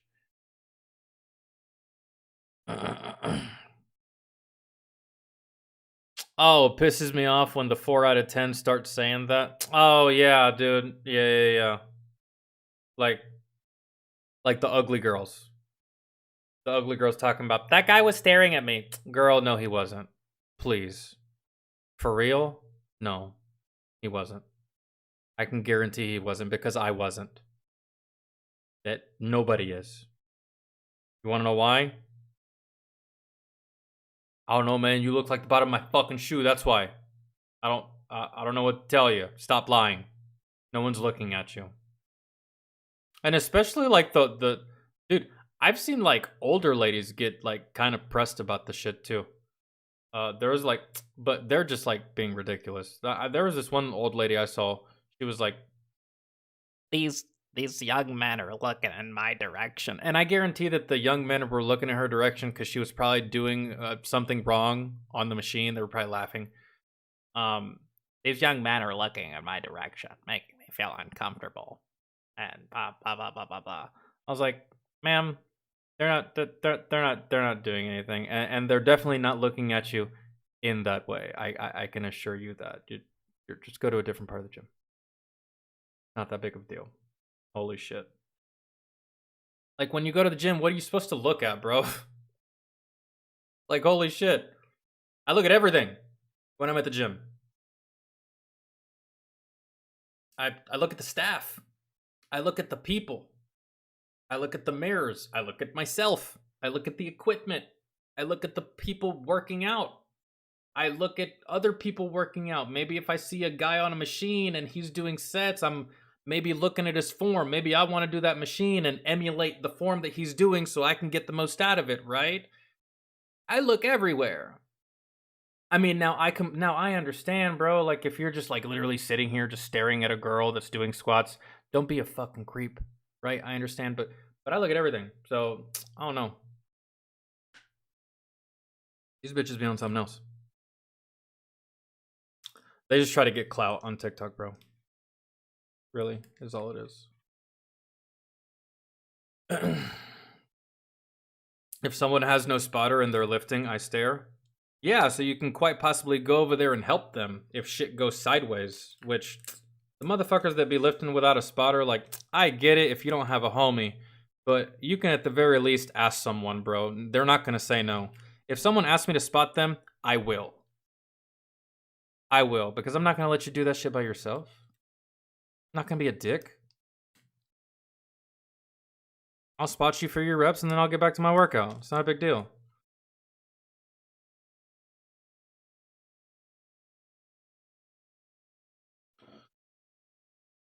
What's your take on the Mama Max situation? I'm just finding out about it right now. Why? What is it? What's going on? I have no idea. I need to get filled in, I guess.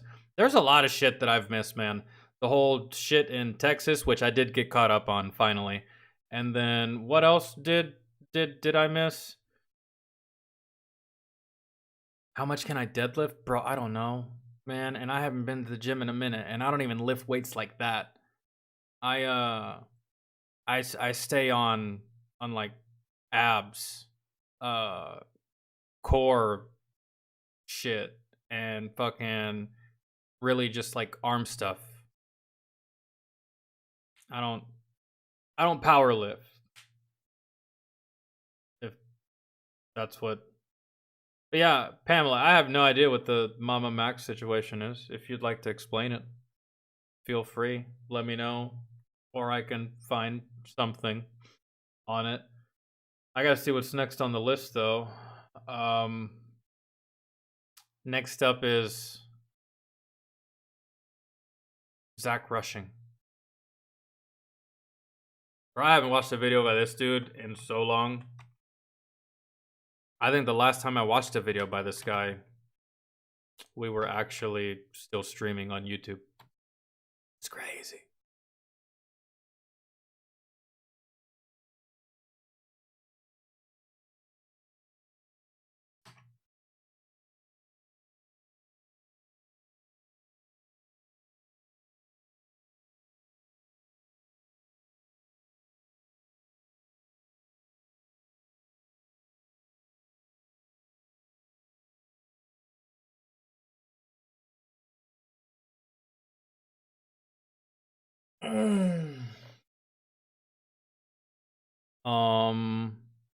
Ow.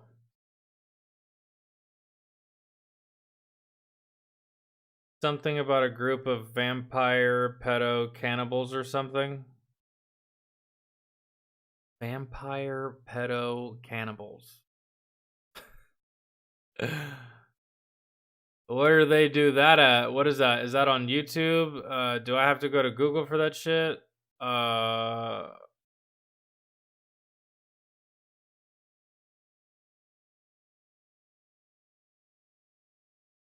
do I have to like... Yeah, do I have to go to Google and just like type it in and look up like a article or something?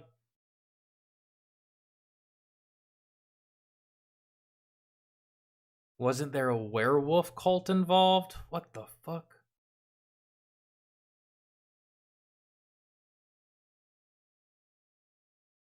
Is what Mama Max has been talking about. Some Ordinary Gamers has a video.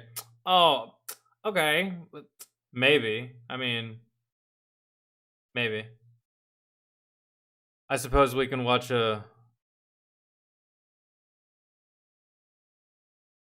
Every video I saw of it is like... has like 2 hours. But nah, Muda's video can't be that long, right? There's no way. Well, let's watch this first. Because this is close to the last one on the list.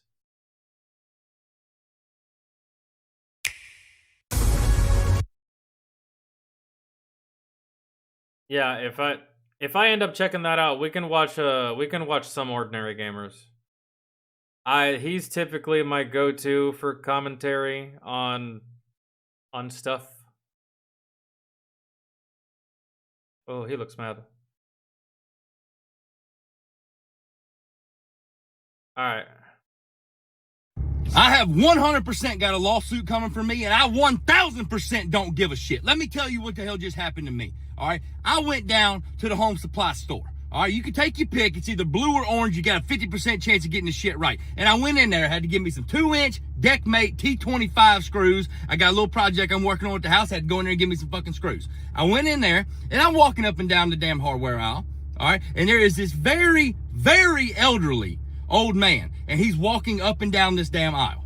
Okay, well, I said, well, hell, the old man knows what he's looking for. I'm just going to grab these T25s, and I'm going to go to the checkout. Well, I grab my T25 box of my screws, and I walk up to the damn checkout, and I'm standing in line because I refuse to go through self-checkout, even though they asked me. All right, when you start giving me 15% off like I work here, boom, I'll check my damn... Dude, that's what I'm saying. That's what I'm fucking saying. And if I'm gonna go through the self-checkout, then I'm not stopping at the front door to show you my fucking receipt. If you want to check the receipt, you can actually check me out.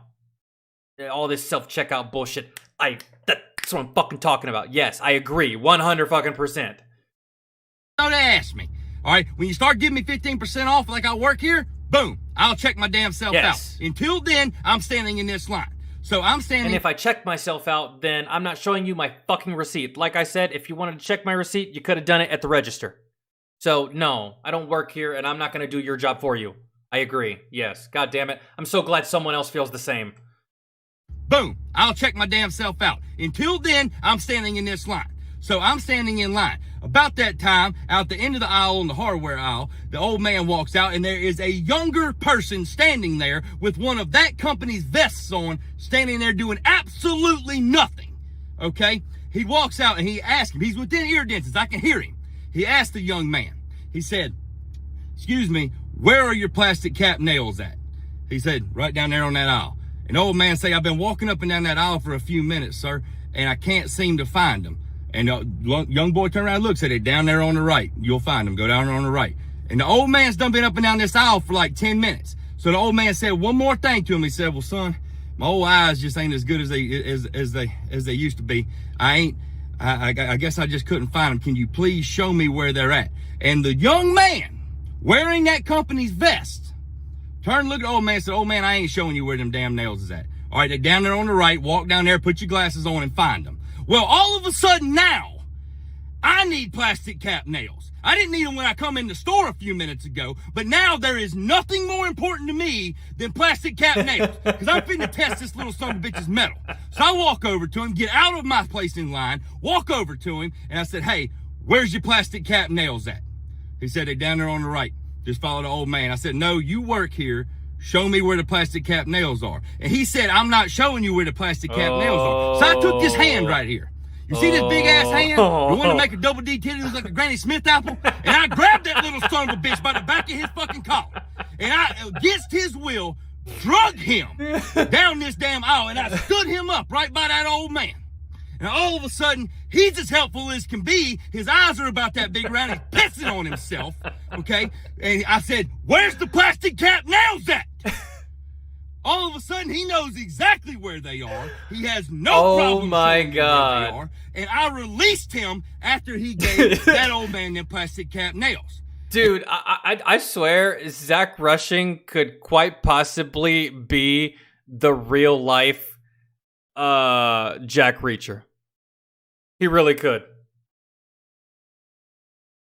He really could. He could be the real life Jack Reacher. Like, help the old man, bro. Seriously. Help the old man. And Zach just he delivers some old homegrown country justice yanks. It's assault, so yeah, he said he was probably gonna get sued, so he's probably not wrong. Yeah, you assaulted this young man. But at the same time, Zach is just a different breed of person, bro. It's yes ma'am, no ma'am, yes sir, no sir. You help the old lady across the street. You respect your elders, and he didn't like that, right? That shit's hilarious. And now, and I asked that old man before the repercussions came in. Asked him, I said, sir, why did you let that young man disrespect you like that? Now keep in mind that this old man has a United States veteran hat on, which means that he fought for this country. Okay? I asked him, I said, why did you let that young man disrespect you like that? And the old man's just a shaking like this right here because he's very uncomfortable. He said, my anxiety, man, my anxiety, I try not to cause no waves. Well, let me tell you something to everybody out there. Young, old, perfectly healthy, mentally handicapped. You do not let that anxiety monster run your life.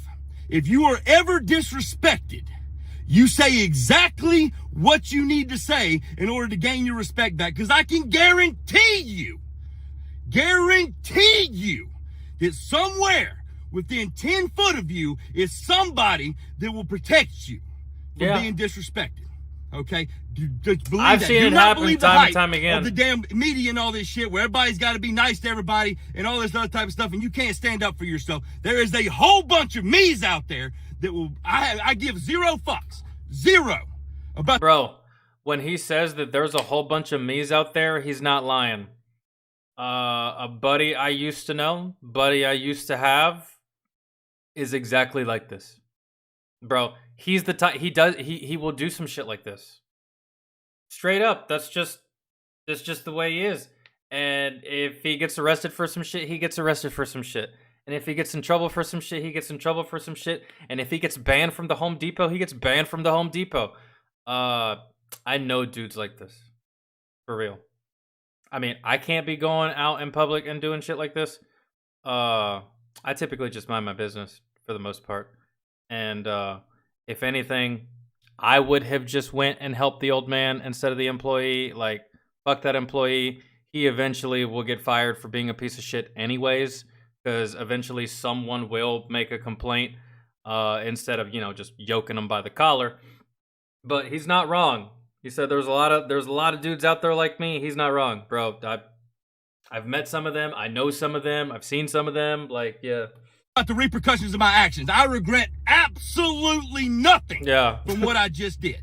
I welcome it. I hope them damn blue lights pull in this fucking driveway right now, because before I left, I told that store manager when he come over there, you can take a picture of my license. All right, that's where I'll be if this needs to continue. But let me tell y'all something right now, okay? The reason that is available and that is pretty much prominent in America right now is because half of America has never had a board put on their ass or their ass busted. You understand me? If you're gonna disrespect somebody, I highly suggest that you look at your surroundings and make sure that I ain't there. And Because especially we ain't all sheep. There's a bunch of lions out there right now.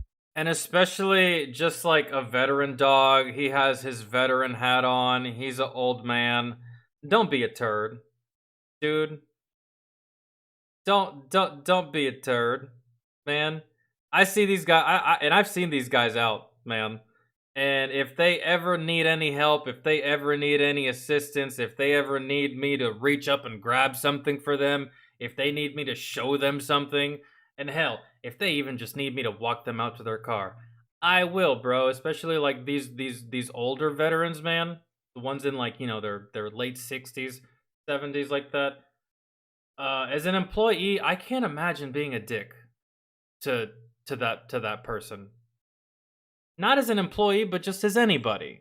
Like them asking you to simply show you where something is, and you can't just like not only be a good employee, but you just can't be a good person and just show this man where the fucking plastic caps are. And this man has done, I don't know, leaps and bounds, move the fucking earth for you with what he's done with his service. Like, come on, dude. Seriously? And people don't like that. People don't like when veterans like that, especially the older ones that can't stand up for themselves, or in this case, can't fight for themselves, or something like that. People don't like that, bro. So you will have motherfuckers like Zach that will say some shit and do shit like this. So, I mean, I'm not saying you can disrespect someone and that's fine at the end of the day, right? But for it to be a poor old man that's a war veteran that's just looking for some plastic caps, you got to be disrespectful to that dude. I mean, fuck, dude. If you want to be disrespectful to that trashy ass McDonald's employee, then by all means, I don't care. But that veteran, bro. And people like Zach, man, people will step in and say some shit. Like, you just have to realize that. Really. That we've seen it happen before. Especially, bro, we've seen it happen a lot with Stolen Valor. Right? This actually reminds me of that, but it's not Stolen Valor. We've seen it happen with Stolen Valor, where these dudes, man, they will fuck up your whole day. And in some instances, some of these dudes will just straight up fuck you up, period. They will. So...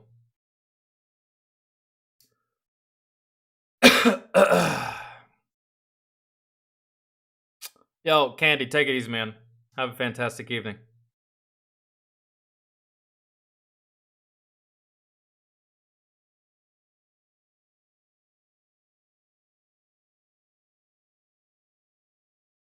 Oh.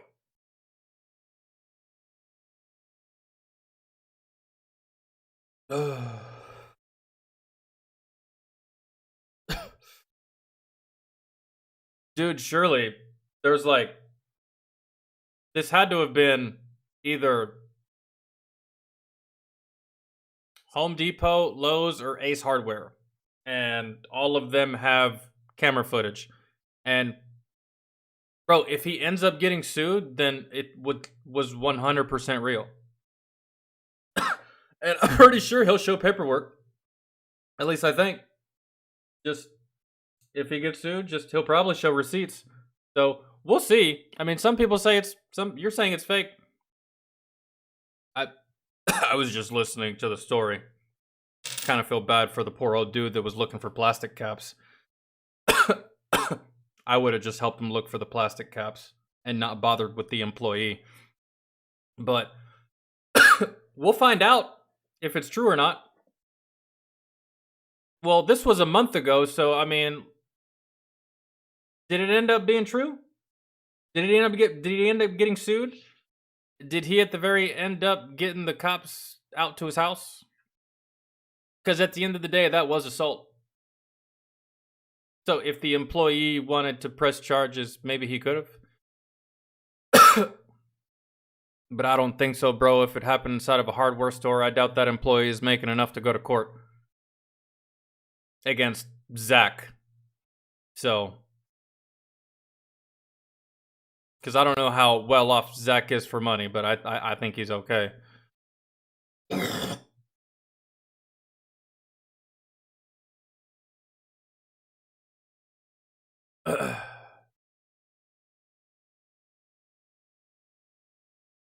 Your vape looks like my mama's lips. It's almost out too. It's unfortunate.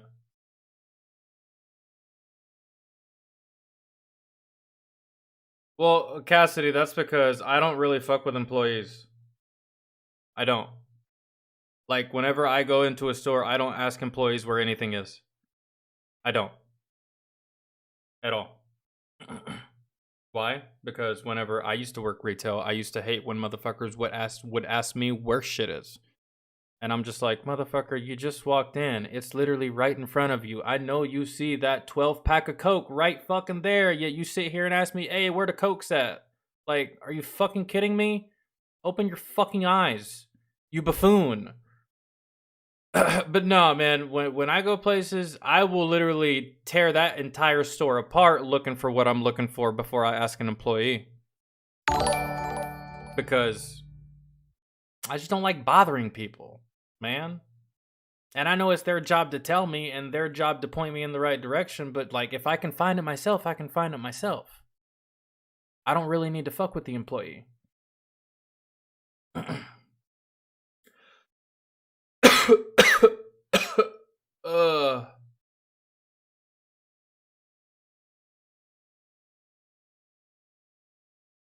Yeah, there's like stuff up. It's like marked. It's crazy, bro. Like everything's marked. Grocery store, it's all marked. Canned foods, meats, fucking milk, cereals, Coke products, medicines, all that stuff, right? It's all marked. Yet you still have jackasses go in there, and as soon as they walk in, the first thing they do is, where can I find the beans and the Brussels sprouts? Bitch, go look for it. What? It's like right up there, dog. You can see it. It tells you where to go. It's crazy. But no, I don't like being, and on top of that, they probably get that so much, bro. I don't like being that person either. Like, Harry, where do I find this when it's clearly easy to find? Now, bro, if I've been looking for like 35 minutes and I honest to God, can't find it, I will ask an employee. Like, hey, do y'all even have this in stock? I've been looking for like half an hour. Right? But it's always my last resort.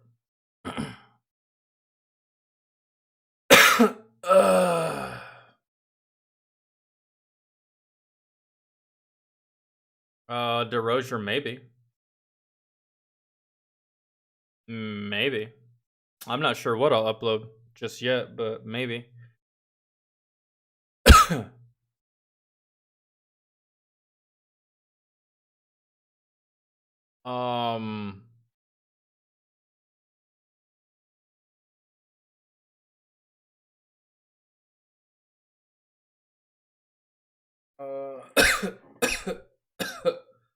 I'd rather watch another fat electrician video actually before I finish for the evening.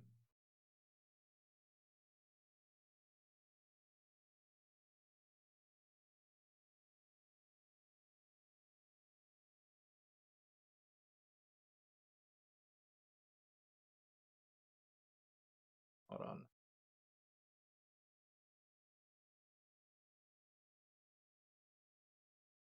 Do it. Okay, so Country Girl, is there actually a topic to this? It's not just bullshitting, right? Because I'd rather just bullshit with y'all. This is part of the Unsubscribed podcast. There's actually a topic to this. Like, we're talking about something here.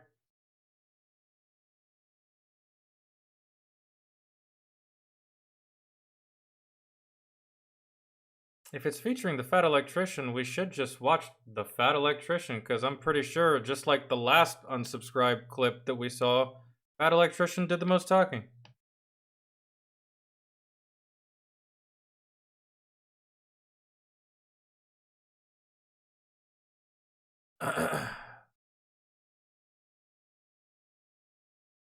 Okay, for the record, Country Girl, I don't want to keep watching podcast clips. But I will watch this.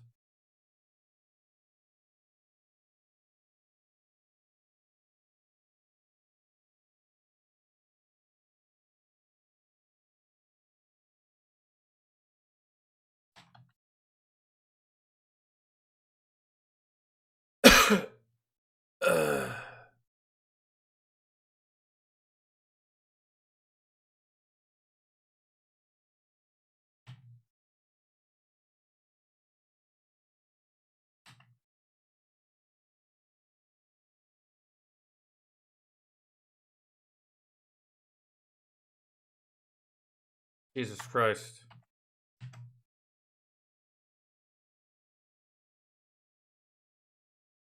I think this is it.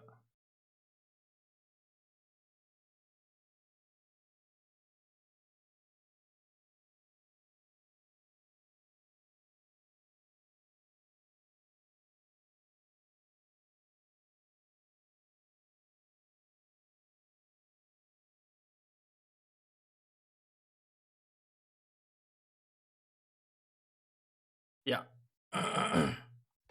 Jesus Christ.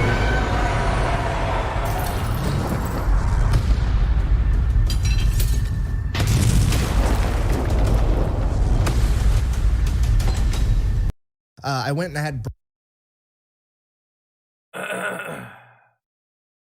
All right, 77th Infantry Division in World War II. I'll be right back.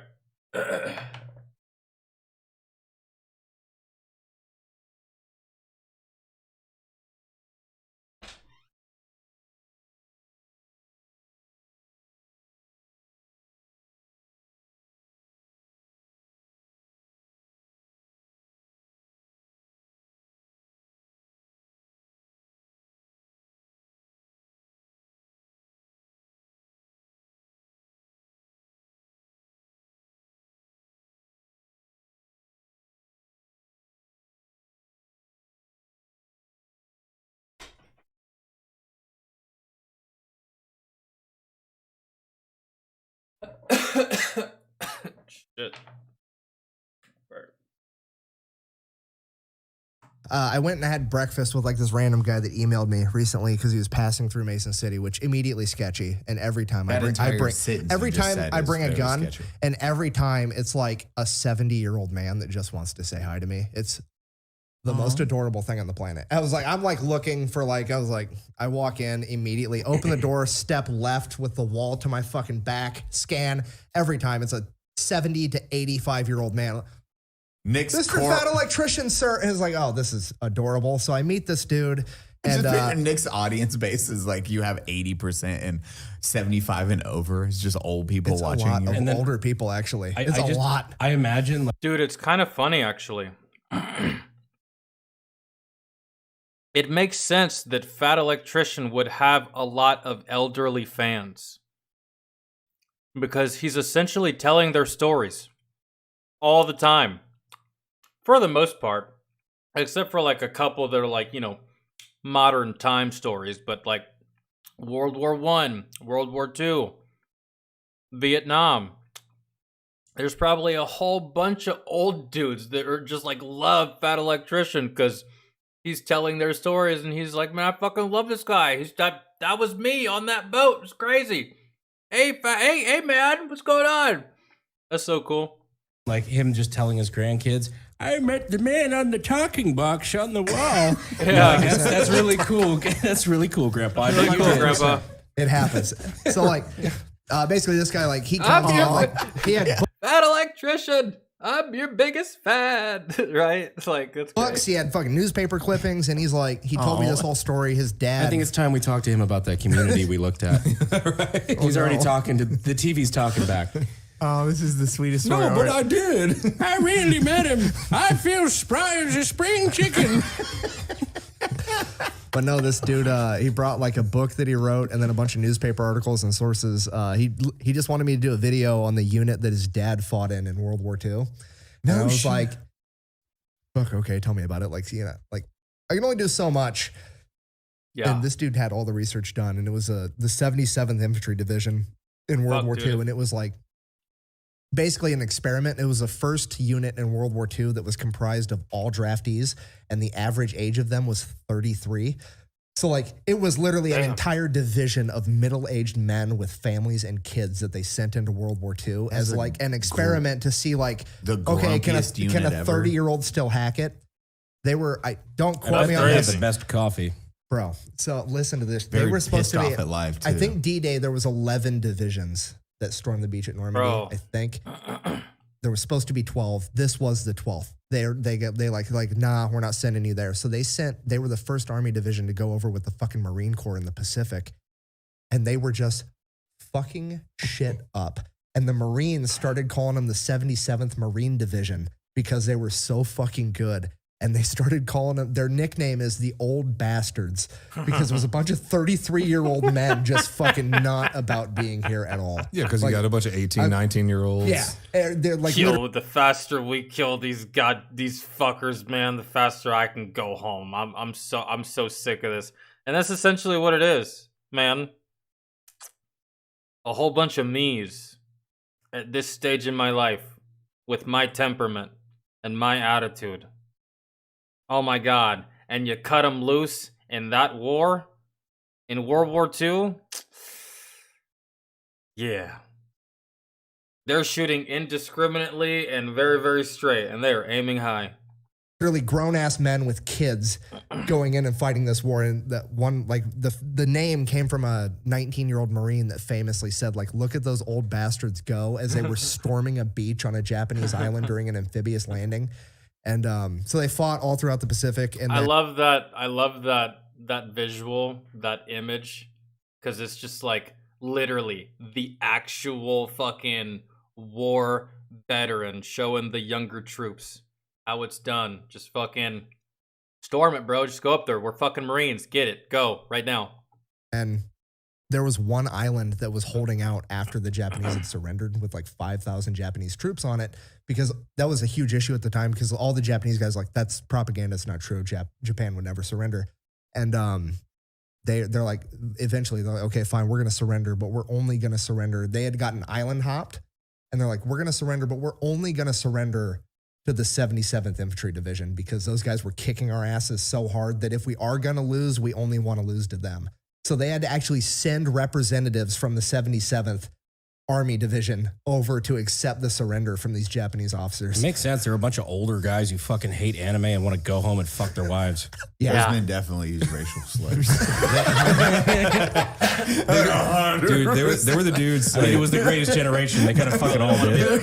Dude, like seriously? You ever met some of those guys? They never stopped. Grandpa's too old for change. If you no, like those were the dudes that were doing, like, if you Google Japanese trophy skulls in the Pacific, that was probably those guys. You ever look that up? My grandpa had in the attic. Yeah, like what president had to come out and say that your grandfather had one? No, I'm just like those other people. Yeah, whatever president came out and said, guys, you got to stop taking trophy skulls from the Pacific Islands. Was it Roosevelt, Truman? Like, it was one of them. Dude, if I had to go back to combat right now, bro, I ain't got no patience. That's gonna be a quick war. That's gonna be a quick fight. Really.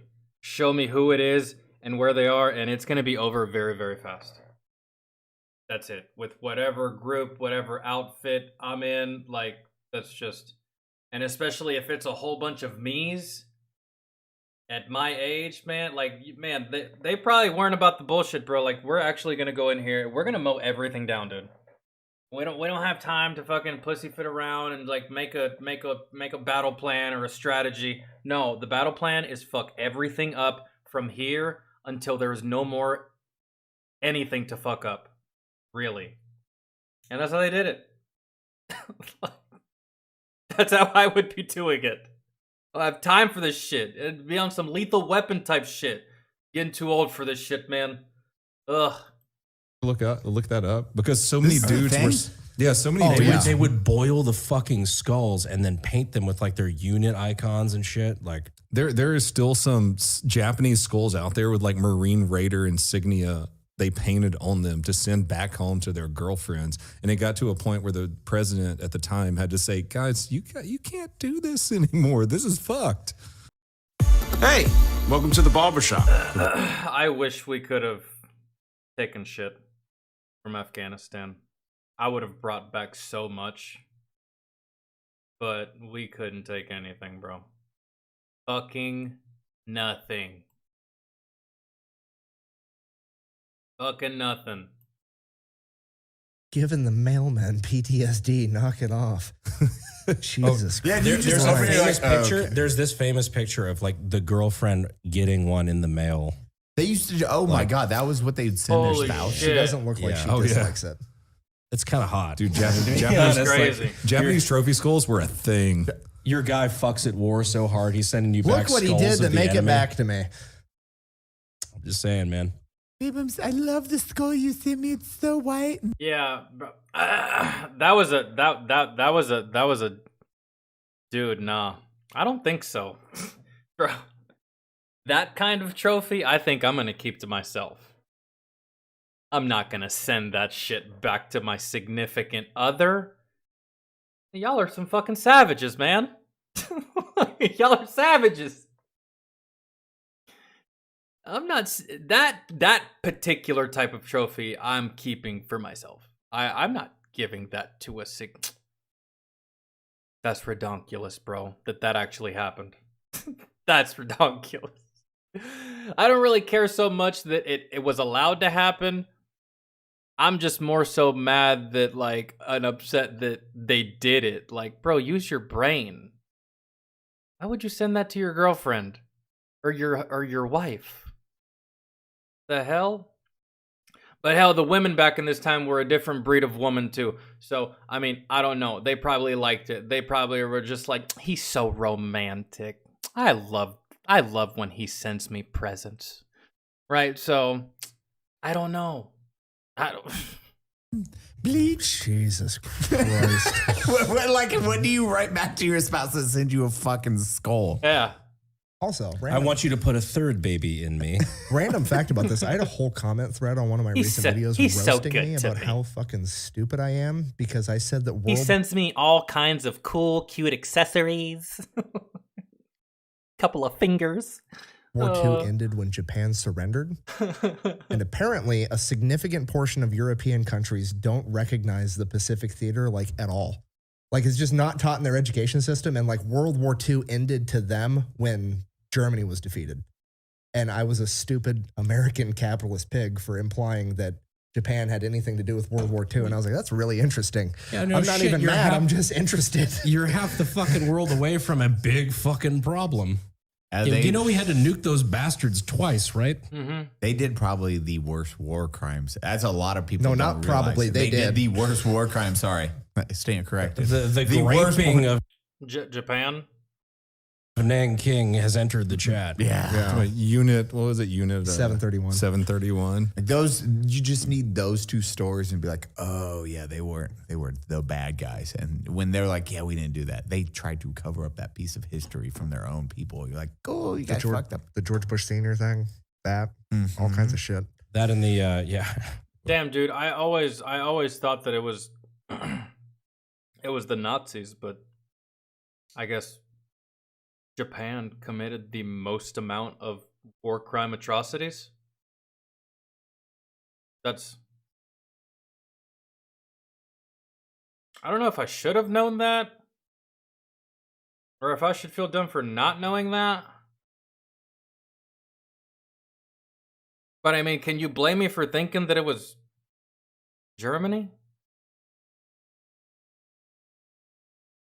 Maybe it was a close race. I don't know. Well, yeah, that one was fucking Those big oofs. Wait, which one? We'll all read George Bush Sr. Go on with that story. I've told it on the podcast once. They got really mad at me because I said he wasn't shot down. Apparently he was shot down. He escaped. My bad. I was super hammered. I fucked up one little detail of the story. Like the Gerald Ford? The first Yes, exactly. Yeah.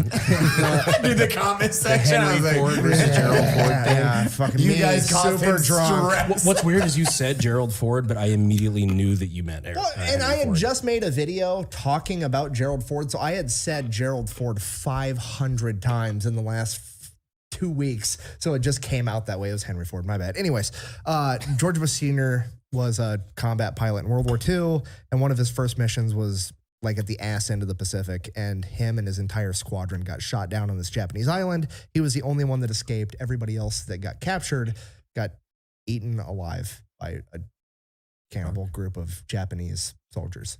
And then George Bush Sr. went on to meet a certain character. Wait, what? Yeah. I didn't. Yeah. There's like Can't remember his name. Dong, I think is what his name was.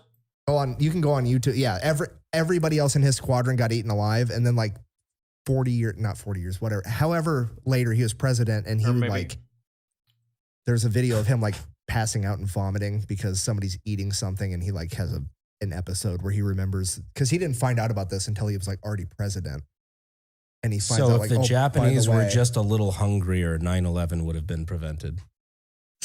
You know? Fucking Christ. Our live audience didn't like that one. I like how Brandon looked around, was like, was that offensive enough? Did I nail that one? I think I nailed that one. Yeah, I got it.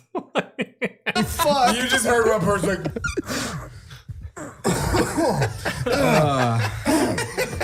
Look, let's just say we all could have Fucking nailed it. We all could have Fucking prevented nailed 9/11. Brandon's When like, fucking King Brandon just- Trout has that facial expression of all people on the planet. Better with a sign, King Trout, just yeah. You're just like, I'm gonna scratch that one off. That was that. Oh no, That's a deep cut. Not good for crowd work. Note to self: butterfly effects don't always go that great. Hey guys, today we're going to ask Kronstar employees what's their favorite shot from our new releases. Let's go. What's up, Steven? Bro, that's fine. Okay, that was it. All right, cool. Okay.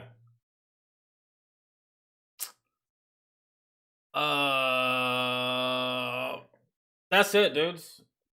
Actually, I think we finished everything on the list. There was nothing. I don't think there's anything that. I'm about to get off and go eat.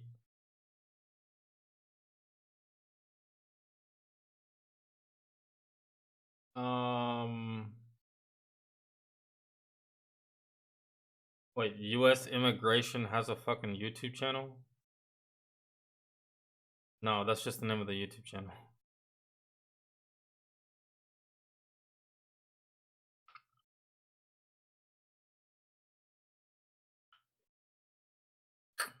Yeah, it does, Jeff.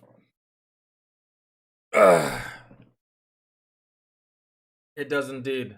And I'm about to go fuck that up. So, thank you for hanging out, dudes. I appreciate y'all for stopping by, finding the channel, subscribing.